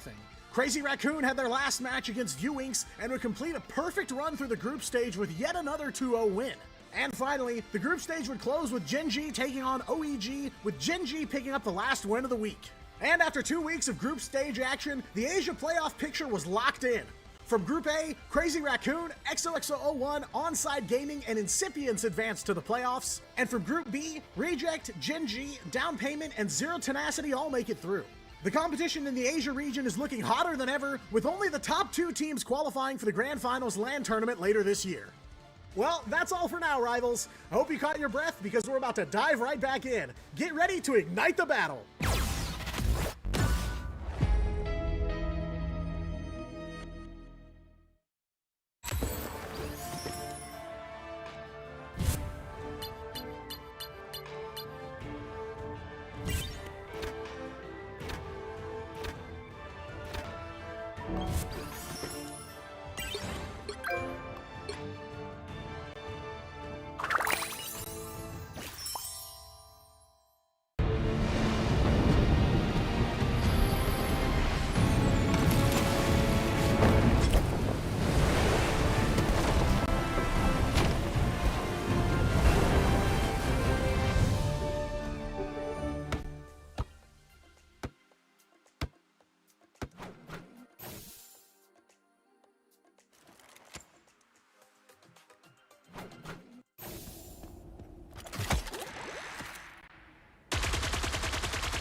Smoke screen! I'm hunkering down.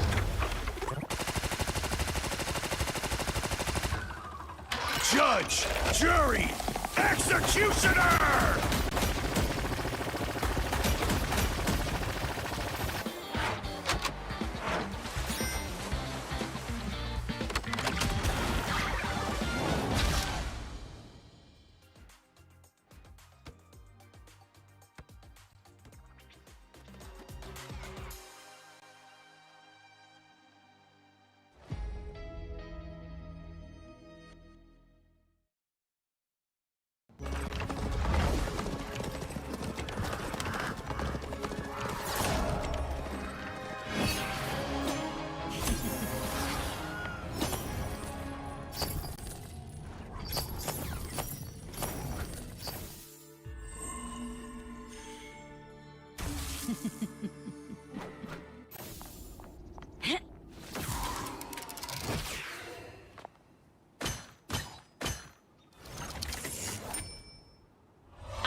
crush.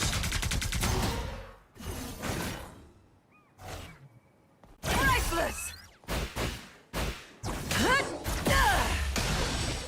Neo peasants.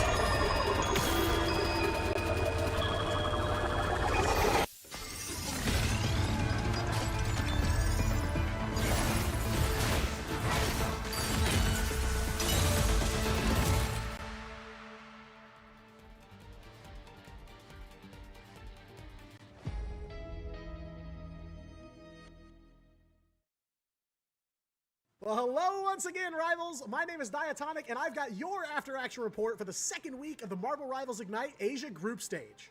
Zero Tenacity were back in action to kick things off for Week 2, taking on Down Payment in the opening match. Z10 looked clean on Map 1, but Down Payment would claw their way to a reverse sweep, defeating Z10 2-1. Incipients were still on the hunt for their first group stage win as they took on U-Inks next, and they'd get themselves on the board with a big 2-0 win here. Rounding out this first day of Week 2 was yet another marquee matchup, the fated rematch between Stage 1 champs Reject and the newly rebuilt Gen G. Though the players have changed, the story was yet again one of triumph for Reject as they take the series in a close 2-1 showdown. The second day of Week 2 started off with a match between veteran team Assemble Fire, who are still in search of their first group stage win, against Incipients. But Incipients had picked up some steam here in Week 2 as they won their second game of the week in a close 2-1 bout. Down Payment also continued their winning streak, taking their third win in a row over Rocket University in a big 2-0 sweep. Onside Gaming looked to keep their dominance alive in the next match as well, taking on U-Inks and walking away with a clean 2-0. And in the final Day 2 matchup, Zero Tenacity went head-to-head with the Vietnamese squad OEG. It was a tough draw for OEG, and they'd fall victim to Z10 2-0. Day 3 kicked off with a showdown between frontrunner team Crazy Raccoon and Onside Gaming, with CR continuing their flawless group stage campaign with yet another 2-0 win. We had a heavy hitter matchup between Gen G and Zero Tenacity next, one that Gen G would walk away the victors from with a complete 2-0 shutout. XOXO01 and Incipients stepped onto the field next, and XO would lock in their playoff position here with a big win over Incipients. We ended the day on a very interesting matchup between Reject and Rocket University, with Rocket actually managing to take a map off Reject. But the only 3-map series of the day would go Reject's way in the end. The final day of the Asia Group Stage began with two Legacy Ignite competitors, XOXO01 and Assemble Fire, a matchup that XO would win handily 2-0. Reject were back up against Down Payment, and the Stage 1 champs would emerge victorious here, also 2-0. Crazy Raccoon had their last match against U-Inks and would complete a perfect run through the group stage with yet another 2-0 win. And finally, the group stage would close with Gen G taking on OEG, with Gen G picking up the last win of the week. And after 2 weeks of group stage action, the Asia playoff picture was locked in. From Group A, Crazy Raccoon, XOXO01, Onside Gaming, and Incipients advanced to the playoffs. And from Group B, Reject, Gen G, Down Payment, and Zero Tenacity all make it through. The competition in the Asia region is looking hotter than ever, with only the top 2 teams qualifying for the Grand Finals LAN tournament later this year. Well, that's all for now, Rivals. I hope you caught your breath because we're about to dive right back in. Get ready to ignite the battle.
Smoke screen!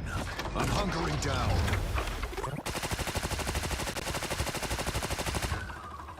Judge! Jury! Executioner!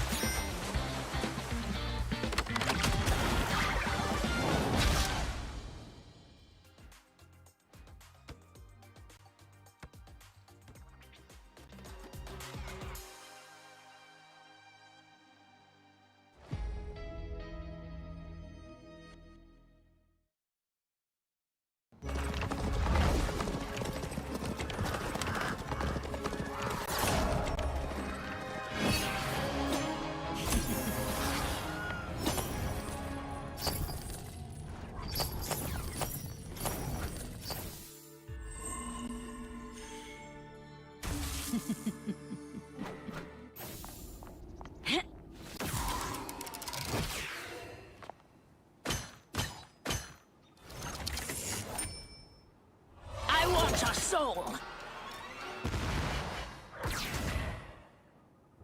Hell unleashed!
We are undefeatable!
Mind crush!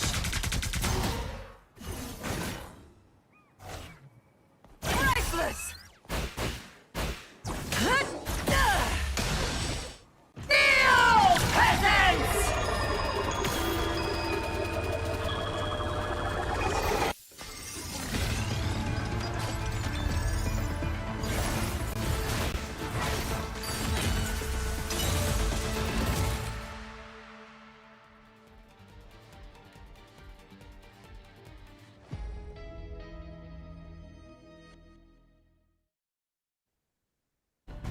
We're officially at the halfway mark for day 2 of the Marvel Rivals Ignite Asia Series playoffs, and of course with me is the a little change in pace. A familiar face to many. It's of course none other than Posh Spice, who led the charge on day ones yesterday with Dan. Coming to substitute Dan himself. He's gonna, going back for a bit of a breather. But hey, Posh, welcome to the chaos that is playoffs. I'll let you know this much, Multi, since we are going to be partners for today. I think I got a curse, and that curse is the overtime. I've witnessed the best of 8 of a map 8 of a best of 7. I've experienced 2 runs of a best of 5, and I hope you got your energy drink or whatever. Chat, I hope you guys are locked in. I'm sorry, EMEA, we might actually bleed on over to your time, but we're gonna switch on over to the Asia stream over on Twitch. But yeah, I expect nothing but complete banger matches between these 2 teams and also the 4th match, because we're an upper bracket side. Stakes aren't as high as having your tournament life on the line, but these teams are the cream of the crop, because these 4 teams are the ones that were invited to the Ignite Stage 2. Yeah, they were the top 4 actually from stage 1, and they continue here to be the top 4 in the upper bracket semifinals. It's none other than Crazy Raccoons versus Gen G Esports, which will be the 3rd matchup that we'll see really quickly. And the last one to top it off, last but certainly not least, XOXO1 versus Rejects themselves, the winner of stage 1 back in the middle of the year. So you've kind of put down the scene for the rest of the day, and 2 of these teams going to be taking a big fat L and moving into the lower brackets. You know what I'm saying?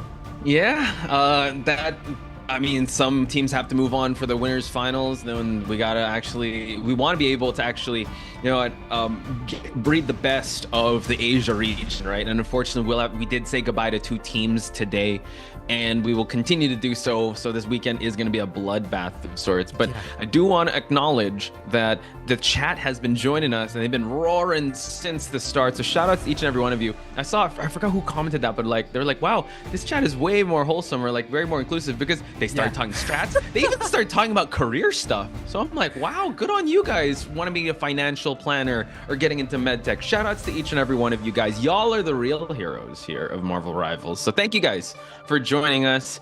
With that out of the way, I know that we just have to say what's up to everyone, so we'll give you guys shout outs. But let's talk more nitty gritty, because we were talking about the certain storylines and also the certain players between these 2 teams, which are Gen G and Crazy Raccoons. What storyline jumps out to you the most here, Multi? Okay, it is basically the first time that Crazy Raccoons, at least for stage 2, with a bit of tweaks in the roster, are going to be facing one of the Titans in Group B. And I think this is one of the big clashes, right? We've had interviews with Crazy Raccoons, and coming from Group A, arguably the easier group, and Crazy Raccoons, ended their streak in groups 5-0 and bested Zero Tenacity 3-2 yesterday. And so this will really start testing them, right? We're up against previous winners, previous powerhouses, that is Gen G, and I think that is the one that stands out the most for me. What about you? 100%. For me also, I think these 2 teams in the interview yesterday expected 3 zeros, but it went the whole best of 5. So I think that was a wake-up call from both sides that it's only going to get harder here on out in the competition. And they were nice enough to acknowledge wow, we kind of thought, or we kind of underestimated that we were going to go the best of 5. So now they got the taste of that. I'm pretty sure both teams are going to lock in once the bell starts ringing. And we did note that there's an anime arc of sorts here. We got friends on both sides. You got NX shouting out Monster and False. You got also former teammates from both sides. I'm pretty sure they scrim all the time. But yeah, we're really going to see. This is potential grand finals if you really think about it. It really is. And the stage is set because honestly, these teams are going to be now using today's VOD footage as upcoming kind of reviews, right? So it's kind of hard if you're the coach or the IGL for these teams, because do you want to bring all your strats out, right? That's true. Do you want to show all your cards right at the poker table, or you want to keep some close to your chest so that you have a bit more later on? It's a bit of a hard balance, because obviously you don't want to be in the lower brackets, and perhaps the losing team in this best of 5 marathon might show more cards than the other, but again, it is contentious. Yeah. I like the way you put that, right? Are you going to reveal all your cards and go all in, bet the farm? Or are you going to kind of go just kind of safe and just go with the tried and tested strategies? I'm going to give a shout out real quick to the creator Czar, because he says, Snake built the hospital he was born in. When he slices onions, onions cry. Go Gen G! Guys, I want to see that energy in chat. Who's for Gen G? Who's for Crazy Raccoons? I want to see it. As we see a one-sided Ultron on Gen G's side. And we talked about flyer meta. In a map like Burn T'Challa and Domination, yeah, locking in the Ultron, you're already up, I would say, in this meta. I mean, it's poetic, right? You just talked about Snake being shouted out by chat, and that is honestly Snake's pick that they are so comfortable in being high up in the sky, using that hit scan laser beam to make a difference. They've continued to ban out a Venom plus a Warlock. They don't want the Atom to have the Resurrect composition to make their way onto an ever snowballing element. Now, Crazy Raccoon side, one-sided Star-Lord, right? That's huge. That's obviously NX's very comfort pick and able to apply that aerial superiority. He's the Star-Lord main, right, that you want to get. But we talked about how NX and Hyan kind of go for the Torch and Ultron. But the fact that they banned out that Ultron, they go to the next best flyer here with that Star-Lord. Shout out to King Soar saying, let's go Crazy Raccoon, smoke Gen G. Oh, dude, we're seeing the smoke in chat, guys. I want to see how you guys are going to predict this one, because me and Multi are going to be just professional fans of this and not be biased at all. We're going to see a lot of strategist bans, and the Star-Lord actually is going to get banned out of Gen G. So Crazy Raccoons do have access to the Jeff and Star-Lord, which is actually really good. We've seen a lot of Jeff plays. I wonder if Lastro is going to be a beast and go for another Shark Week today. Yeah, and also very interesting, right? Gen G banned out the Venom, which I feel is a very targeted thing against Rip Picasso, right? Rip has been so good with those backline dives on the Venom, on the symbiote, and just able to distract, or at least, at the very least, trigger the cooldowns of those strategists, and at the most, get insane backline wipes, right? So it is super targeted. Both these teams have absolutely been doing their homework and really trying to counter it. But the thing is, when you're at this level, Crazy Raccoons Gen G, each and every player have deep hero pools. Oh, definitely. It's Adult Swim when you guys go in that deep with these pools. So I will give a shout out to Iron Ship, because he did kind of go through the different changes that we are going to be seeing throughout this season. And you guys keep your eyes peeked out for Venom. Venom is going to be one of the best tanks in this game, if he's not already. And you see the priority ban out of him. So that is the ever-changing tide. So we are going to see Ripasuko onto that Hulk. He is all about that dive along with JT3. Thankfully, he's not on that Magneto, because he is hitting 3-point shots with that Meteor M. So first engage is going to happen. JT3 is already in the mission area, just widening the territory of his team, while we do see the support come in on Crazy Raccoon's backline here. From the corner, it's going to be Heian just trying to bug the backline. A lot of individual fights thus far. Ooh, close quarters will find Monster. And NX opens things up for Crazy Raccoons to claim the point. And what's crazy is that, oh my god, an elimination on both sides. Ripasuko taking out False, one of the pillars of the front line of Gen G, and Crazy Raccoons have already unlocked the mission area here. So Ripasuko just darting back and forth, doing an amazing job. Just holding on to the area here, while Jeff is going to be overextended there. So excellent hold so far. Hyan trying to force Jeff to stay away from line of sight here for him not to be able to heal up his team. Yeah, that's the thing about Jeff, you know, even though after a nerf, it still can be a really good backline support. Now Felix brings the fire. We'll find Lastro hovering around in weird places. And using the Rage of Ultron, we'll find at least that one pick, and now back into it. It's going to be the End Song Inferno. Can't find anything though. And Brownie will get paid and punished for it. JT3 locking themselves in. Meanwhile, on the other side, Monster will find NZ. It's still back and forth, but at least Crazy Raccoon still holds on to this point. Yeah, it's still just a constant elims of both sides. Crazy Raccoons aren't playing the numbers game very well. NX forced to go to the Strange to try and support the team fight. We do see that the Hulk has already spent the ult here just to hold on to point. Once you're past the 50% mark, Gen G's got to be very careful, because it's slowly building up. We do see that there is going to be an It's Jeff here. Let's see if a cleanup is going to happen. A cleanup crew, not quite. And they still stay alive here. It's only the Rocket that gets sent back. And Monster taking out one. So constant exchanges from pillar to post here, Multi. Oh, Brownie giving NX a taste of their own medicine with some close quarter combat on the Phoenix. And finally, Genji, sorry, oh, not just yet. I had caught the words in my mouth as JMX gonna try to delay just a little bit more, but finally Genji convert it over for themselves. After Heian high in the sky, can't find much value with the Galactic Legends. What a labor takeover of point, and right now the action is definitely non-stop here. We're still climbing on the side of Genji, but they did get 2 elims. And now Haiyan is trying to just push the team of Crazy Raccoon, or sorry, Genji back here to the back lines. Again, Haiyan, not usually on the Star-Lord, but NX on this Phoenix has been working wonders. Now Haiyan trying to set up a gank up until the Emma Frost here, just for her to just get punished for holding point, and just like that, False takes out Haiyan. Not a great start for Crazy Raccoons, right? You know, it feels very fragmented so far, especially because the likes of Snake and Monster are just throwing a lot into the backline of Crazy Raccoons. But now it's gonna be maybe a response in somewhere in kind at the sides. Once again, Land Shark Jeff trying to take these 1v1 duels around the corner, but back onto supporting the rest of their team. Halfway through is Genji. They've got a few ultimates in play, and Brownie comes in hot and heavy, finds Lastro, and then some Inferno. As well as Monster onto Heian. Monster, an absolute monster at the moment, just taking names away from Crazy Raccoon. NX forced to go for the Ensong Inferno, while Ripasuka, unfortunately, in puny banner form. I would have to call this out. It is actually a 2-2-2 lineup, so the Animal Buddies, once one falls, it's kind of hard to sustain. They do have the firepower, and that's how they were able to get up until 83. But Genji, you know, rocking the triple support here. They're still holding very strong as they pass the 83% mark, and they're slowly trying to build up here as Crazy Raccoons try to get a foothold in this matchup or in this next team fight.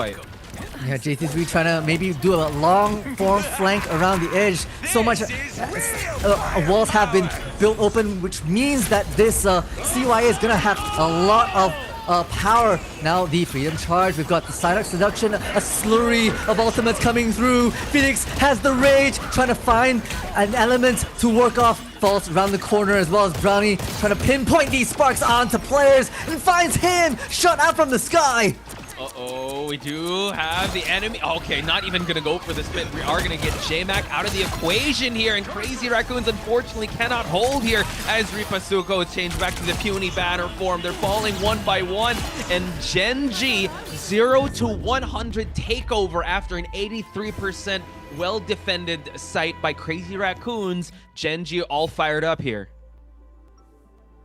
Posh, I need a brain upgrade. I need to triple the size of my frontal cortex, because the way Crazy Raccoons and Genji are playing is too complicated for us mere mortals to have to deal with. Honestly, their style of play is very similar to each other, very fluid and very dive-esque, but not overcommitting each of their pushes, right? And whenever one does, they get punished for it. And so honestly, it's not necessarily how good they're playing, it's how it's capitalizing on the mistakes that each of their opponent make. Yeah, it's really just a matter of overextension and just making sure that one is caught out, because they had such tight communication when it came to rotation and staying alive.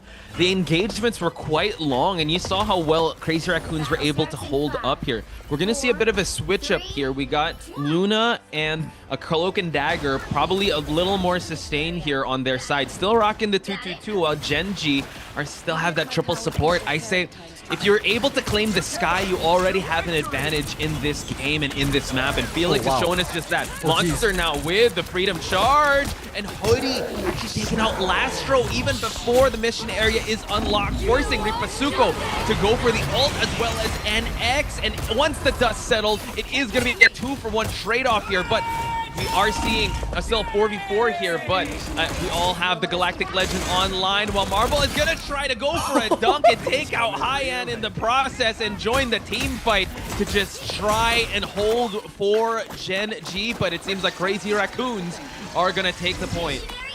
I mean, what a play from Genji, to be honest. They had a play. They sped through with the bubble speeds from Jeff to be able to just push their way into Crazy Raccoon's spawn effectively. But hey, Crazy Raccoons was able to maybe add a little diversion around the corners. They split up and spread out, and that's the fluidity we kind of talked about. Now Monster applying pressure. We'll find Heian on the Namor. That's trying to give that Gamma burst onto for the Hulk team up as well. But now the Ultron Rage is online. Phoenix is hunting for those laser beams high up in the sky, while Monster continues to apply pressure on the peripherals. Yeah, I do see that Heian has changed back to the Star-Lord here because maybe he had more value here instead of the dive, but Brownie is going to take out Heian once again, so he's getting picked off and fed to Genji as Genji try to take over. You gotta use the animation cancers because that's not going to be there for long. You might as well use it. Dust is settling while Brownie now, oh, it's actually NX that is going to go for the Ensong Inferno. JT3 with the Psionic Seduction. The ultimates keep on holding for Crazy Raccoons. We're at the 50% mark, but we've seen this story before. Can Crazy Raccoons change things up? But no, it seems like Gen G is going to be able to try and hold here. Hoodie playing hide and seek behind the corner. Phoenix applying a vertical pressure on to Rip in puny banner form, and now hunting for a second that's high and taken out of form. And Genji claimed back at 65% for Crazy Raccoons. We've seen the story before, just not too long ago. Yeah, I know. I paid for this ticket. I played this game before. Says, I forgot his name from Squid Game. But Genji can actually repeat that same type of domination. We're seeing another adjustment on Heian's side with the Bucky. However, still the triple strategist is working very well. Brownie with that carry of a duelist. Felix now coming on in with that rage just to force the engagement to happen in their terms away from the mission area as JT3 takes out False. So a 1-for-1 pickoff, but now it seems like NX wants more. Yeah, at least Falls came back with the BRB, and now Snakes already popped the CYA, so a lot of boost coming up, and NX round the back finds Snake, and still is hunting for more in the high grounds here. Has to really carry a lot of the team to continue on the fight around the point for Crazy Raccoons. Now Hulk has popped up the ultimate form. These hands are rated E for everybody, says Rip, and finds Falls in the midst of it. Monster out of action, no more Vanguards for Gen G, NX Phoenix out of action. Genji's starting to crumble a little bit more, and Crazy Raccoons take back this point. That was an amazing Ensong Inferno. I mean, they should really change his name of Ensong. It's not the Ensong, it's only the beginning of this Phoenix by NX. And the way that they're able to build it up, this could be a beginning for Brownie as well as they try to make their way towards the point. Heian is going to try to force the cooldowns away, make it a 2v1, but you still have the Jeff to worry about. We also have the Kraken impact once he gets that crowd control. We're going to start things off with the Psionic Seduction, but a big clap onto Hoodie is going to make this a 6v5. And now ultimates are coming out for the sustain while Crazy Raccoon is forcing the overtime.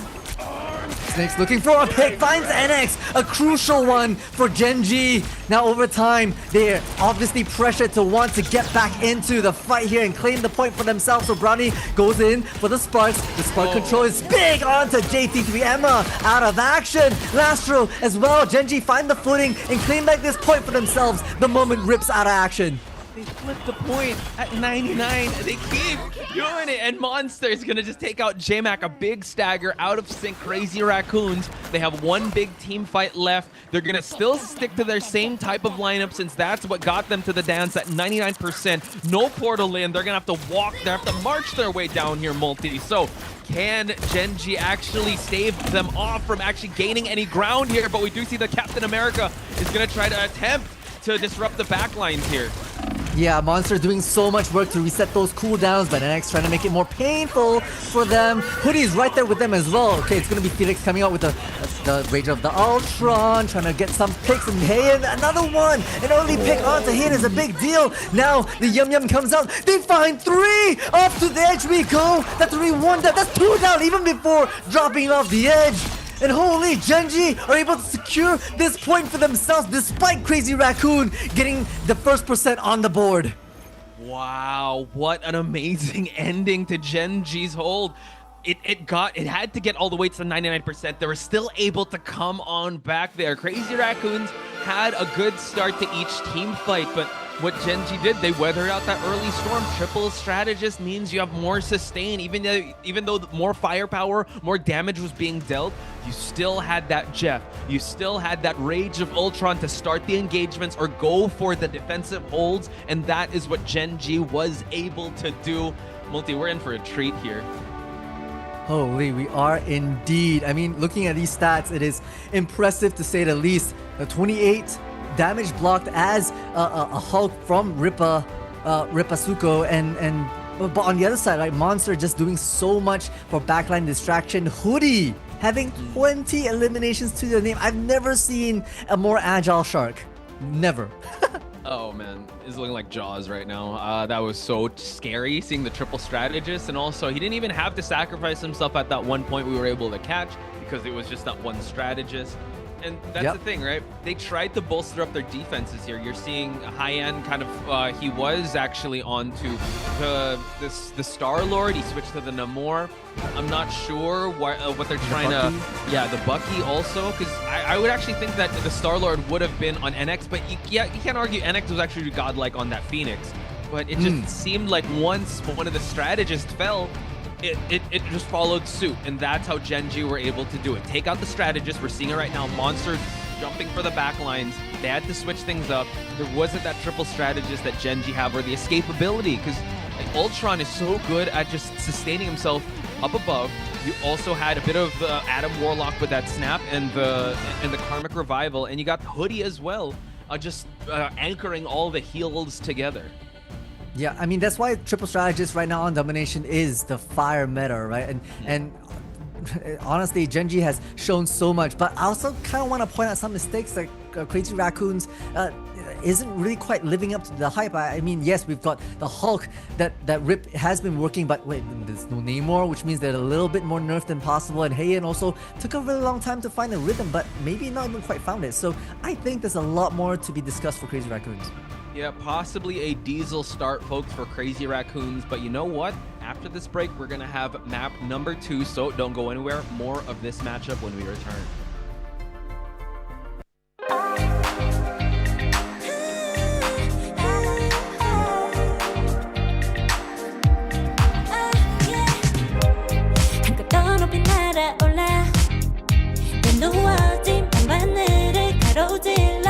Oh yeah, 필요할 때 내가 널 지켜줄게. 간절히 바라면 이루어지는 마법인 거야. 운명의 소리 들려. 여기서 저기서 날 찾으면 달빛이 날 비춰와. 시작해야 let's go. 어둡고 흘러는 우주 따뜻한 눈으로 감싸는 순간 신비롭게 녹아내릴 거야. 좀 더 기다려. 쓰러지지 마 끝까지 일어나야 해 어딜 가든지 극복해 힘은 너에게 있는 걸 소리 높여 노래를 불러 작은 걱정 따윈 던지고 최선을 다해 작품을 쳐봐 어둠이 떠 날 때까지 아름다운 꿈을 밝혀봐 우리에게 달려서 그 세계 운명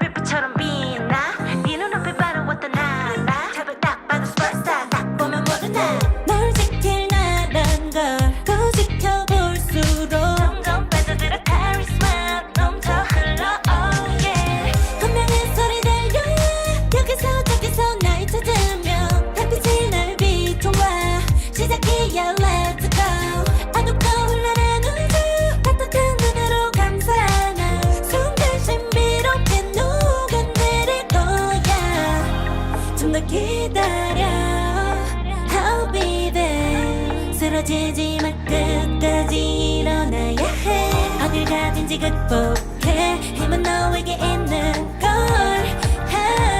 소리 높여 노래를 불러 작은 걱정 따윈 던지고 최선을 다해 작품을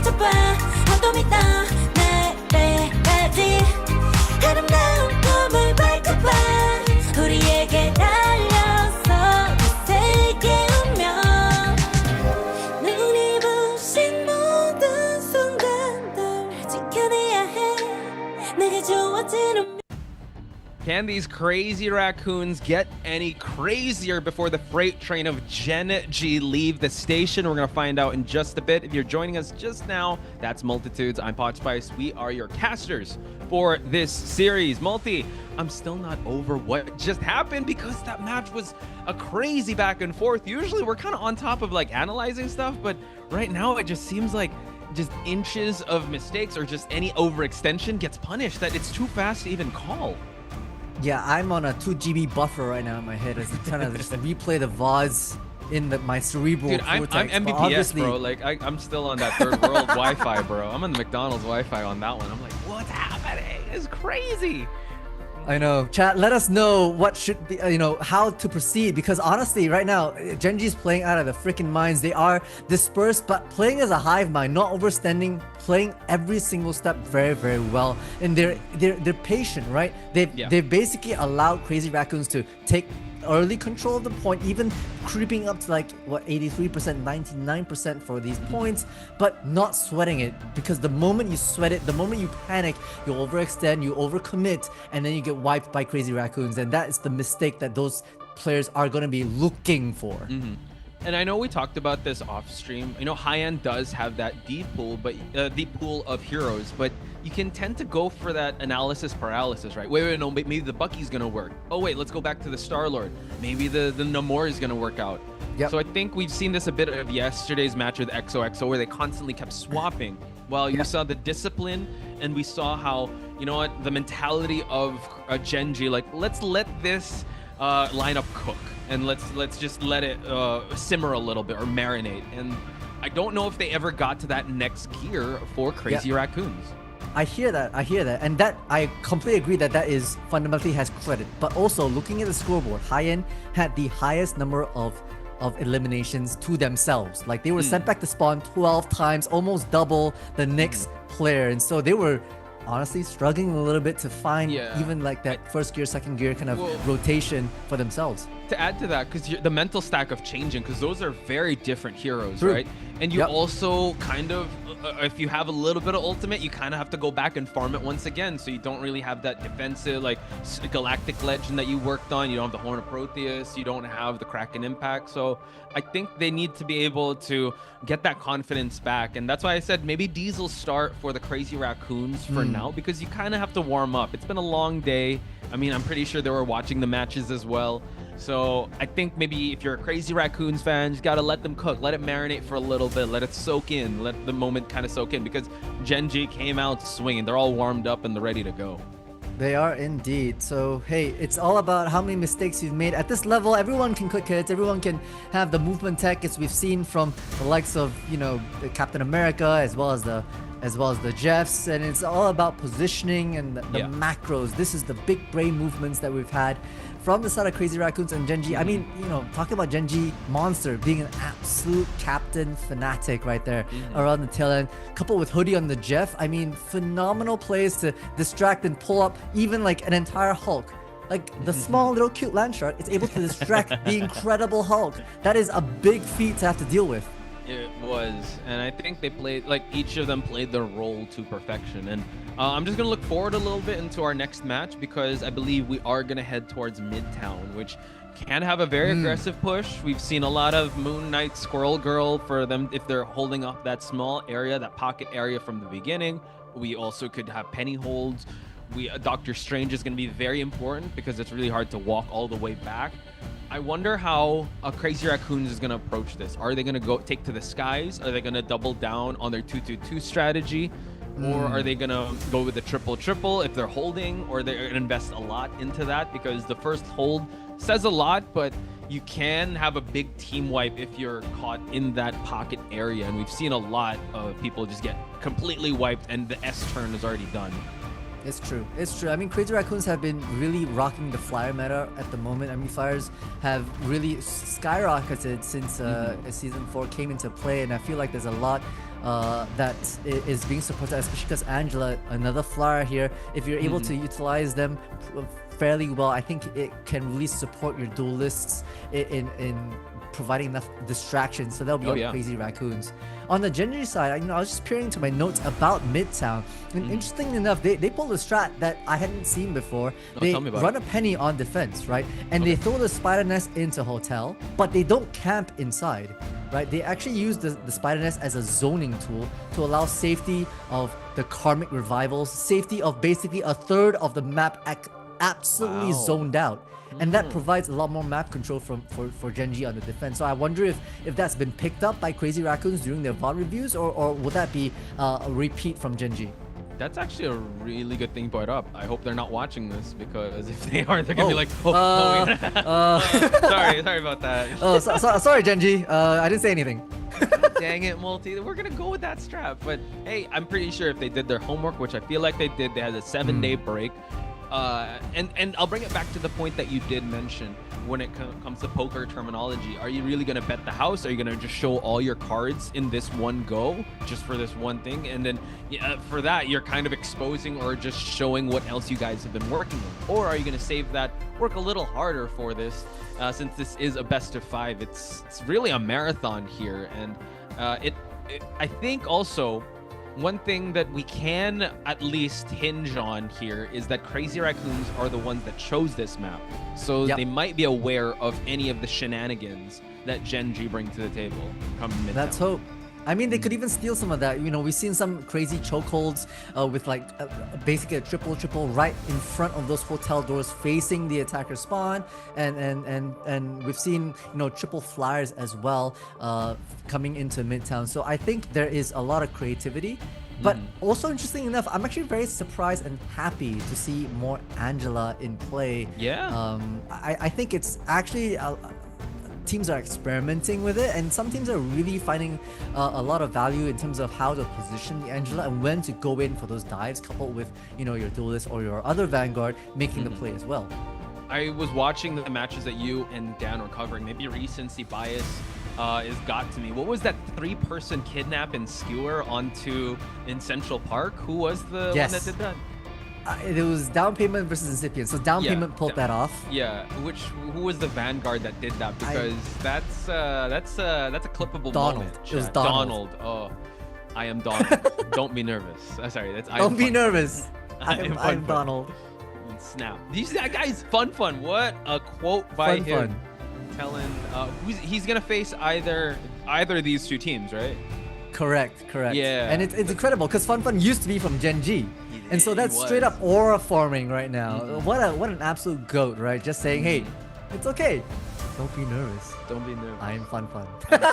And he snaps you out of existence just like that. Ooh, fun. There you have it, folks. Even though, the way is like, my favorite moment is this right here. With a tear in my eye. This is my favorite moment when you asked him that first question. He's like, yes. I'm just so happy. I'm like, wow, I'm so glad you guys interviewed Fun in that scenario. So if you guys haven't seen it yet, check out the VODs. It was Multi and Dan that interviewed Fun in that, I'd say, that amazing performance, that 3-0 performance by Down Payment. So yeah, indeed. Yeah. I really think that Down Payment have really gone their way. They've picked up the broken pieces of various players. Well, what's that little like Japanese technique where they basically take broken pieces and seal them up with gold? Yeah, with gold. Yeah. That's Down Payment. That they should change a logo to that. That would be dope. Hire me. It's a vase, right? And then yes. That would be really good. And I think the way that they're able, and you pointed out, right, the team comms are insane because of cultural differences and whatnot. We'll talk about that in just a bit because right now we're going to head towards the picks and bans. Again, it's going to be Midtown here. Let's see what Crazy Raccoons are going to do since they're going to be the ones pushing out to get Herbie to read the Darkhold.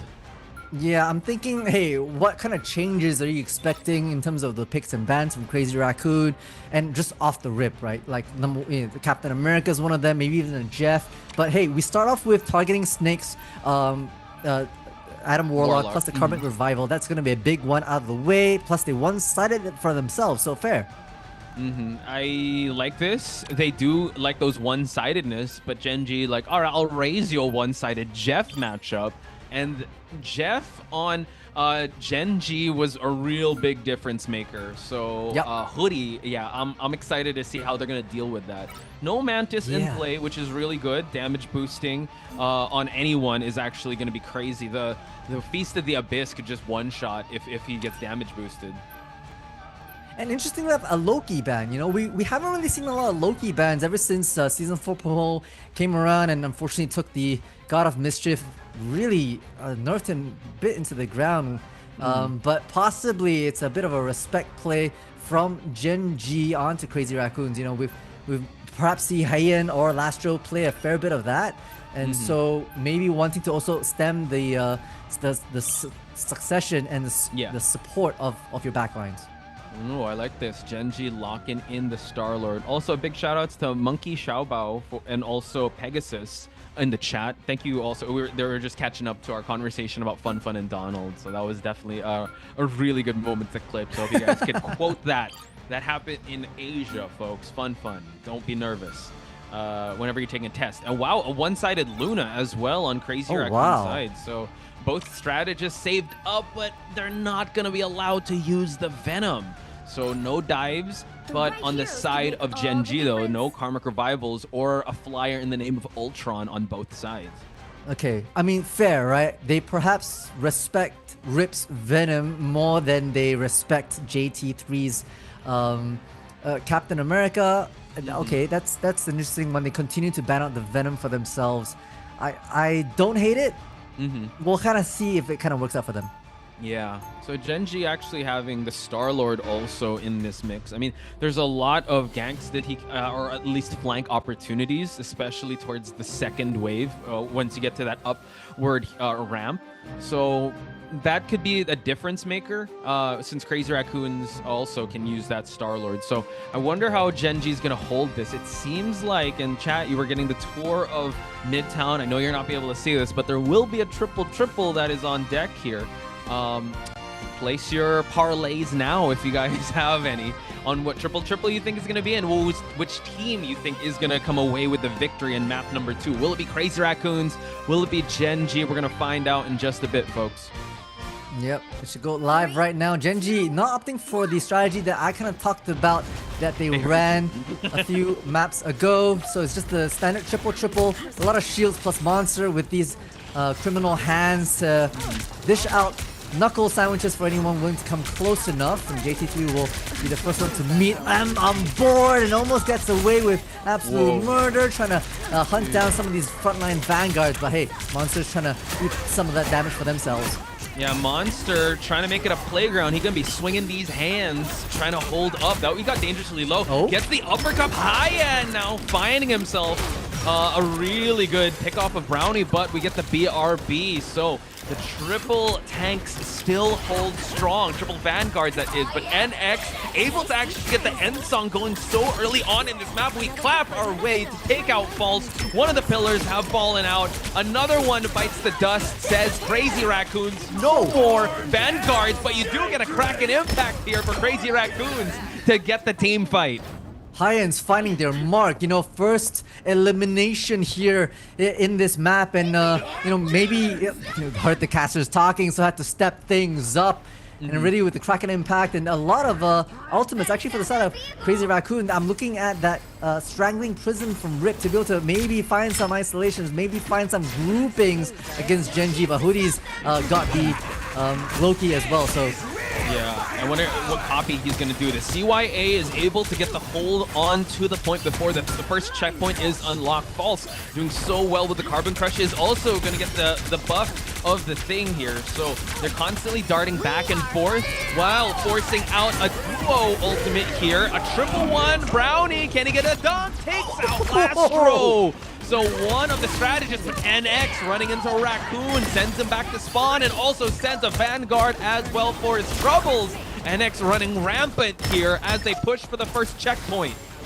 The combo wombo of Hyen as well as NX, just so much to bear. JT3 and Sunghoon will clean up shop at those final moments, and Hoodie will just, you know, hard reset as well, not wanting to waste any further time as Crazy Raccoons continuing their train here, 4 minutes and 10 seconds, very reputable in terms of times. There was a big trade of ultimates, to say the least, and I feel like Crazy Raccoons will be able to continue to walk away with 2, which is great for their ultimate economy.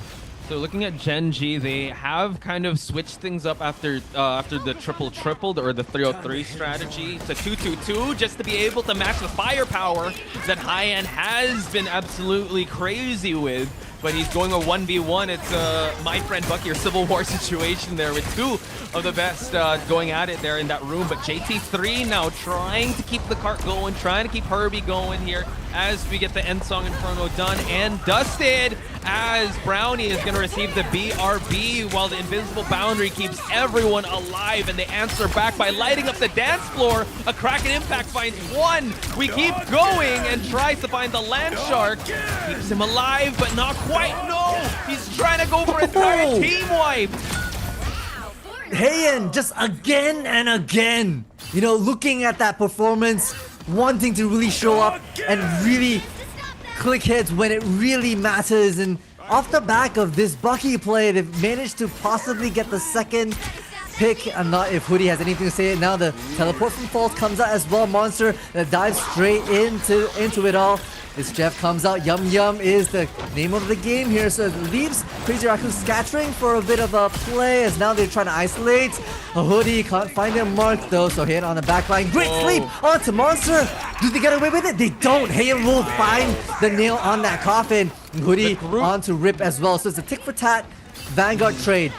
Yeah, the Groot has been being so good at holding its ground 10 toes in, so Ripasuko is going to have to walk all the way back, but it's all good. We still got time to work with while the team fight ensues. Back onto the point here. We're going to get some ultimates by Gen G, and now Solar Surgeons to keep everyone up. Monster now has to be very careful because the 1v1s have been not going in his favor. High-End did take him out, but speaking of taking out, Falls taking out Lastro in that Eye of Agamotto, but we do get NX to light up the board here, but unfortunately Snake with the BRB is gonna get taken out. Falls though, they go back and forth. We're back to a tit-for-tat situation here, Multi. We are indeed, and you know, both these teams are playing all over the place, but finding their 1v1s. The trades are true, which is honestly the target acquisition that we talked about during the communications of the team. So far, they're really trying to press the mid-court advantage here, wanting it to be expensive for Crazy Raccoons to make it all the way in.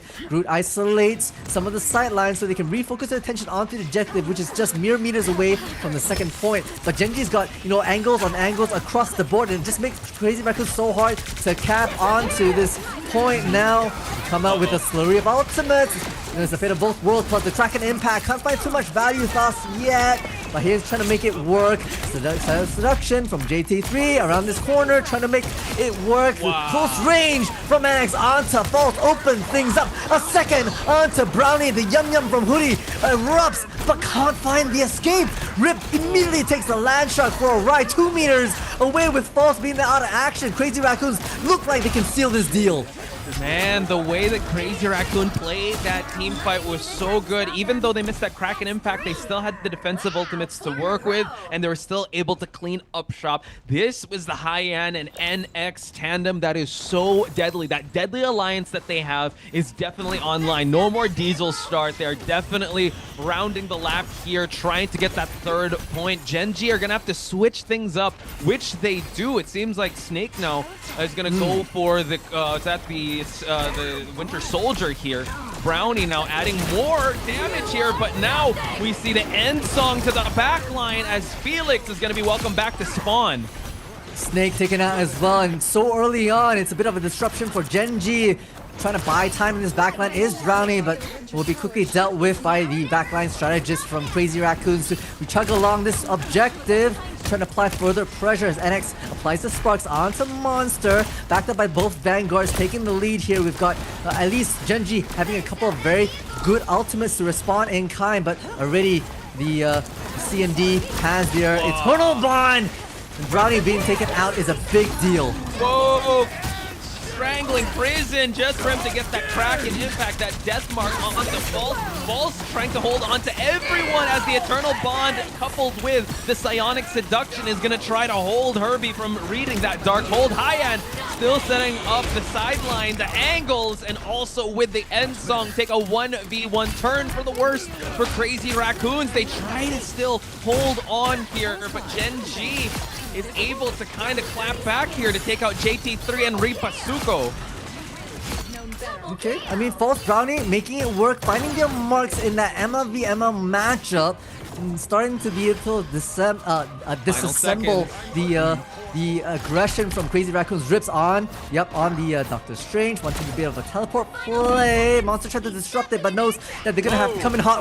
Diving straight in is the son of Monster, gets frozen and absolutely dealt with. NX now finding the mark with an Ansong Inferno, can't find, but maybe a zoning ultimate it is. The slam down onto Rip is punished by False. Actually, False will drop to their demise, and we're pushing the cart all the way to 4 meters. My goodness, the Monster changing to the Captain America, cleaning up shop just a little bit. Hoodie is also taken out here. They don't have that much sustain. False is on the Angela to try and push people off this point. Overtime is triggered, but the feed is lighting up red by Crazy Raccoons. Can they try to hold on? Angela's trying to hold on to point here, but unfortunately, they were not able to stave off the advancements of Crazy Raccoons. In chat, I will have to point that out. Monster was just swinging. He unfortunately flew into the teleport. Yeah. So it was quite the unfortunate. That was the gift from the gods of the pentagram of Parala of Doctor Strange. I don't know if that was a 5D chess move that he knew that the Venom was going to swing there, but he did, and that was kind of the first domino piece to fall for that 3-point game. Yeah, just swinging straight into probably like a pixel wide, effectively, and just perfectly nailing that teleport that literally just erupted in front of mid-swing, and then the freeze, and it was just kind of over and done with at that tail end, the beginning of the end. And 3 points for Crazy Raccoons, a solid push, to be honest, against like a Gen G on their map pick. So it's a solid support from their performance from their perspective. They gotta be happy with that. Question is, are they gonna be able to hold on their defense and prevent overtime from clocking in Midtown? Yeah, and they can't celebrate too much just yet. Yes, job well done. Maybe 2 pats on the back for them, but they want to be able to finish their food. They want to be able to have an insane hold here.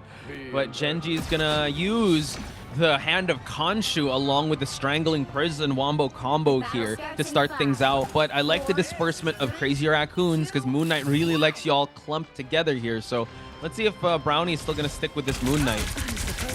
Yeah, we'll see as the Crazy Raccoons out for once again a triple. JT3 notably on the Angela, which is quite interesting because you can really fly around these different nooks and crannies. Really been spotted out trying to attack the back line. You see JT3 looking for a pick, but we'll have to back out because once again everyone has eyes on the back of their head, repositioning around this laundry load. We'll find False and the kidnap onto it. The focus fire, is it enough? They're looking for False. They're trying to get them out of action, and onto it we go. Hey, and we'll find it with on the Adam Warlock, and Genji starting to be dismantled bit by bit.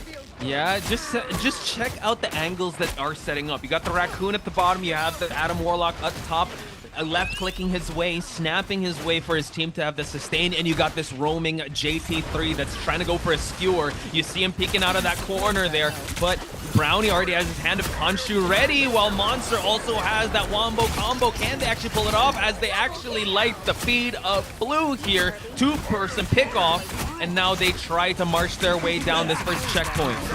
Yeah, NX going to come back a little bit, but that's going to be a huge Hand of Khonshu! It comes down strong, but my gosh, the Karmic Revival is coming up so good. They're being isolated with the Silent Selection. Now, the NX trying to look for the dump, finds Felix, but Snake counters them in the trade.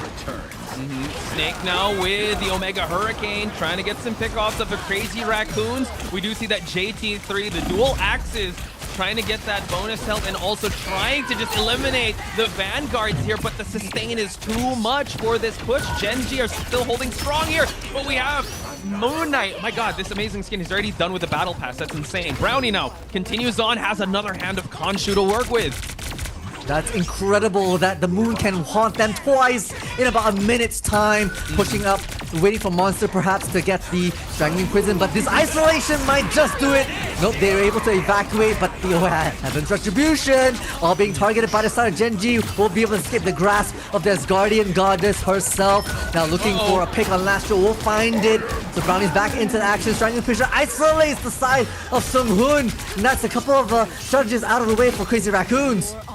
Genji now cleaning up shop here, courtesy of that cleanup by Brownie alongside with False here. Lastro, last chance for him to try to portal on in, but unfortunately the timing was not there, and he did actually just switch things up. He went back to spawn. They know they could fight another day here, and Brownie immediately switches. The Hand of Khonshu has done his work, and he's already moved the cart along to that first checkpoint. A bit of a shame because that does trigger the teleportation cooldown as well. But hey, the past is in the past. They tried their hand at a last-ditch effort. So on to phase 2 we go. As this high ground advantage for Genji, it's gonna have to be targeted and moved off. Crazy Raccoons already know the playstyle of Genji, so they want to be able to force off Brownie from those high angles as they round this corner. Okay, as they round that corner, we have the Psionic Seduction. Is it strong enough? NX actually taking out Hoodie from the back lines. And now 2 get taken out by Genji. False trying to go for the Warlock Elim, which he does. And Brownie now just 1v1, he's able to actually get so much value out of that trade, but Crazy Raccoons light up the feed red here as they're able to have an excellent hold midway through the second checkpoint.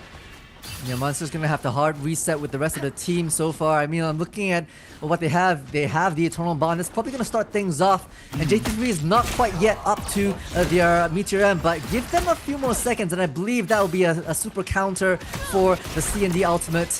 No, sorry, not C&D. That's the Invisible Woman, the Visible Boundary, probably to make it open for themselves. True. Actually, it's Felix on the CND and Hoodies on the Invisible Boundary, but they have a lot of checks they can cash. They're going to wait for the most optimal moment to actually do that, while Crazy Raccoon's slowly building up. We have a Solar Surgeon's Meteor M as well as a, Strangling Prison that's going to be utilized right away, just keeping them at bay with the Kraken Impact for the cleanup here. Can he find anyone else? The Karmic Revival is actually going to be here, and they're not able to actually use the Kraken Impact, and the Psionic Seduction right away.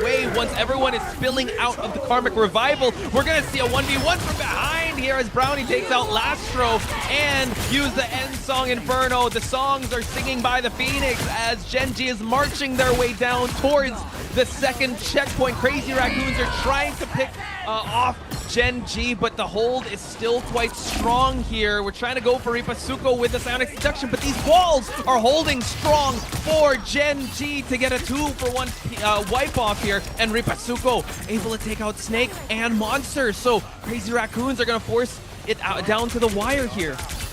It really is, and in the chaos of it all, Genji's actually managed to almost push the objective all the way to the end, but now being stalled by Crazy Raccoons, they're gonna have to kind of regroup themselves into the next movement. I feel like Snake has been so pivotal on that Bucky, and so looking for another pick is gonna be important. Left on this corner, not a lot of ultimates online just yet, just Lastro on this Soul Resurgence that could be used as an opening barrier. So just everyone hovering around, trying to not get eliminated too early and just farming those percentage points for themselves.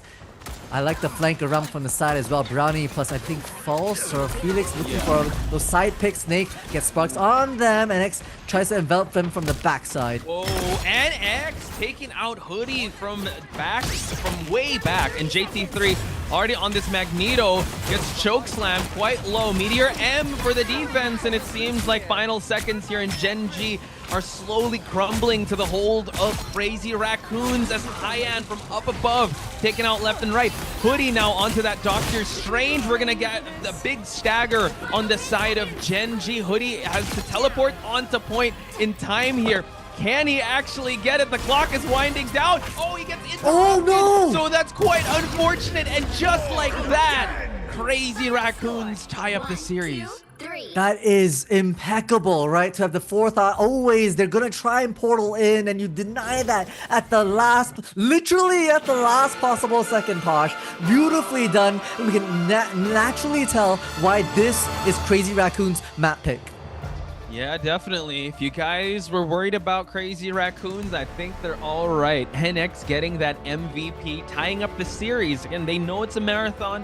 Domination, you know, they're still trying to find their footing, but can I just say NX and High-End were really good when it comes to the elims here. We're looking at the stats here. NX having 34, 10, and 1, while High-End 36, 6, and 11, 15 and 19 final hits respectively. So Crazy Raccoons, yeah, just diesel start, but right now they were definitely firing on all cylinders.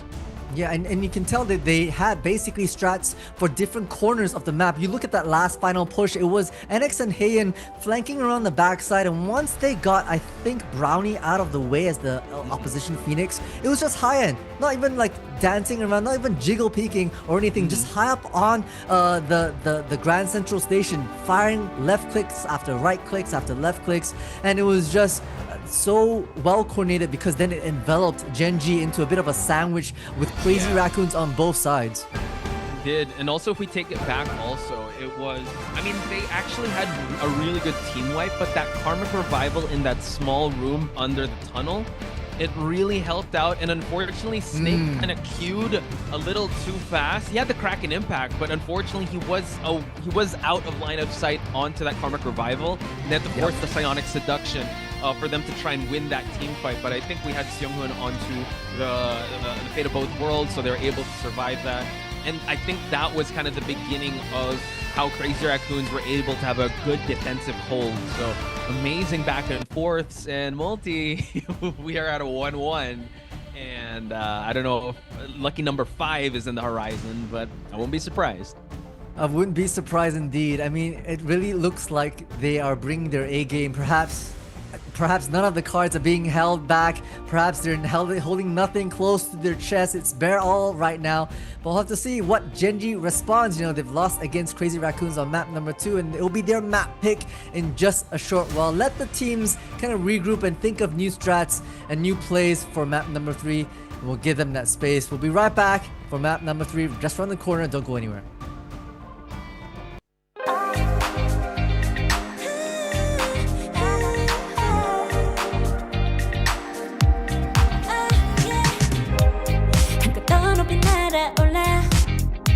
누워진 밤하늘을 가로질러 Oh yeah, oh yeah 필요할 때 내가 널 지켜줄게 간절히 바라면 이루어지는 마법인 거야 운명의 소리 들려 여기서 저기서 날 찾으면 달빛이 날 비춰와 시작해야 let's go 어둡고 흘러는 우주 따뜻한 눈으로 감싸나 손들 신비롭게 녹아내릴 거야 좀 더 기다려 I'll be there 쓰러지지 말 끝까지 일어나야 해 어딜 가든지 극복해 힘은 너에게 있는 걸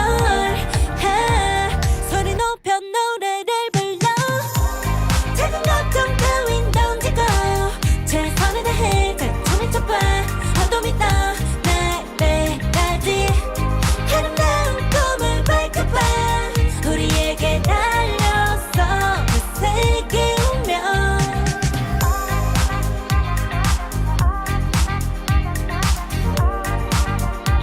어둠이 떠 날래까지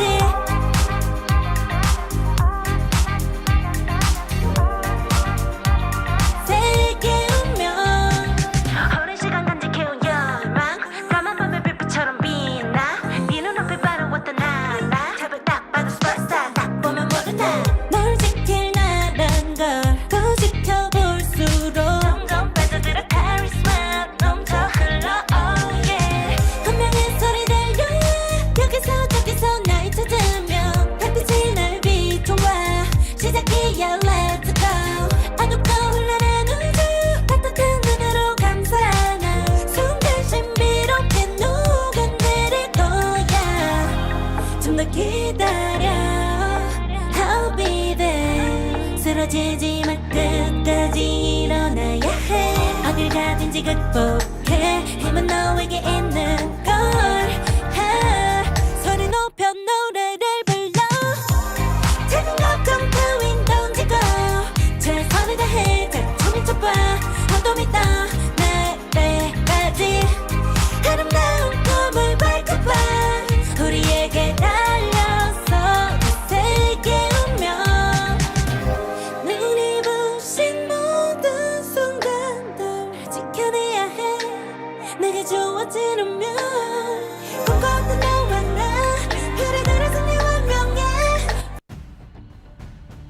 The tie is loosened, the gloves are off. Crazy Raccoons versus Genji, 1-1 with the clapback from the map pick of Midtown for Crazy Raccoons and a monstrous kind of resurgence from the likes of NX as well as Heian.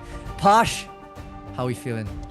I'm feeling like this is gonna go the entire best of 5. So chat, if you guys cancel your plans this Friday morning, afternoon, or night, because this is gonna go the full distance, I believe. If we're gonna see Crazy Raccoons up the stakes, up the ante, as we did hit the ground running with Genji. Genji have to match that same type of ferocity and also that same type of speed. We're gonna head towards a symbiotic surface here for our next match, Clintar, which is a map that, wow, I'm actually reminded, we haven't seen this map all playoffs. It's usually Central Park, Yggdrasil, and also Biren T'Challa and the Hall of Jala. But this map, I kind of like it, and Genji coming into the grips of like, okay, we lost that map number 2. We were able to actually make Heian and NX come online. I wonder what kind of picks and bans we're gonna see for this specific map. Yep, it's very interesting because apologies, the symbiotic surface used to be a favorite basically during the stage 1 era, and I felt like it was played around a lot. I look back, actually these two teams have faced off each other in months ago in the playoffs, where at the very upper bracket semifinals moment, Crazy Raccoons sent Genji down into the lowers and then remet again for a lower bracket finals where Genji was able to put Crazy Raccoons into 3rd place and advancing Genji to the finals. And that's a bit of history between these two teams. And they obviously have a bit of a revenge arc, a bit of a deep-seated friendly competition is probably the most PC way of putting it. Yep. I like what you said there, because now it kind of puts into context. It's a 1-for-1 right now, technically. Crazy Raccoons send Genji to the lower bracket, but Genji sent them out of the tournament. So I feel like the revenge arc is way stronger on Crazy Raccoon's side, right? And they did end up in 3rd place, so you end up fighting a little harder just because the conversation we're having is always between Crazy Raccoons, Rejects, is always those two. But, Genji versus Rejects. But Crazy Raccoon want to enter that group chat. They want to be in that conversation. And if they're able to actually win round 3, they could definitely they won't even have that conversation. We'll be shouting Crazy Raccoon's names up until grand finals if that would be the case. But I digress. We are going to head towards the picks and bans here, and I like how Crazy Raccoons has taken out Ultron, because Ultron, for me, was one of the biggest factors in map 1 for Genji to get that victory. Yeah, and also interesting enough, Crazy Raccoons had Ultron banned against them in map number 2, so having them lock that in, I'm thinking Heian's probably gonna take it, or perhaps, it's probably gonna be Heian, who has honestly, in my perspective, one of the deepest hero pools I've seen any player here in stage 2. I think it's either Heian or NX. I wonder if they're gonna ban out the Human Torch, but it seems like more respect is gonna be put onto the Venom, while Crazy Raccoons are going to take out that Warlock. And in Symbiotic Surface, Warlock there's a lot of good places for you to do that res with. And it seems like Genji, second time, or at least I think this is the 3rd time they've locked the Star-Lord and the Jeff. Jeff is really good, but interestingly enough, they want to lock in the Star-Lord instead of going for, like, let's say a Torch, or going for another Flyer or another Vanguard of choice. So let's see if it'll pay off in the end. Let's see. Indeed, it's interesting that they actually chose to continue to ban out the Warlock, because Hoodie is typically the one that plays either a Jeff or a Warlock. But hey, at this level, you could easily ask one of the other strategists to pick up the Atom, so they'll go ahead and ban that, as well as the one-sided Luna Snow, reserving it for themselves. Star-Lord, likely gonna be on the side of, I want to say Hoodie, but we'll have to see. What's that final ban? Torch. Yeah. So I like that, because at least you're limiting the Flyers to just one on the side of Crazy Raccoons. And Genji have the option of actually using the symbiotic bond of Jeff and Venom, because that was not banned out. So I think that is going to be a really big factor. And we note that Genji, Monster, and I believe False, really good divers. I wonder if Monster's going to switch that Captain America up for that Venom, since they will be holding first. So are they going to go triple Vanguards? That will be the question as we head towards the match. Yeah, very interesting indeed. I feel like Monster has really been working their rounds with Captain America. Despite them not having, Captain America not having the highest picks nowadays, it's been a little overshadowed by Slate Magneto as well as Venom as Emma. But hey, a terrific captain can literally go all day, and we've seen Monster be an absolute nuisance during that domination match. And I felt was one of the pivotal key playmakers for winning that domination. Yeah, and I'd say also Captain America has fallen a little out of priority because of the changes. I mean, it is harder to get the pickoffs with him. You have to be skilled and godlike for you to be able to get that. So we'll just have to see. Crazy Raccoons, NX actually scouting on ahead to see if anyone is there. We're going to switch things up to that Phoenix because you definitely need that hit scan, especially going down this alleyway. Yeah, Hoodie and Monster are really trying to hide in the corner. Their hiding spots has been sussed out, so hide and seek playtime is over as Brownie is trying to wait out some of this. Sparks goes in for the spin to win, but the sustain from the Cloak and Dagger is a bit too much and can't find an elimination with it. So back after the teleport, the backline we go. Yeah, so I like that. They were playing patty cake, but you have to note that Crazy Raccoons have that triple strategy just to go with. Hoodie now just trying to eliminate the flyers from from an angle here. Gonna try to take out the Ultron as Brownie is trying to force out the cooldowns here as Monster picks off the strategist one by one. These fists be flying and they're taking out strategists. Knuckle sandwiches for everybody here as Captain's giving them out for free. False has one for their own as well. So suddenly, Crazy Raccoons dismantled. High-End tries to respond back in kind onto Hoodie, who's looking around, but really got the invisible boundary online. False has the Sonic Seduction. That might be a big one to start off with, but with Brownie finding the start of JT3, it's just a hard reset for Crazy Raccoons. I would say that High-End forcing out the Rage of Ultron and focusing onto that Jeff. Hoodie did his job. Like, okay, just focus on me, just get my one elim there while everyone was fighting on to point. Because if that Rage of Ultron was able to do damage, they could have actually possibly have won a bit or got a tick off that point. But now we're switching things up. They're gonna go anti-dive here with the Namor and the Hulk. So the thing is, they have to still set up as Brownie already calls for that Galactic Legend, forcing the Meteor M just to capture all of that damage. But no, actually switches targets, and also we call for the Freedom Charge on Monster. The Monster falls in the thick of it all. We'll find Song Hoon and Brownie as well onto Heian on restaurant the flank. They're enveloping Crazy Raccoons like a bit of a burrito. It's a cluster fest in here. That's precisely what Genji excel in. Just brawling on all accounts. Puny Banner now being delayed. Look at it. The high level play. It's okay. Just hold. Pull Banner off. Even the pull. They're doing everything to delay. Poor Bruce Banner. The Puny Banner. Hey man. Like I'm a puny Banner man. I don't go Hulk.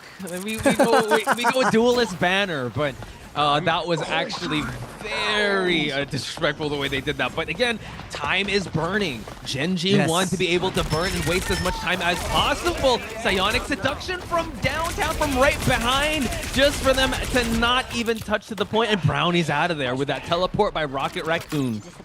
Yeah, but the rest of Genji's are right up with there, trying to hold things back in this very small choke point, right? Monster can just get in, get out, and the rest of their teams are able to support. 60 seconds is the announcer call pack. As Crazy Raccoons has effectively one final team fight to make a last-ditch effort for Hoodie, doing Hoodie things right now, being an absolute nuisance in this backline. Dun. Yeah, Hoodie from behind also does have its Jeff. JT3 forced to clump together. They're trying to make their way towards the mission area from up above in the rafter areas, but right now they are moving like an absolute unit. So far, now they're able to try and get a tick off the point. False now is going to try to go 1v1 with the Hulk. The CYA is going to be used by Genji. And now we have the Horn of Protheus and also the Invisible Boundary. They're spending all their checks, but can they cash it in as we go for team fight after team fight? It's Jeff for the sustain and the cleanup from the end song. Still, people are standing, and now Genji have to hold if they don't want Crazy Raccoons to capture this point. The Eternal Bond popped as well, right? Lastro's just trying to do their best to sustain this fight from Crazy Raccoons. The tides have turned. Attackers are on the other side of the map. The Great Freeze onto the side of Monster, I believe. Now it's going to be Falls coming up with the Silent Seduction, trying to bring themselves into the fight. Monster is eliminated by NX, who reconvenes with the rest of the team. But the BRB brings back Monster. They're back at full strength. Felix taking out JT3. They trade back and forth, but it seems like Crazy Raccoons, the numbers games are catching up with them. NX on the Raptors is trying to take people out left and right. Overtime is not going to be in their favor. Lastro, oh no, gets taken out. Back to spawn you go. It's only the Hulk that is here that is trying to hold everything at bay. We're at Puny Banner in overtime. Oh, we have the Namor trying to jump on it as well as Heian. The portal, it's endgame.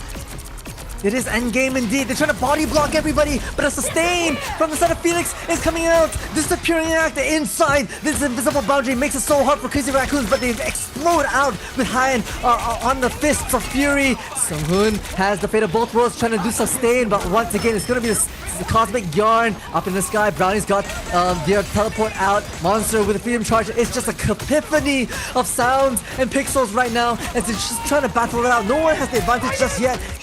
The Galactic Legends high in the sky trying to find their mark, and these fists do not miss. Hoodie goes down, but it's a tick-for-tat trade. Oh my god, and now he's actually healing on top of point. He also has Living Chi. It is aura farming, folks. This is one of the longest overtime maps we have seen, and Crazy Raccoons are trying to fight their way back. We do see a teleport possibly coming on in on Genji's side on your left. It's still the end game, folks. And we also have an It's Jeff to get a big swallow onto one of the heroes here. It might be the Emma. So now they're one tank behind. We're going to get a throw onto Ripasuko here. He's gonna have to join that team fight, but we've already unlocked the point. Man, they go back and forth, but Crazy Raccoons live to fight another push here. That is absolutely ridiculous. The fact that Crazy Raccoons were able to work off the Desperation Portal. I thought the body block was enough. I thought the invisible boundary was enough. But yo, they coming swinging, especially with Heian on the switch, right? Finding the Living Chi ultimate, just able to work so much magic. Trying to deal with Hoodie right now on the back line is going to be important.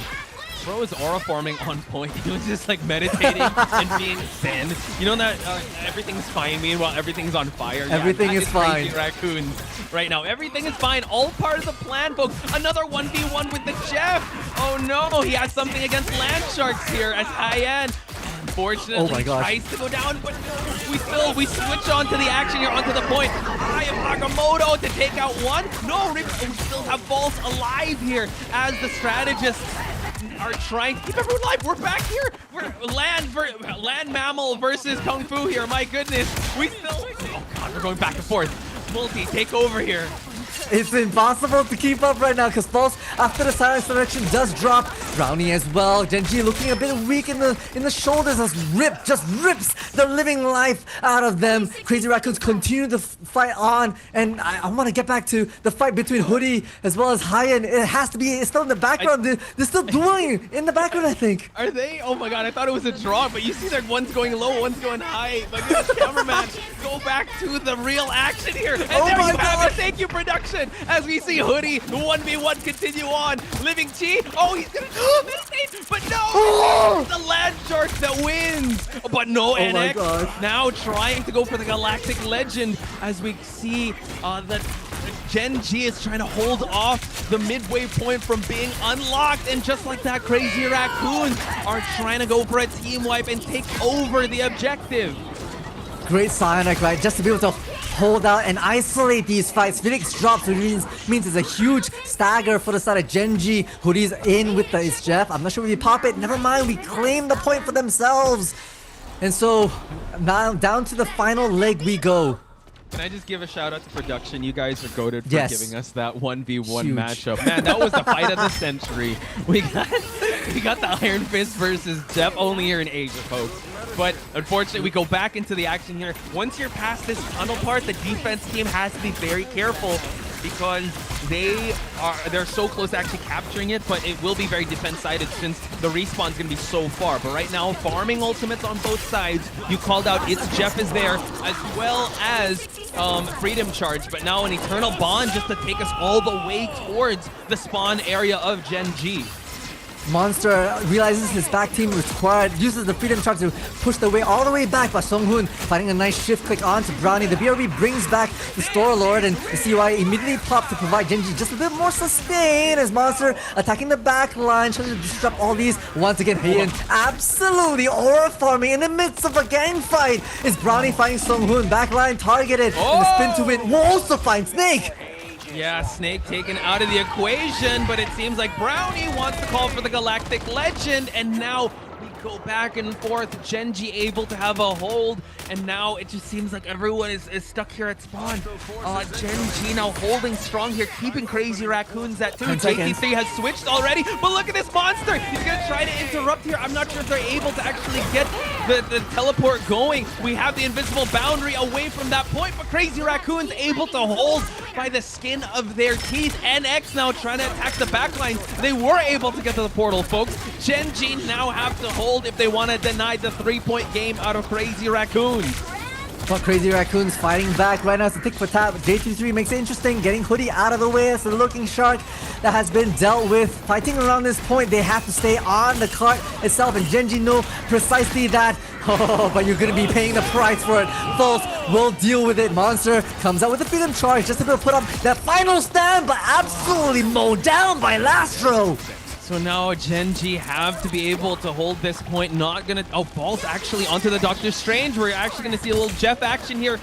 Back for a rematch, and Hoodie taking out Aya, and so now it's a 5v6 as the overtime meter slowly dwindling away. Monster now picking off the back lines as we go for a 4 versus 5 situation, but Brownie making the numbers game pile up against Crazy Raccoons. We have another Captain America in the name of Rifasuko for him to just hold on to point. You want to be able to have at least 2 people in the area for them to push past here, and Hoodie taking out the eye in the sky. That is NX. Can he provide more damage here for them to hold strong here? Overtime right now is hanging by a thread, Multi.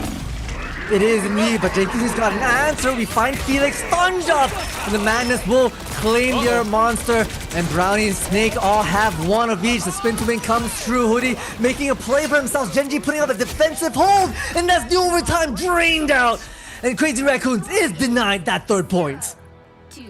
Can I just say the way that they were able to at least get that 2-man point, they had to climb Everest to just get there. The hold on unlocking that point was one of the longest overtime games that I have personally seen. And I'm sorry, Multi, I think I have that overtime curse going, bro. I think so. I think we got it. It's passed on to you, man. I'm so sorry. But oh, man, people are still kind of losing their minds with the 1v1. It was a 5v5 on point. Well, you have the real main event of Jeff versus the Iron Fist, and Hyan going the Iron Fist. A very unconventional pick, but my goodness, the way that he was able to push the point with the Iron Fist, which very unconventional, blew my mind. Yeah, I mean, exploding out of that last-minute desperation portal was Crazy Raccoons leading off the living chi, right? Once Heian was able to get that ultimate online, that was the turning point, honestly, for the side of Crazy Raccoons to convert the point for themselves and start the objective chugging along. But hey, ladies and gentlemen, we're going to have the rematch between Hoodie and Heian on stream B. Make sure that I'm kidding, because that match was unbelievably intense. And once again, thank you, production, for giving us the glimpse of Hoodie versus Heian. If this goes 2-2, settle in Hell's Heaven, 1v1 right there at the center. A Land Shark versus an Iron Fist. I'd pay to see that. That's absolute cinema. I'd pay to see that. Yes, that would be absolute cinema indeed. No animosity, cruelty, because Land Shark itself is able to bring the fight over to Heian. Hey, enough about that. We go on to this main point. Really, the difference here, Crazy Raccoons are falling back into basically the side. They're not pushed up as far as Genji was on their first half, and they're giving a lot of space to Genji to be able to take this high ground. But Sunghoon shift clicking on, finds the mark onto Monster, as well as Hoodie in this back line, trying to isolate some of these fights as Genji start pouring out onto the point. Hoodie just has a really good way of setting up these angles, and if you give too much real estate advantage to Genji, look at this. One mistake could actually call for it. And look at that, yeah, just trying to hide behind the back lines here. Seunghoon is gonna just try and stay away, tries to go for the freeze. As you continue on with the action here, Captain America also trying to attack the back lines as Jeff tries to sustain while we keep on healing up Captain America himself. still a good hold by Crazy Raccoons, but they're playing with fire. There's almost a tick onto that point, just a smidge, right? They are playing so close to that objective. Now Brownie's in the mix as well, and the backline is a lot to have to deal with as Monster tries to find a pick onto him. Does indeed, as Jeff comes out. I'm not sure if we were able to get anyone, but regardless, we have the Adam Warlock out of action. Now onto JT3. Felix is in the fight. The cocoon for Heian comes in true. And Crazy Raccoons find themselves in this advantage here to hold back Gen G. Definitely a good hold after the It's Jeff. Yes, you have that pool of sustain, but unfortunately unable to get any captures going on, and NX just sending Captain America, hightailing it back to the respawn. Try again, sir, is what NX says. And now Gen G have a chance to recuperate here. I like the hold. They are playing with fire, but they are holding quite strong. They know their angles, they know where to stand, and they're able to actually have a really good hold as we head towards the 2-minute mark of this game. Yeah, I feel like the triple strategists for Crazy Raccoons are nervous and looking over their shoulders at every single time because Brownie's already in there, coming in with the spin to win, is pushed out, so not so much value, but obviously wanting to come in back for more. It forces out Snake CYA just to be able to make their mark, but in the midst of it all, Hein is taken out. Oh, it's NX actually pushed on a little bit ahead just to take out one of the strategists and takes out Brownie in the process. We're still on that Galactic Legend as the strategist hightail it out of there. NX still wants to get more down as possible. Heian chose not to cocoon, had to walk back to spawn, and Crazy Raccoons having an amazing defensive hold for now. So I really feel like it's gonna go down to the wire here, Multi. Look how far back Crazy Raccoons pushed out just to be able to clear that back line and find Monster, right? It's a crucial pick that allows them to now refocus their efforts forward onto the rest of the team, because Gen G, they're doing a decent job with basically trying to flank and envelop Crazy Raccoon, but Crazy Raccoon are doing honestly a better job in terms of isolating and maintaining survivability of their backline. Dude, Hoodie wants that smoke with Star-Lord. He wants to smoke with everyone. He wants to be able to distract, and that's what he's able to do. Can they actually push? We're less than a minute away here as the strategists are all clumped up together, and we do see that Invisible Boundary is going to force out a team fight here and force out defensive ultimates. Another swallow, but has he actually gotten any value out of it? We do see that I think it was the Magneto out of this team fight, so now the strategists are free pickings for the Captain America, but Seunghoon with the clap to take out Hoodie and save up the strategist that was saved. And also, speaking of saving strategists, the BRB for Hoodie to get back into the team fight could be the difference maker for Gen G as they try to capture the point. Monsters trying to just go for the backlines, but backlines are staying very much sustained as Brownie with the Galactic Legend. No one has fallen just yet, Multi. Haven't just yet. Overtime clicked on. Gen G trying to hold down the fort here as Brownie repositions up in the high ground, looking for some Vanguard meat for themselves. Now, Galactic Legends online. Brownie forces them back into the back line and finds Lastro in the midst of it all. And Gen G lights up the feed blue. And finds one in the midst of it, but I'm not sure if that's enough. Heian coming back with a Desperation Portal to deny Gen G in this overtime. They have to push it, but not many people from South Curious Raccoon are online. So I think with deciding against it, we're just going to give it to Gen G and regroup together. I like the discipline on Crazy Raccoon's side. That would have been another stagger on their side. Sure, they could have forced the overtime, but yeah, you called out the timing very well. He was going to come in alone without any reinforcements, so we live to fight another day. Heian still on that Doctor Strange. We let it climb a little bit, but they can't stay too content with just allowing Gen G to take up space. Ooh, strategist out of action for Crazy Raccoons. That's not a great start. It's gonna let Gen G just capitalize so much on it, especially with Monster just pressing the issue. Vanguard's finding one apiece, my apologies, as Crazy Raccoons basically has to do a hard reset after losing that team fight. Yeah, so now it just seems like they sent back to the spawn room out of sync one by one, so they need to be able to come in all together here as Gen G moving as one unit, trying to push this objective past the doors to the midway point. Hoodie once again. Man, I really feel like a Jaws theme should start playing, because once he gets to the backline, it's Shark Week. And right now, Monster is a shark of his own to take out any strategist that he has his sights set on. Eternal Bond just for him to push towards the point here for them to try and hold. But right now, it just seems like the healing pool of Jeff is keeping everyone alive. Yeah, it's a lot of sustain right now. It's just a bit too much for Crazy Raccoons to have to deal with. Rip actually had the Sonic Seduction, but was taken out by False, who had their Sonic Seduction. Looks like False was just a bit more seductive from that perspective as Genji continued their progression of the objective towards point number 2. Is it going to be any last-minute contest? Doesn't look like it, as Crazy Raccoons want to be able to regroup once again. Hayan popping over to the Bucky that we've seen in the past, wanting to do a little bit more, maybe push and pulls, having to deal with this backline monster that is Cap.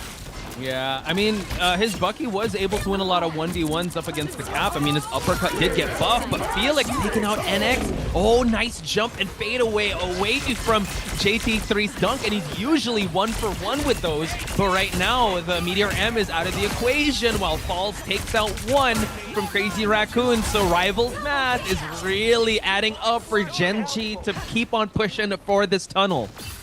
Oh my gosh, they're gonna get past the tunnel, which opens things up for Flyers once again for Brownie and NX to take to the skies. Hayan once again having another switch onto the Ultron to really lock and load this final point, but Monsters ahead of the game. I think they're honestly trying to look for the backline divers, like Brownie, like Hoodie, like Monster, who absolutely is dealt with, right? That Brownie will find Hayan. NX pops the Galactic Legends, looking for some backline chow to munch on. The dance, the spin to win, the sustain, the patty kick, too much to bear. Back into the action here. Okay, healing pool, able to keep everyone alive in the process. We still have a Shark that kind of go for a swallow here. We stay away from it, but we try to stay alive with the invisible boundary along with the freedom charge to keep everyone alive here. 2 defensive ults, but they're trying to just push a little bit towards that end game point, and Lastro takes out Felix in the process. So now Genji have to kind of go back to the blueprint here and try to figure out a way to get this objective moving, since we are about to hit the 30-second mark. Brownie waiting for his mark to happen. We see Hoodie once again trying to get the attention of anyone and everyone on JT3's side. Captain v Captain around the corner, might be cornered by Hoodie. Not if Lastro has anything to say about that, forcing the Shark off into the backside. Now Galactic Legends high up in the sky, does find Monster. It's a big one for the side of Crazy Raccoon. Brownie firing back onto Hayan, trying to even up the scoreboard here, but the annoying store alert from the side. They have to make a play here. 5 seconds left. Monster turning up the heat with some teleport play, unable to touch. Overtime triggered. Yeah, they're able to do so. The teleport is there, kind of close to point here. Snake with the CYA just for everyone to have that sustain, but we have Monster with a big monstrous Ilium of Ripasuko, so the 1 Vanguard time out here before the team fight can ensue. We're gonna see that Maelstrom of Madness. Oh, and now spin to win to take out the eyes in the sky. Brownie gonna have that sustain as he's pocketed by Jeff, while NX is gonna try to go for the backlines. We spin away just for the backline to have BRBs onto False, and now still we're pushing for that overtime. They're fighting tooth and nail. We can get the swallow on to the Star-Lord, taking him out of the point. Only 1 person is contesting on the side of Crazy Raccoons, and the hold, they're gonna have to rush on back here, but they're gonna be 1 Vanguard down, 2 Vanguards down, and now they might be a little too late to the fight because Genji is knocking on the door, and they are able to claim 3-2 up against Crazy Raccoons. Their map pick, their win. They denied that 3rd point from Crazy Raccoons, and they pushed past that 123 meters after a brawl on brawl on brawl. I mean, this was a phenomenal kind of a series between these 2 teams, and we're only at the 3rd map. We haven't reached grand finals yet, but this is one of my favorite matches to watch. Seriously, we had everything. We had 1v1s. We had excellent ultimates back and forth. I mean, the match of the century was definitely the Jeff versus the Iron Fist. So that already had a 5-star rating in my book. But man, it really went down to the wire. If that Jeff ult did not get that swallow, the team fight would have been Crazy Raccoons, but you just take him out of that equation, able to pick off the Vanguards left and right, and it was really a numbers game. And it really comes down to the X and O's, or the 1s and 0s of this all. And man, this is just so evenly matched. It really is. It comes down to the absolute wire, and yes, the scoreboard accurately reflects it. Look at how many eliminations all these teams have. I'm looking at Brownie, right? 53 eliminations with 23 final hits. And that's not even the MVP. Monster just 56k damage blocked. Unbelievable.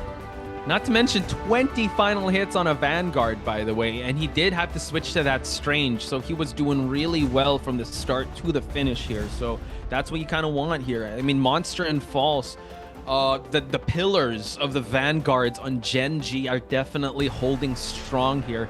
You still got to give it up. I mean, the stats on the other side of the team, on the other side, on the red team here, on Crazy Raccoons, are still quite good, but man, it's really just coming down to that wire, and just an inch doesn't matter if it's an inch or a mile. A win is still a win in this high level of Marvel Rivals play, and I really can't call it down the line at multi because it is a 50-50 up until the very end for me for Gen G and Crazy. It really Raccoons. feels like it really could be a 50-50, right? Like I feel like both these teams are really trying to counter each other bit by bit, and we see in the picks and bans, we see in mid-round callings from the IGLs, both sides wanting to adapt to the dive styles that are being brought to the fact. But hey, I gotta mention, like for instance, right, the side of Crazy Rack, Gen G, they love to be able to send 3 players on the backside, to beat Monster, beat Hoodie as well as Brownie to be able to take the flanks, and the adaptation for Crazy Raccoons to try to flush them out, to try and reposition their strategists,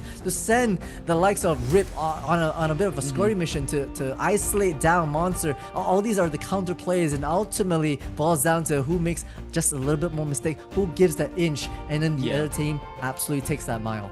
Yeah, it's really just them hunting down for that pound of flesh once they're able to get that overextension. I mean, we saw it also with NX with the flanks that he was able to get, but man, Hoodie also was just a shark in the water, and he was smelling for that strategist blood, and also going for the Iron Fist. But folks, we got to catch our breath. We got to take a very short break. When we come back, it's going to be map number 4 between Crazy Raccoons and Gen G, so don't go anywhere.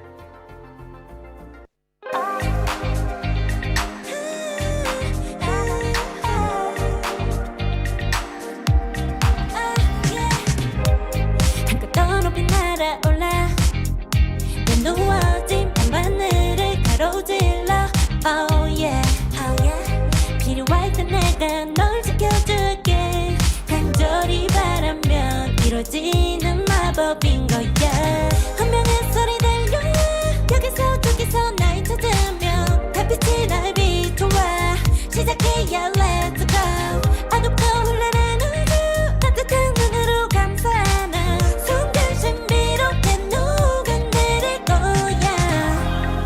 기다려 I'll be there 쓰러지지 말 끝까지 일어나야 해 어딜 가든지 극복해 힘은 너에게 있는 걸 소리 높여 노래를 불러 작은 걱정 따윈 던지고 최선을 다해 잘 쳐봐 어둠이 떠 날배까지 아름다운 꿈을 밝혀봐 우리에게 달려서 그 세계 운명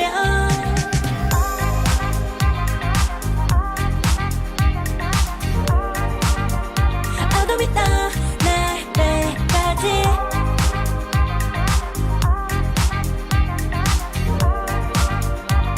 세계 운명 오랜 시간 간직해온 열망 까만 밤의 빛처럼 빛나 네 눈앞에 바로 왔다 나 탑을 딱 봐도 스포츠스타 딱 보면 모른다 널 지킬 나란 걸 더 지켜볼수록 점점 빠져들어 카리스마 넘쳐 흘러 oh yeah 분명한 소리 들려 여기서 저기서 날 찾으면 달빛이 날 비춰와 시작이야 let's go 어둡고 흘러는 우주 따뜻한 눈으로 감싸는 순간 신비롭게 녹아내릴 거야 좀 더 기다려 I'll be there 쓰러지지 말 끝까지 일어나야 해 어딜 가든지 극복해 힘은 너에게 있는 걸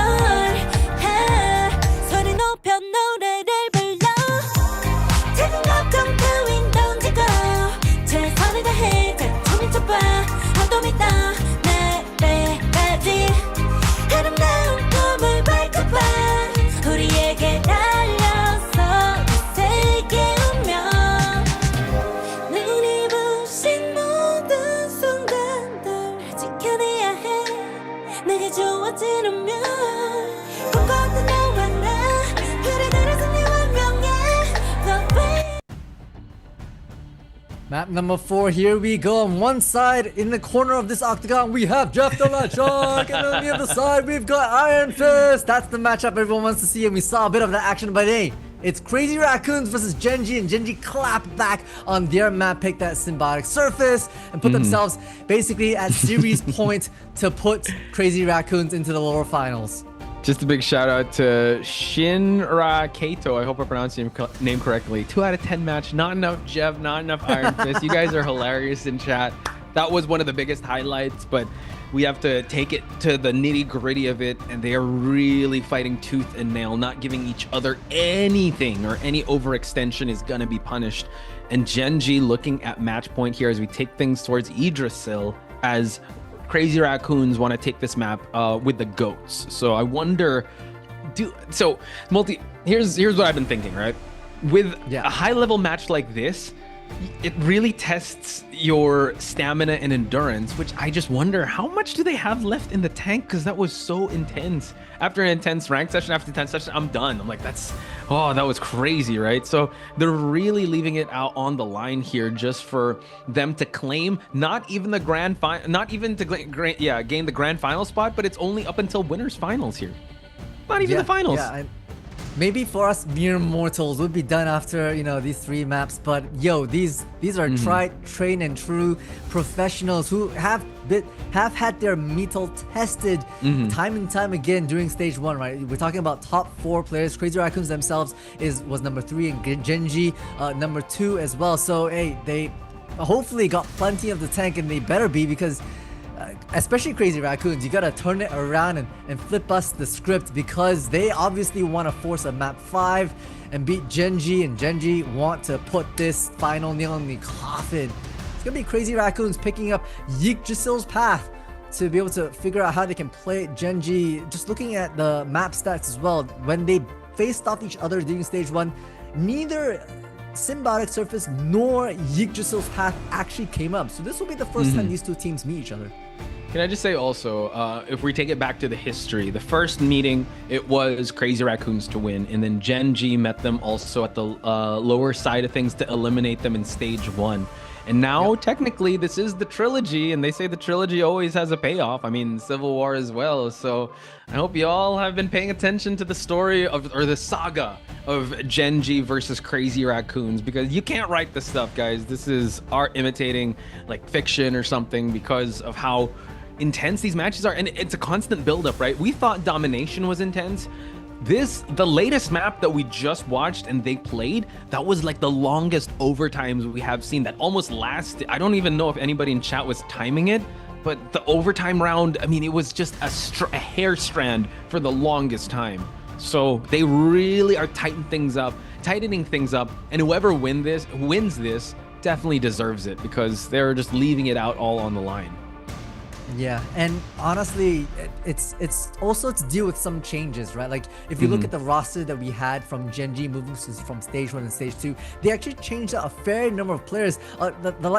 In fact, four of the 6 players we see today in Genji are new: Monster, Hoodie, False, as well as Felix. And this really goes to show that, hey, we're really trying to elevate ourselves, because obviously second place is not enough for the Korean team. But Crazy Raccoons have been on a massive streak as well. I think they've, like you call it, really tightened the crews between some of the communication, some of the dive techniques that they're bringing to the table. And obviously, with Lastro and NX being the newer players joining their roster, able to bring a fresh look, fresh perspectives, and deeper hero pools for Crazy Raccoons.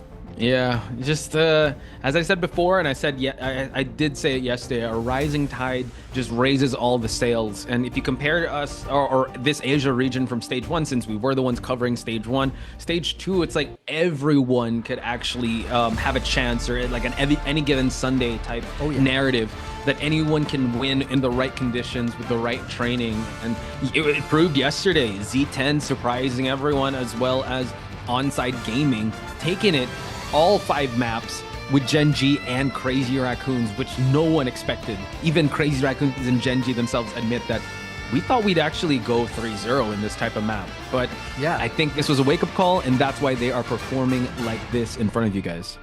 I mean, it's a great wake-up call. It's nice that they walk into basically the first 2 matches of the playoffs saying, whoa, all right, we gotta lock in, yo. We gotta lock in because it is banger after banger. And right now, it is going to be... Have we covered? Yeah, we've covered it. It is going to be Yggdrasil's path. But more importantly, Crazy Raccoon is going to be choosing to attack and bring the fire. They want control and rate and pace of this. So we head into the picks and bans. Yeah, speaking of wake-up calls, I feel like there's a wake-up call for people in Cali. Looking at you, Johnny916. It's 3:40 a.m. in Cali. You're burning the midnight oil here, my guy. Welcome to the stream, you guys. I see Anti Tryhard is here. Multi, you're also like monitoring the chat. So shout outs to you. Pegasus is here. Paton is here as well. Fen3. We also gave a shout out to Shinra. So shout outs to each and every one of you guys. Y'all are the goats for joining this match, and we're gonna see some goats run rampant. Goats on parade here in Yggdrasil Path.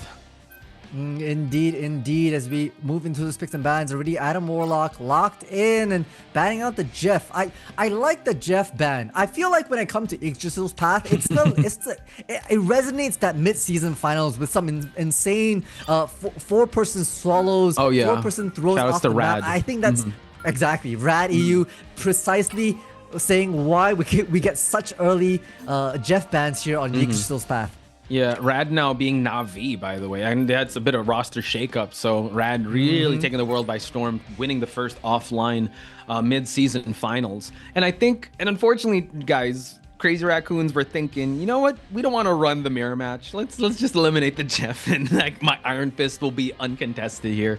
But they will have a Warlock lock here on both sides. So we're seeing a bit of switch up on Gen G, not going for the Star-Lord right now, prioritizing the Loki, because Loki, I know like his best tool is the lamps, and a lot of players have felt like the heals aren't there, the damage isn't there, but in Yggdrasil's path, you can set up so many good spots for the clones here. So I think that's why the priority pickup here. However, Crazy Raccoons with a really good ban out of the Strange, and they lock in that Strange. So that is actually a really good pickup on their side. I mean, to be fair, it was because of their Doctor Strange play that they were able to even capture their attack point back when they were on symbiotic surface. So they definitely want the advantage well within their control. They don't want it stripped away. It's going to be Jeff bans on both sides. Almost a mirror matchup. Par 1 particular Vanguard for bans. Mantis, Ultron as well as Jeff. A lot of staples in Yggdrasil's path. A lot of staples for Gen G and Crazy Raccoons being targeted. Yeah, I think the difference here is really the tanks being the Venom being banned out, as well as the Doctor Strange. So kind of par for the course here. I'm looking also at the channel predictions. We're at 46 to 44, by the way. So Gen G is favored by only 2%. Chat, let us know how your channel points are surviving. I know yesterday a lot of people were in shambles with how they were trying to predict the first 2 matches. I know someone that lost, that gained 70K on one match because I think it was the second map where Onside Gaming won. He was able to win 70. If that was you, shout outs to you. I forgot your username, but that was insane. Yo, go big or go home, and a huge shout out once again to the mods as well, just keeping everyone in check. Heck yeah. I know the vibes are great, but you're also helping with predictions, so once again, it takes a village to help with this production, and we thank chat for being here to witness all this glory that is Marvel Rivals Ignite as we take into the skies here. Hayan looking like a bird up top. Bird's eye view it is as we erupt out of the spawn to take this by storm. False as well as Monster working the triple. Yep, Gen G on the triple right now, wanting to bring the fire. A lot of backing from those heals from strategists. Already forcing out the lamps, a big deal for if you're Hayan.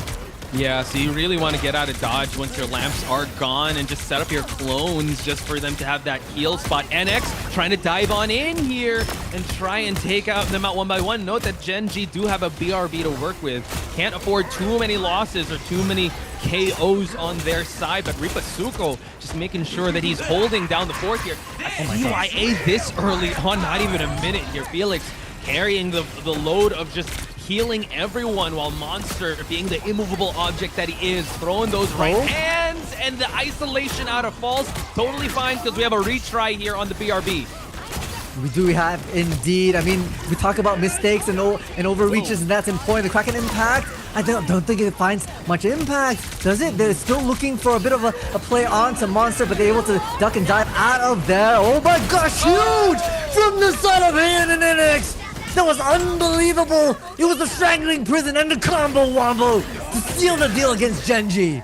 A beautiful clean up. Once the end song played, everyone just woke up back and spawned. Genji now forced to try and make this this run back here before we knock down the first doors or the first gate of Yggdrasil. They're not gonna go for a teleport. They're gonna try to walk their way back here. But NX being so pushed far ahead, I'm not sure how this team fight is gonna go. They're funneling into the top floor, but Ripatsuko is gonna have a surprise for them, and they have another surprise with a Meteor M to start out the team fight, just to absorb a little bit. We also have the God of Mischief. We get the dunk up, and the right hand's able to find their mark. Haymaker after haymaker, forcing the defensive ults of Seonghun, and now they have to force to march their way back for these goats as they clean up Crazy Raccoons.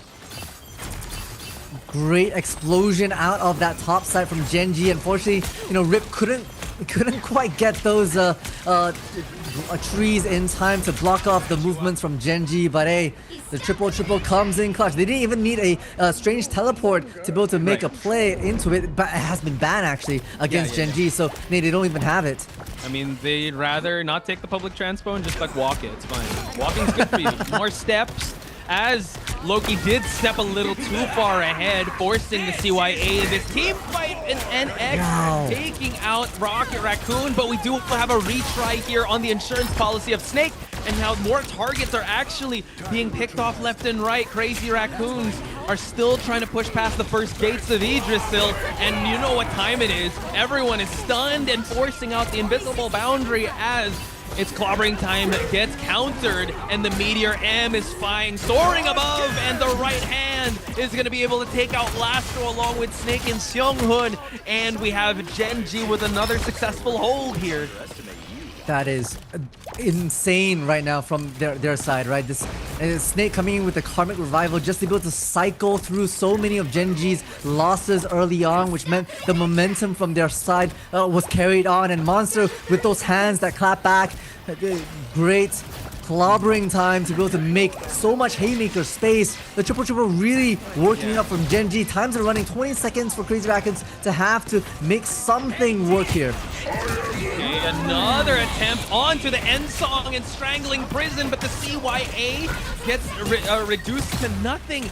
Now 2 ultimates out from Crazy Raccoons, while we go for a psionic seduction to try and capture anyone that is overextending. JT3 also tries to seduce anyone out of spawn here. A 1v1 takedown for both Crazy Raccoons and Genji. We force the overtime multitudes.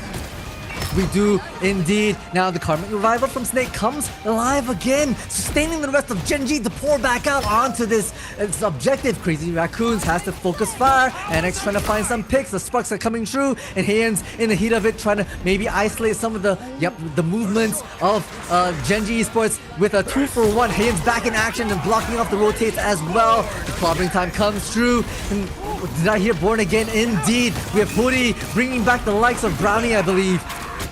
God, he copied the Karmic Revival, so they have another retry, and we do have another strangling prison. The Loki totems keeping everyone alive. Genji unfortunately unable to hold on to the thing. NX trying to fly above, trying to go for the strategist, and another end song just to capitalize on this next team fight. Crazy Raccoons cleaning up shop for them to be able to at least get 1 point and move the cart, move these goats on to the first path of Yggdrasil. We have the cocoon not being used, and Monster's already switched things up, and they have claimed the first gate. I mean, by the hairs on their chin was that claim, right? I thought Monster would take a bit of a gamble and dive in, but hey, decides to hang back and regroup, maybe hold the fort down here on this U-bend, allowing the high ground as Brownie to be able to lay down sparks. Is beautifully done.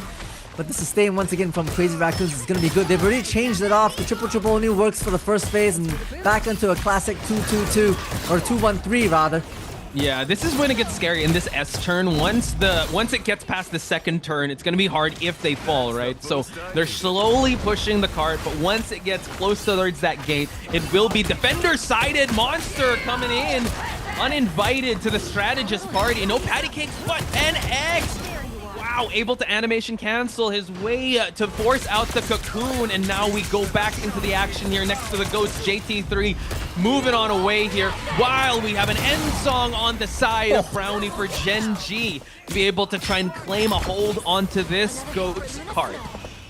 Not too shabby if you're Gen G indeed. Still be able to walk away with 2, possibly 3 in a few seconds in terms of those check marks. Crazy Raccoons, you know, Heian just had to throw their life at the cart to be able to do a bit of a hard reset. Now hopping over to the Bucky Winter Soldier indeed. Looking for a bit of combo synergy with Rip's Strangling Prison, which we saw was so good, you know, during that first phase. That we just needed a little bit more of that. Yeah, they can actually go for either the Kraken Impact or the End Song, which they're going to the End Song first, but Brownie finds High End in the process, forcing out the invisible boundary for them to just hold this ground. I hear a Strangling Prison, and Brownie jumps down into the fray to be able to take out 1-for-1 here. NX and Brownie light up the feed, but it is Gen G to still have a successful hold here.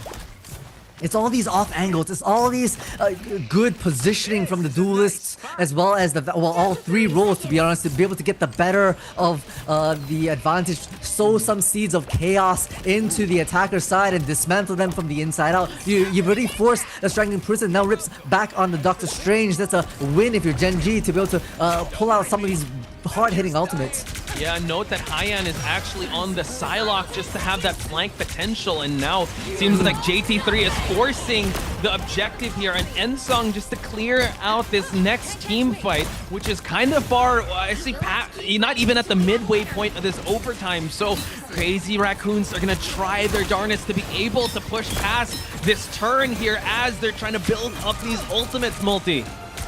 That means a lot to have to bear with right now, but they're doing their best. Starts up with the Sonic Seduction. Both Seductions coming up. We'll see as the fate of both worlds from Sung Hoon trying to isolate. Unfortunately, Cap has been seduced and will pay their life for it, but the BRB brings Monster back into play. NX hunting for some sparks onto the side of Felix, who pays their life. Cocooning for Hoodie will be probably activated as they have to press the issue onto this overtime. Note that we have High-End now onto the change, onto the Psylocke, and we have the Dancing Butterfly on the back line just to take out the Warlock. They push past the halfway mark, and now Gen G out of sync, out of spawn. They need to run their way down to just stop them from gaining more ground on the path of Yggdrasil. JT3 is going to hold. We have also a portal hold here on the side of Ripasuko. This buys them so much time, forcing Monster to the cart here, but he's all alone here. The captain needs a squad with him, and now we get them coming in one by one. It's like a moth to a flame here on Crazy Raccoon's side. They're able to take out one after the other, forcing ultimates out of Gen G.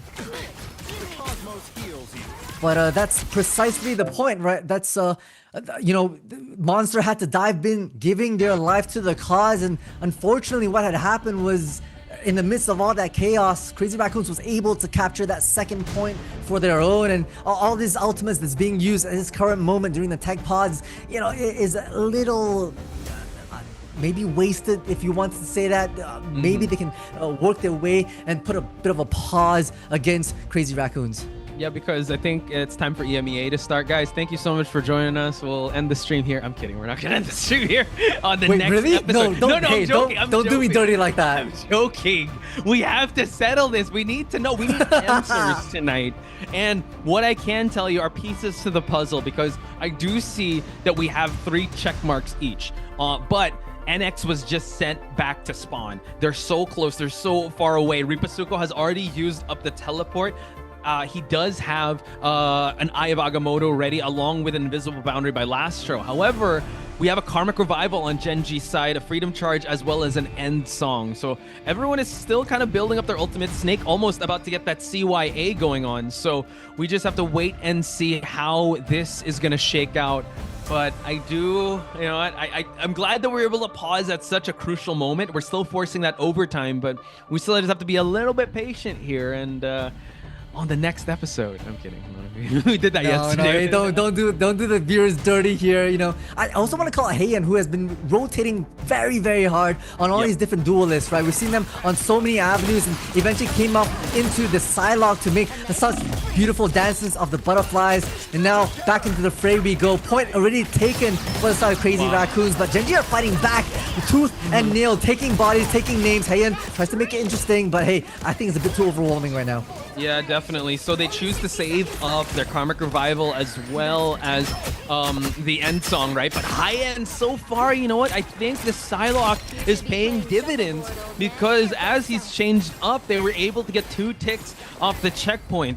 Able to get 2 points. Now Genji a bit out of sync here. They need to try and fight their way back in this. Again, no Doctor Strange portal could be the difference maker here as Crazy Raccoons band it out. Heian waiting for his right opportunity to strike. He does have the backline all isolated. He's all invisible. And now we see he's going to try and rotate away and go for the dance with the butterfly to take out Hoodie. But now animation canceling his way in. Brownie making sure that NX is not going to go unnoticed as we continue on with a Eye of Agamotto. Seonghun picking up the pieces, taking out Brownie, and we have Snake with that BRB. Snake with a BRB as well. Karmic Revival coming online from the side of Hoodie with Sonic Seduction just to be able to buy a bit more space for Genji. But hey, JT3's got one of their own as well. And capturing 3 is JT3. This is humongous. This forces out a fair bit from Snake. I believe that that CYA is doing so much sustain on that back line. So Genji lives to tell the tale as Rip taking up the high ground. We'll find Brownie Monster taken out as well.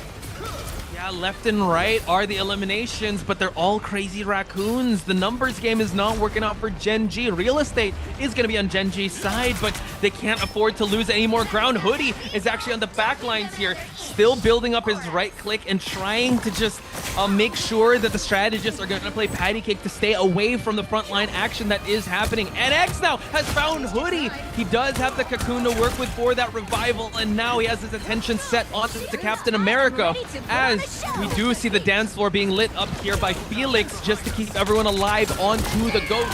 And another psionic seduction along with Eye of Agamotto. It seems like they're trading left and right, but Genji is just a little short in these exchanges. We still try to stay alive here, but the butterflies do be dancing here, Multi, as overtime is slowly whittling away, and Crazy Raccoons are marching these ghosts to park right next to Idrisil. But they have one last shot here. One person is still holding strong, but it's not going to be enough as they're able to get the victory here. 3-point game for Crazy Raccoons in the first half. Once again, they push the distance here. A bit of a difference that we've seen on this map versus a symbiotic surface. Crazy Raccoons, a bit of a slow start like we kind of saw in map number 1, but we're able to push through fairly quickly in phase 2 and phase 3, and despite the number of ultimates that Genji would bring into the table, I mean, towards that tail end, it was like the fate of both worlds, plus a silent seduction, plus a freedom charge, but it was Crazy Raccoons able to isolate, able to team, get their XV1s, and put those eliminations back into the spawn room. Yeah, they're really playing the numbers game very well, and also the exchange of ultimates really paled in comparison of how we saw the start of it. Like towards the end, you really saw Crazy Raccoons really snowball everything. And I see chat W portals also before that half did happen. And the fact that Crazy Raccoons are on the defensive side and they can still use that portal in case a team fight doesn't go their way just adds so much for Genji to worry about. So now the question is, can Genji meet them in the middle here with 3 points? It's either 3 or bust for them, or to just deny that map number 5.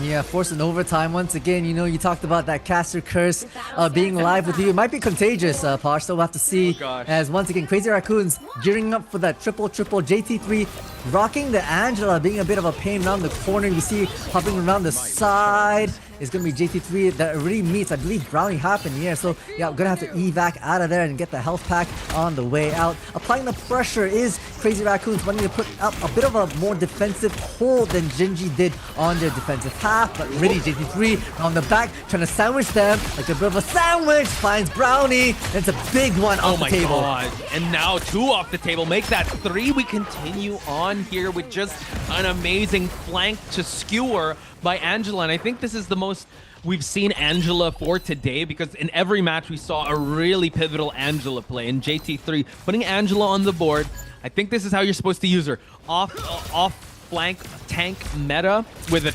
triple, and you have someone eye in the sky, but it's one that can kidnap you. That's quite the dangerous pairing here. Quite the dangerous trio that Crazy Raccoons are rocking, while Genji still trying to find holes here, able to take out Ripasuko, but they do have that Karmic Revival just in case. Yeah, right now, NX plus Rip out of action. This is a big news for Crazy Raccoons. That's already 2 out of 3 Vanguards, and like you call it, Angela's not really those front tankers, so False is taking advantage of it, along with Brownie, trying to isolate some of his back lines and front lines. JT3 managed!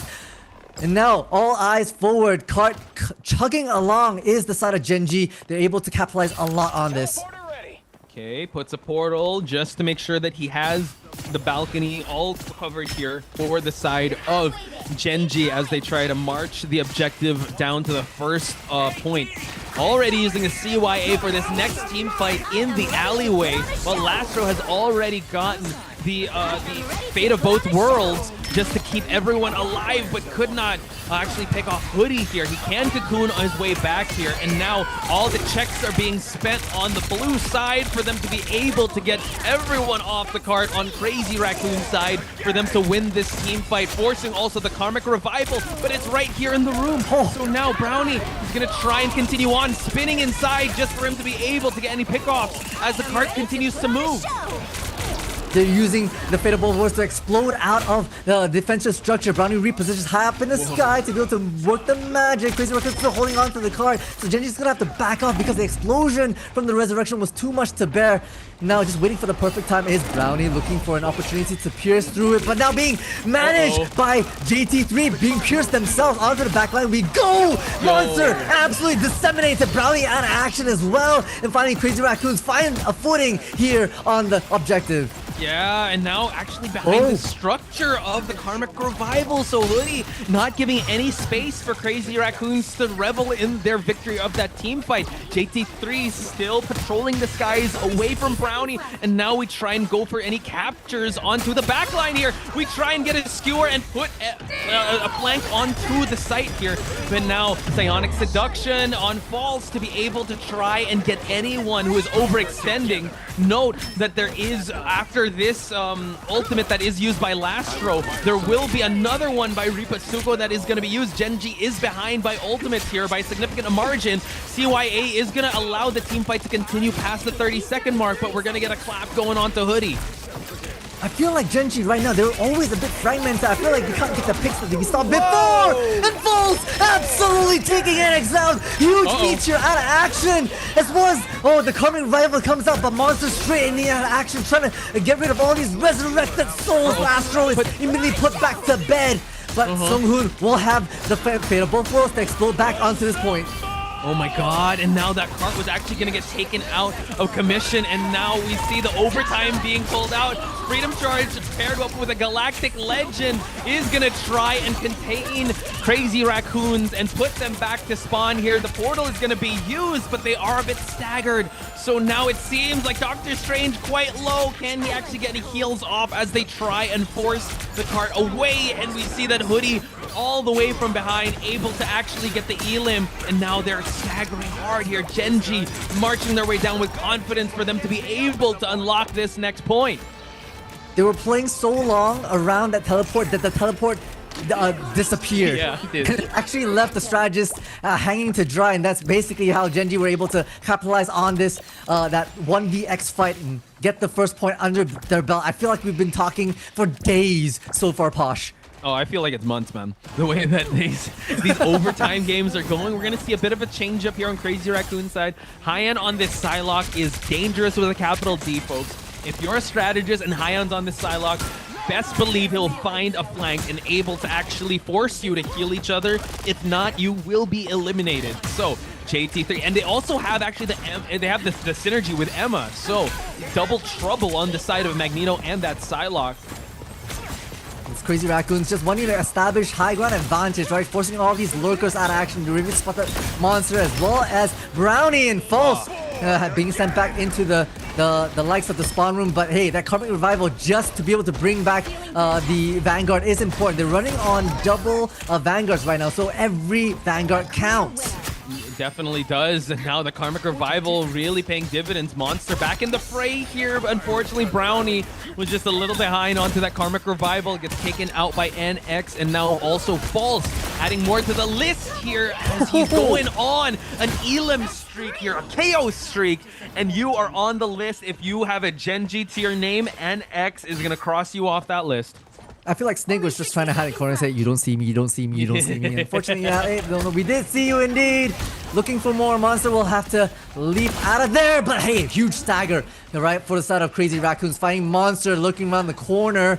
And they're hunting for more as well. NX up in the rafters, peeking around the corner, seeing if they can spot anyone. It's Emma v Emma, Diamond v Diamonds. Around this corner, looking for perhaps a bit of a pick. Both have Silent Seduction. And we've seen seductions from both sides. Look at them. Just a bit of a truce around the corner. But I sense this this is Brownie looking for a bit of a pick before they force their ultimates. Okay, we're starting things off with actually the Freedom Charge, and now it's actually NX to take out Snake, forcing more defensive ultimates to come out of Genji as the team fight is not in their favor. Hey, and now to the back lines we go. He's gonna isolate and take out Felix as he's already done with the dance floor. The club is closed, folks, and Hyan is the bouncer. And now he's going for Hoodie. NX, he's a menace. He's NX and Hyan. No strategist is safe. Crazy Raccoons now forcing them to actually go for it. And no, unfortunately, the CYA is going to be used, but no one to keep alive. And just like that, Crazy Raccoons force a map 5. Map 5 we go. Again, once again. This is but... I can't even count right now. With 7 series in, and we've already got, what, 5 best of 5s going the absolute distance. Of course, it's Crazy Raccoons versus Genji going tick for tack, getting their own map picks for themselves. And NX taking the MVP, so well deserved from that performance there. The trilogy that we've been waiting for is definitely living up to that height with Genji and Crazy Raccoons caught in a death grip with each other. Who is going to prevail? I don't know, we cannot find out, but I'm just glad we are able to witness this amazing back and forth between these two amazing teams. Looking back at the picks and bans, I really think the difference maker was that Doctor Strange. I mean, we didn't even see Venom used at all from the other side of that team, but it just seemed like the portals were on point. Crazy Raccoons had more chances for them to be able to come back because of the Karmic Revival as well as the portal. They also had that amazing portal block that they were able to utilize before that break. So Crazy Raccoons again still have something left in the tank, and Genji have to come correct for the next and final matchup between these two teams. Is it possible? Wait, sorry. I have to add. Multi, you did say map 6 and a best of 5. I don't know if that's gonna be possible, my guy. I did. Hey, I don't want to say anything right now. You know, I might cast the curses, but hey, it's unbelievable the way both these teams are playing. Right? It's they're playing out of freaking minds. I mean, looking at the stats right now, as y'all take a look at the highlights, Rip had almost 60k damage blocked to their name as the frontline Vanguard. Unbelievable performance, and honestly, across the board, everyone's playing and contributing to the assists as well as the eliminations. And I gotta think about also the Warlock lock-ins from both sides. You mentioned the pick and bans being crucial to the way this played out, and I think that really sustained a lot of those fights. You see the multi-person, multi-hero pullbacks for the side of Adam Warlock. I think it was, I lost count, maybe 4 or 5 in total. And on average, it was 3, 4, 5 players being called back by the Karmic Revival. That just proved to continue the momentum of either side and force all those timeouts time and time again. Yeah, I think that's why I'm very tired of screaming, because like the matches get kept on going because of the Revival, the constant wheel of rotations just trying to overwhelm each other with their offense, right, and flood each other. The ebbs and flows of this matchup were unlike the rest because of how I'd say evenly matched this is. But I will have to say, among all the maps, this one was kind of decisive on Crazy Raccoon's side on their defensive hold and their push. I mean, the scoreline says itself. It's 3-1.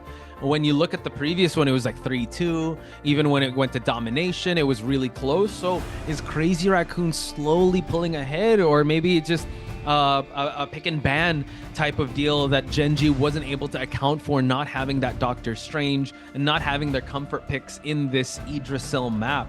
We'll find out in just a bit, folks, but right now it's really up in the air, and I think this is the closest matchup we're gonna see. I don't know if it's in the entire playoffs, but this, I definitely want to see this in best of 7, but that's still going to be on Sunday, so don't worry about that, Multi. I see the concern in your eyes. Don't worry about it. I know, right? I know. And you know, MVP going to NX, so well deserved. But a huge shout out to Heian, right? We saw them actually rotate through and through a lot of different heroes during their attacking phase, trying to find their rate and pace.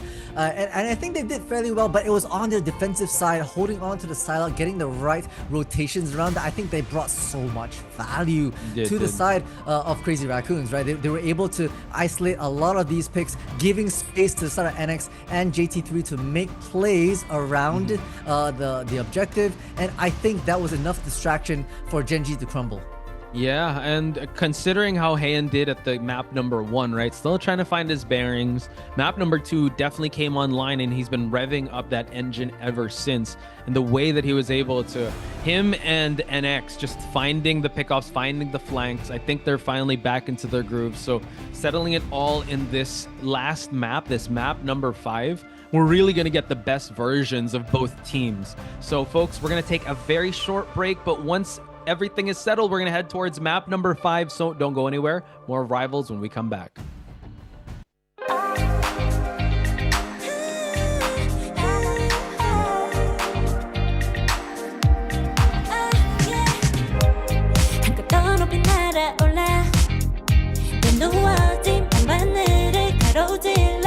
Oh yeah, oh yeah. 필요할 때 내가 널 지켜줄게. 간절히 바라면 이루어지는 마법인 거야. 운명의 소리 들려. 여기서 저기서 날 찾으면 달빛이 날 비춰와. 시작해야 let's go. 어둡고 흘러는 우주 따뜻한 눈으로 감싸는 순간 신비롭게 녹아내릴 거야. 좀 더 기다려. I'll be there. 쓰러지지 마. 끝까지 일어나야 해. 어딜 가든지 극복해. 힘은 너에게 있는 걸. 소리 높여 노래를 불러. 작은 걱정 따윈 던지고 최선을 다해 잘 쳐봐. 어둠이 떠 날 때까지 아름다운 꿈을 밝혀봐. 우리에게 달려서 그 세계 운명.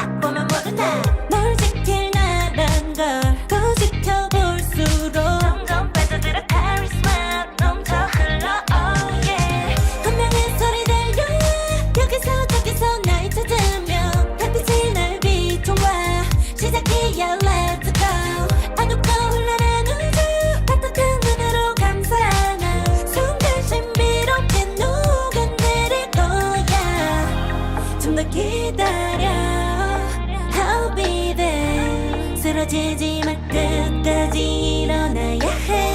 어딜 가든지 극복해. 힘은 너에게 있는 걸. 소리 높여 노래를 불러.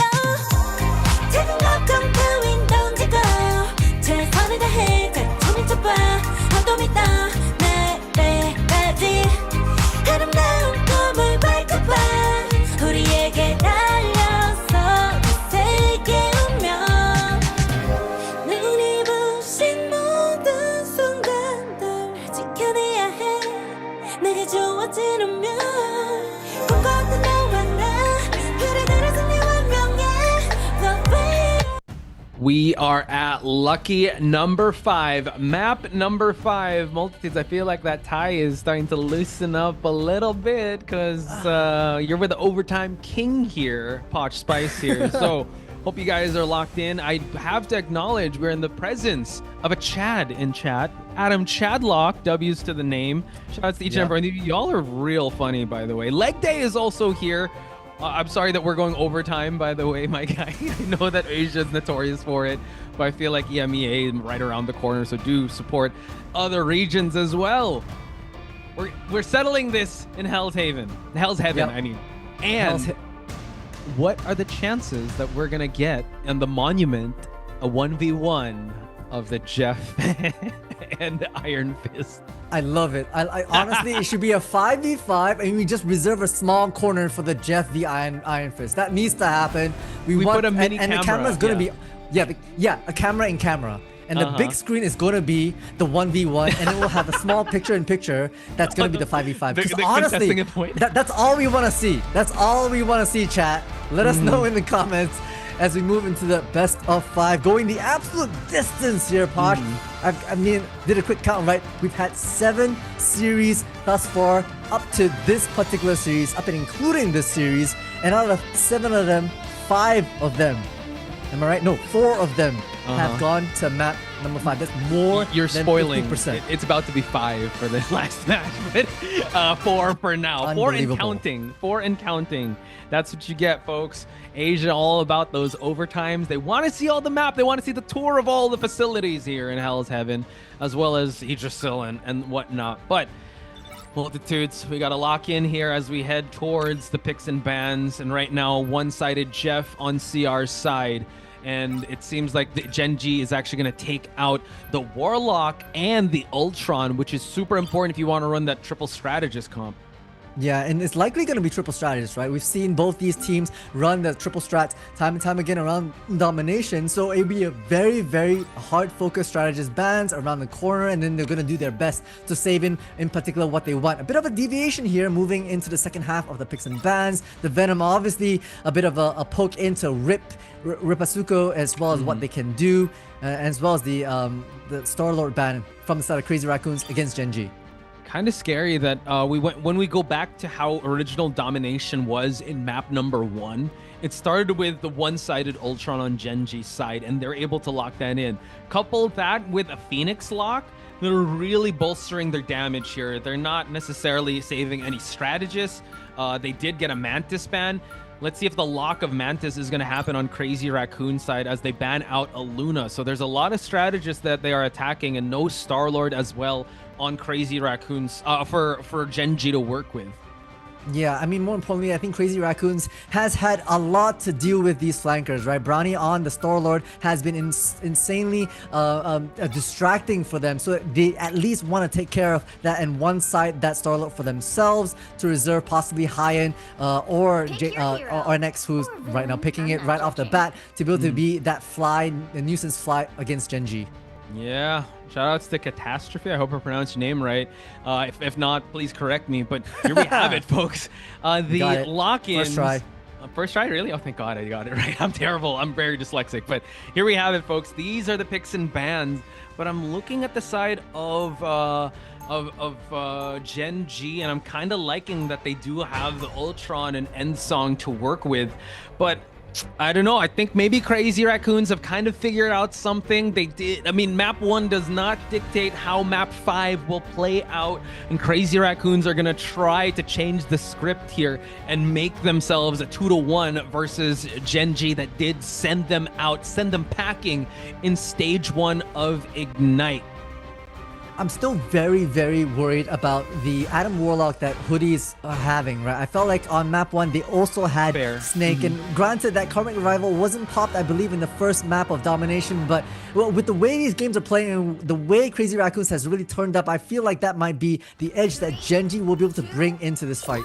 That could be the difference maker, right, that you did point out. So we'll just have to wait and see as they set themselves up to capture the first point here. We're looking into the screen of Genji here that are rocking the triple support here, along with Brownie as the hard carry. But now it seems like Crazy Raccoons, with that 2-2-2, can High-End actually bind a good flank onto this triple strategist? You do have a lot of escapability on both sides, And now Monster trying to pick off one of the strategists here, one of the two strategists, and forcing them out of position from the top. Nice freeze. We still try to stay alive, but no, Monster a little too far off from his team and away from the BRB as well from Snake. The discipline to let Rip come down and choke slam that Captain America was beautiful, and Genji are going to pay the price. But Phoenix tries to even the board a little bit, finding NX with a bit of that laser beam. The Diamond D Diamond, and Rip will find it false in the midst of that chaos. And now this point slowly moving towards Genji's favor right now as Crazy Raccoons comes back with a vengeance. Rip finding a bit of action around, posting themselves, trying to find Brownie around this corner as well. Yo, these choke slams are crazy. Rip able to actually get really good value out of them, but we still try to fight this area. Felix now forced to go for the Rage of Ultron to try and push this team fight. Hyan's gonna switch his sights onto the Warlock. NX also is gonna actually go for a crossfire, and unfortunately unable to save up the Warlock and the Phoenix, while JT3 trying to put the finishing touches away out of Felix. And a hard-fought team battle where Crazy Raccoons ending up on top here up against Genji. Not without a fight though, they still try to remain here as we have the Karmic Revival onto Hoodie just for them to keep sustaining this team fight. And now it's their turn to be the hammer while Crazy Raccoons are forced to be the nail and defend the site. Yeah, they're bringing the fire right now. Meteor doesn't quite find the mark as Monster's dancing and dipping around with the Freedom Charge Brownie up top. Phoenix v Phoenix, and Nanix being pushed back into spawn. Rips looking up high, trying to get Phoenix out of action. And it's just a dismantlement right now against Crazy Raccoon. Snake comes back, brings Phoenix back with that BRB, but and Brownie finds the reply on to Rip. So despite it all, it's still not anyone's game, but Genji finally able to make their mark and claim this point under their control. I mean, Multi, you called it from the beginning. The Warlock plus the BRB, they're weaponizing the pace. Yes. It doesn't matter if you win the team fight because you spent your ultimate. You still gotta have that ready for the Karmic Revival, that insurance policy. And the Elims are definitely on Crazy Raccoon's side, but as of the moment, we are climbing on Genji's side, and we have the Rage to kind of push them back towards this small room area. Carbon Crush as well, just to push everyone back. They don't have any flank opportunities as Hyan is still trying to set up and try to take out Felix that is in the sky. Yeah, Felix has been a solid performer right now. We have the CYA coming through and forcing out the Sunghun's Fate of Both Worlds. High up in the sky, Phoenix tries to be a zoning tool. Is utilized regardless. Doesn't quite find the mark, but Monster straight into the action on that backline, finding strategist after strategist. It's a massacre from Genji, and they hold firm on your control. Dude, the way that they were able to condition them, win that team fight, win the ult exchanges, they are still higher up in terms of ultimates. Ripasuko can come in, but he will have to be forced to spend the Psionic Seduction. Hyan too has to get set up with the Dance of the Butterfly, so this is their best opportunity to take over the point, but they're still kind of spread out here. We do also have the BRB online, and we're about to have Karmic Revival on Hoodie's side, up on this left side of the map. That's the important run, right? Despite whatever Crazy Raccoons are going to be bringing, Hoodie has the Born again. They're bringing it on. They're trying to expend as much as possible. Rip's already on the side, and with the revival here. Okay, it's going to be NX just tracking to the best of their ability, trying to get all these members who have resurrected out of the battlefield. Hayan hunting for more, finds Monster and lifts of it. Felix just before they go down. They do lose sight, they do lose control over the area, and Crazy Raccoons are up in terms of ultimate, so they played that very well, weathered out that storm of that Karmic Revival, and now it's actually Genji that kind of have to recuperate. They still have a lot of time left since they were able to actually put money in the bank, 95% onto that point, so now they got to build up and win these 1v1s for them to even threaten to take over this area. So seems like they are spreading apart here just for them to just catch them off guard. We do see that the Magneto solo 2v1ing as we do see that Monster's coming into the fray to help out his duelist. And great positioning for Genji just to be able to deny that upper move. Bit of a choke slam there. Diamond form can't protect you so long. Falls will drop. And Rip will hold, continuing this fight here as Crazy Raccoons holds true. Oh, big push onto Monster. A big stagger onto Genji. A lot of responses right now from Crazy Raccoons as NX finds the mark onto Brownie. They're hunting for more. They're hunting impacts. They're looking for Phoenix, and they will find them indeed, even pushing them past the choke point, deep into their spawn. And Crazy Raccoons is doing an amazing job holding on to their ultimates. They're only using their cooldowns and their primaries just to get these elims going, and they're starving Gen G of ultimates. But now we kind of see an even keel and check marks. So it's going to be another crazy hold by Crazy Raccoons. They need to try and climb a little more to threaten that overtime from happening. And we do have the Galactic Legend by NX. He gets taken out of the equation by Hoodie with just his right click. And now we see that Brownie is also able to actually threaten the mission area here and just wait for him to use his animation cancels for the elims. False as well is joining the fray as the Freedom Charge keeps everyone alive and they take over the point. But hang on, we have the Pentagram of Paralas just to force the overtime multi. Oh my gosh, Hoodie manages to come back into cocoon mode. I believe we were also able to hold back. Oh my gosh, these right clicks from Adam Warlock does so much business. Crazy Raccoons does their best to hold on to things, but Gen G already have this well under control. It's Brownie and Phoenix finding one apiece, and despite Crazy Raccoons' advancements, once again, for the third time, Gen G fight back and find 100%. Wow, just the way, I mean, just kind of a deja vu moment. The portal wasn't able to last that long for them to jump onto that point. And you said it best, you know what? Gen G seem to be finding ways. From the first map, 0 to 100, they claim it here. They were able to climb up to that 95, force out the overtime from Crazy Raccoons, claim the point again, weather out the ultimate surge of Crazy Raccoons, even though Crazy Raccoons had a crazy mid-game. They were getting picked off left and right with just their primaries and pushes from Gen G, but the fact still remains that Gen G is up by 1 point, and Multi, we know what that means. Match point for Gen G. Match point indeed. This might be the do or die moment for Crazy Raccoons, not just out, but you certainly don't want to be in the lower brackets themselves as they dance around and figure out what more they can bring to the table. Just gonna have a quick look at their composition as well. Yep, NX hopping back onto the Star-Lord that was saved by themselves, looking for some action with high end. It's gonna be the duo to look out for as they try to pierce and peel apart the side of Gen G, who continues to run Hoodie on the Warlock, the one-sided Atom from the side of Gen G that has been so crucial in maintaining the momentum of the Korean team right now. Yeah, so now it just depends on how this first engagement is going to last. We're going to find out in just a bit. We do have some check marks on Gen G's side. Not sure if they're going to spend it all in one go here. Ripasuko does have the Psionic Seduction. They got to be very careful when they use that. And we do see that Lastro going to be on the back lines here, has to worry about Cap trying to just disrupt the back line, and he's going to get punished for it. And we're going to use the Karmic Revival just to add more pressure here. Still and use the BRB. I think he actually used it. So now Choke Slam onto Monster. And we have also the Rage to keep everyone alive. Still, the dust is not settled just yet.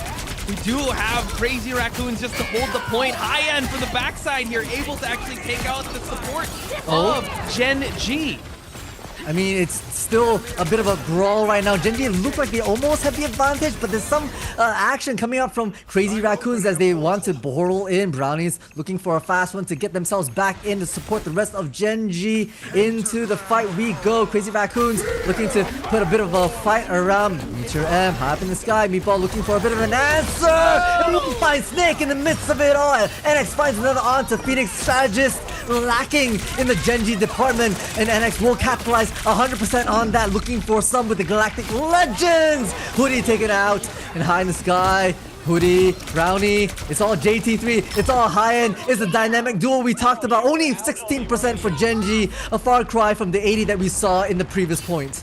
We've seen Gen G climb out of tougher situations before. Crazy Raccoons can't rest on their laurels just yet. That was a good takeover, but now we see that Brownie has switched on back to the duelist that he's known as. I mean, it was a good try to just keep containing that point. You want to be able to add that pressure in a map like in a map mode like Domination. But man, Ripasuko has been one of the MVPs of this specific game with how well he's able to hold the front lines and kind of cancel or thwart any efforts of Captain America on coming in. Carbon Crush now able to actually just move them away and just guarantee that space.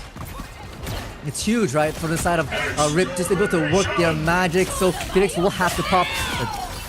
Dance of the Butterflies for Heian coming out, finds Hoodie, falls, responds in kind. So it's 1-for-1, tick for tat. So for Lastro being taken out by the seduction, that's big for the side of False. But a bit of a trade right now as NX will find Snake. It's a trade all around the board, and at the final moments of it all, Monster has to do their best to hold down the fort, but it is converted, at least for the side of Genji, now hunting for the invisible Psylocke. Gets away with their life. So Monster will have to back away. That was actually very crazy, but Hyan able to actually hightail it out of there and just kind of reunite with his team. So just stopping the takeover at 53% is still quite good. We are going to join the fray here. Hyan back into the mix and now makes it a numbers game to take out Hoodie. He still has the cocoon to work with. We're going to try to take out Ultron in the sky here, as we do have some defensive ultimates for Genji to work with. It seems like they want to go for the end song to force out the invisible boundary and a CYA to keep everyone alive, but that means NX can go wild with this Galactic Legend. Hoodie still has not used that Karmic Revival, as we have the Freedom Charge just to still hold on to the point, and you know what that means. The sound of an insurance by the Adam Warlock, the Adam Chadlock, is going to have to use his Karmic Revival to bring back Monster into the fray. But Hyan now, backline Dance of the Butterflies. Gotta be careful with that, and takes out 2 out of the 3 strategists. An absolute negation right now, almost getting Phoenix high in the sky, who pops the Rage of Ultron, falls now down on the ground, finds JT3. It's a bit of a back and forth right now. Crazy Raccoon's a sliver away from converting this point, but there's too much presence from Genji on the side. Falls immediately taken out, but hey, a tick for tap brownie onto Hyan means that it's still fair game for everyone and anyone here. Oh my god, we're actually climbing up, forcing the overtime from happening. This is really going to pressure Crazy Raccoons. JT3 already on the point here with that teleport, still stuck at 53%. Also, False has already switched on over, and now the animation cancels to take out Lastro. Felix as well join in on the board here, just for them to make this a numbers game, and it's slowly enveloping Crazy Raccoons.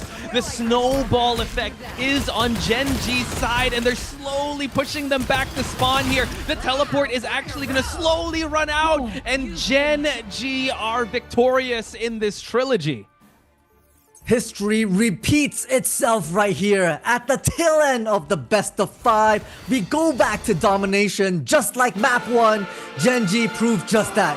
Domineering fashion, 2-0 sweep across the board, sending Crazy Raccoons into the lower brackets. History repeating itself, but we know how the first story ended. It was actually the revenge of Genji to send out Crazy Raccoons. Yes. So, Crazy Raccoons now being the ones seeking that vengeance, want to see Genji in that lower bracket, and I'm definitely there to see that. That's going to be fireworks. If a best of 5 takes us to this limit, I cannot wait to see how well they're going to perform, or at least how well they're going to rise to the occasion when their tournament lives are on the line. But my goodness, GGs are going to be called. Multi, what just happened? I honestly, I kind of blanked. I just let the game flow through me, flow state-wise, and it just ended up being the best of 5. One of the craziest series where you had 1v1s of octagons of Jeff versus Iron Fist. We've had overtimes on overtimes bleeding down to a sliver of yellow that is that bar up high.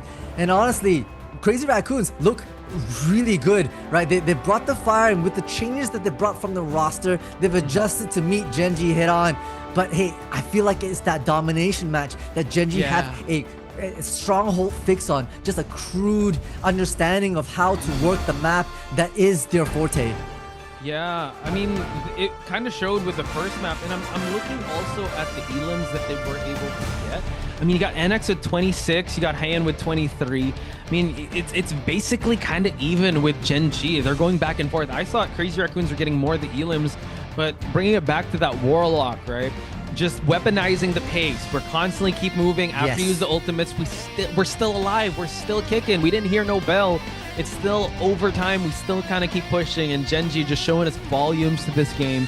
And right now, for tonight, they were the better team. So we got to give our flowers to Genji, but holy smokes, Crazy Raccoons, you have given us one of the most amazing matches that we will be remembering for years to come in Marvel Rivals history between Gen G versus Crazy Raccoons. I'll be telling my grandkids where I was at during this trilogy match. I hope you guys will also know where you guys were at when you witness history in the making with these two teams just going at it blow for blow. It's just so well paced, this back and forth.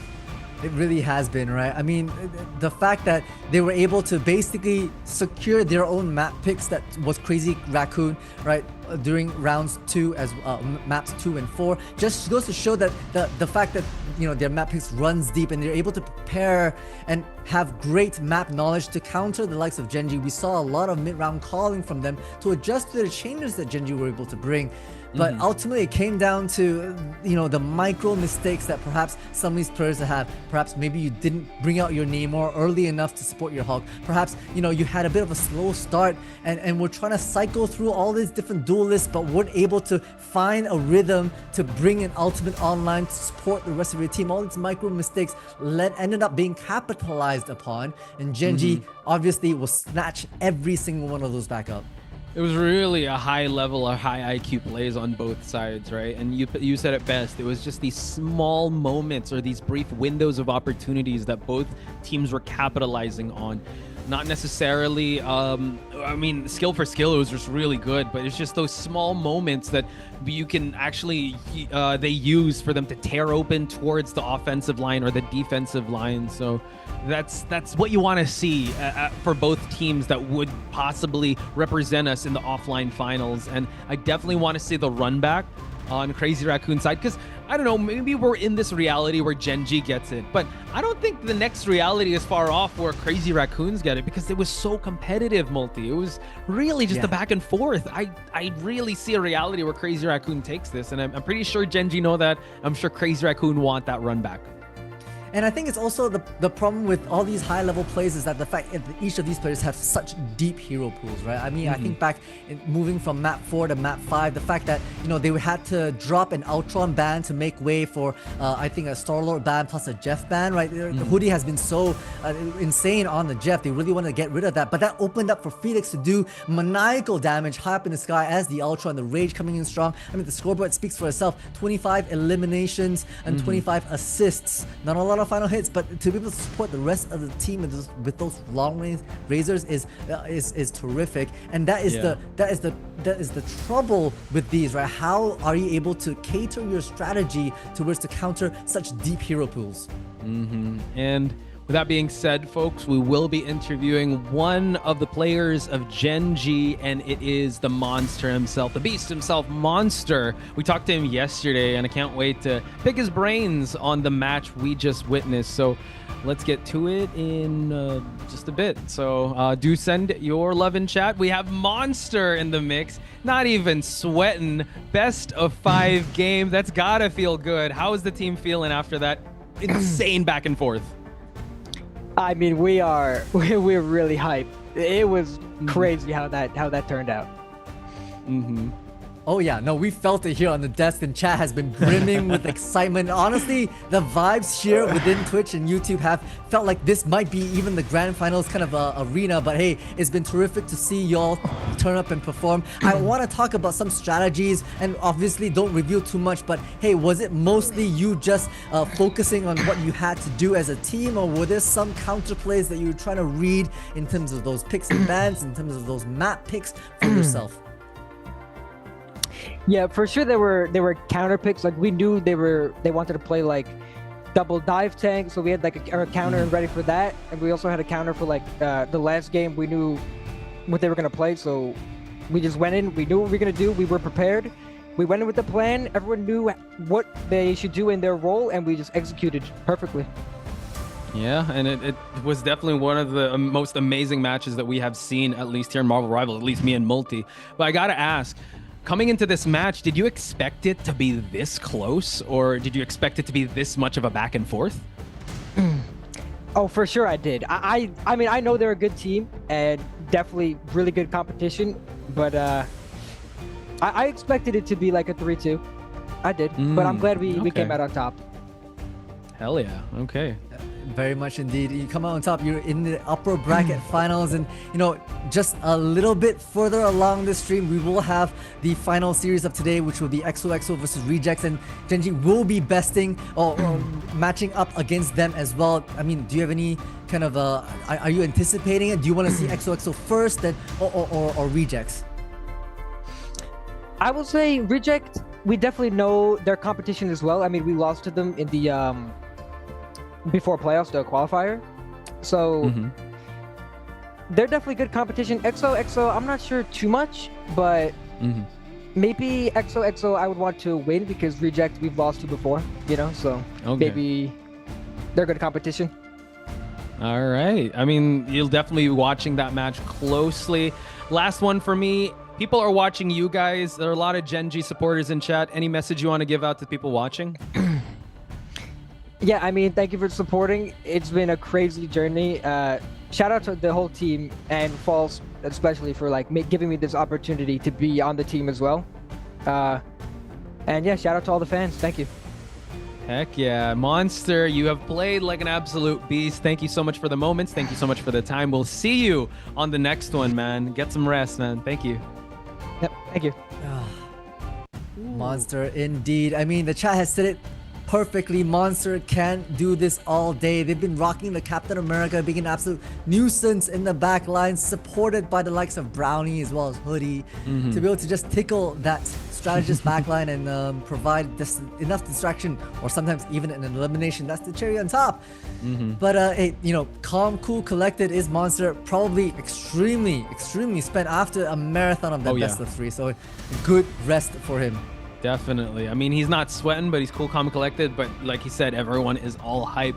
And we need to kind of calm down, chat, because after this is going to be our main event. We're going to take a very short break. When we come back, it's going to be Rejects versus XOXO. So keep it locked here at Marvel Rivals Ignite Asia Stage 2.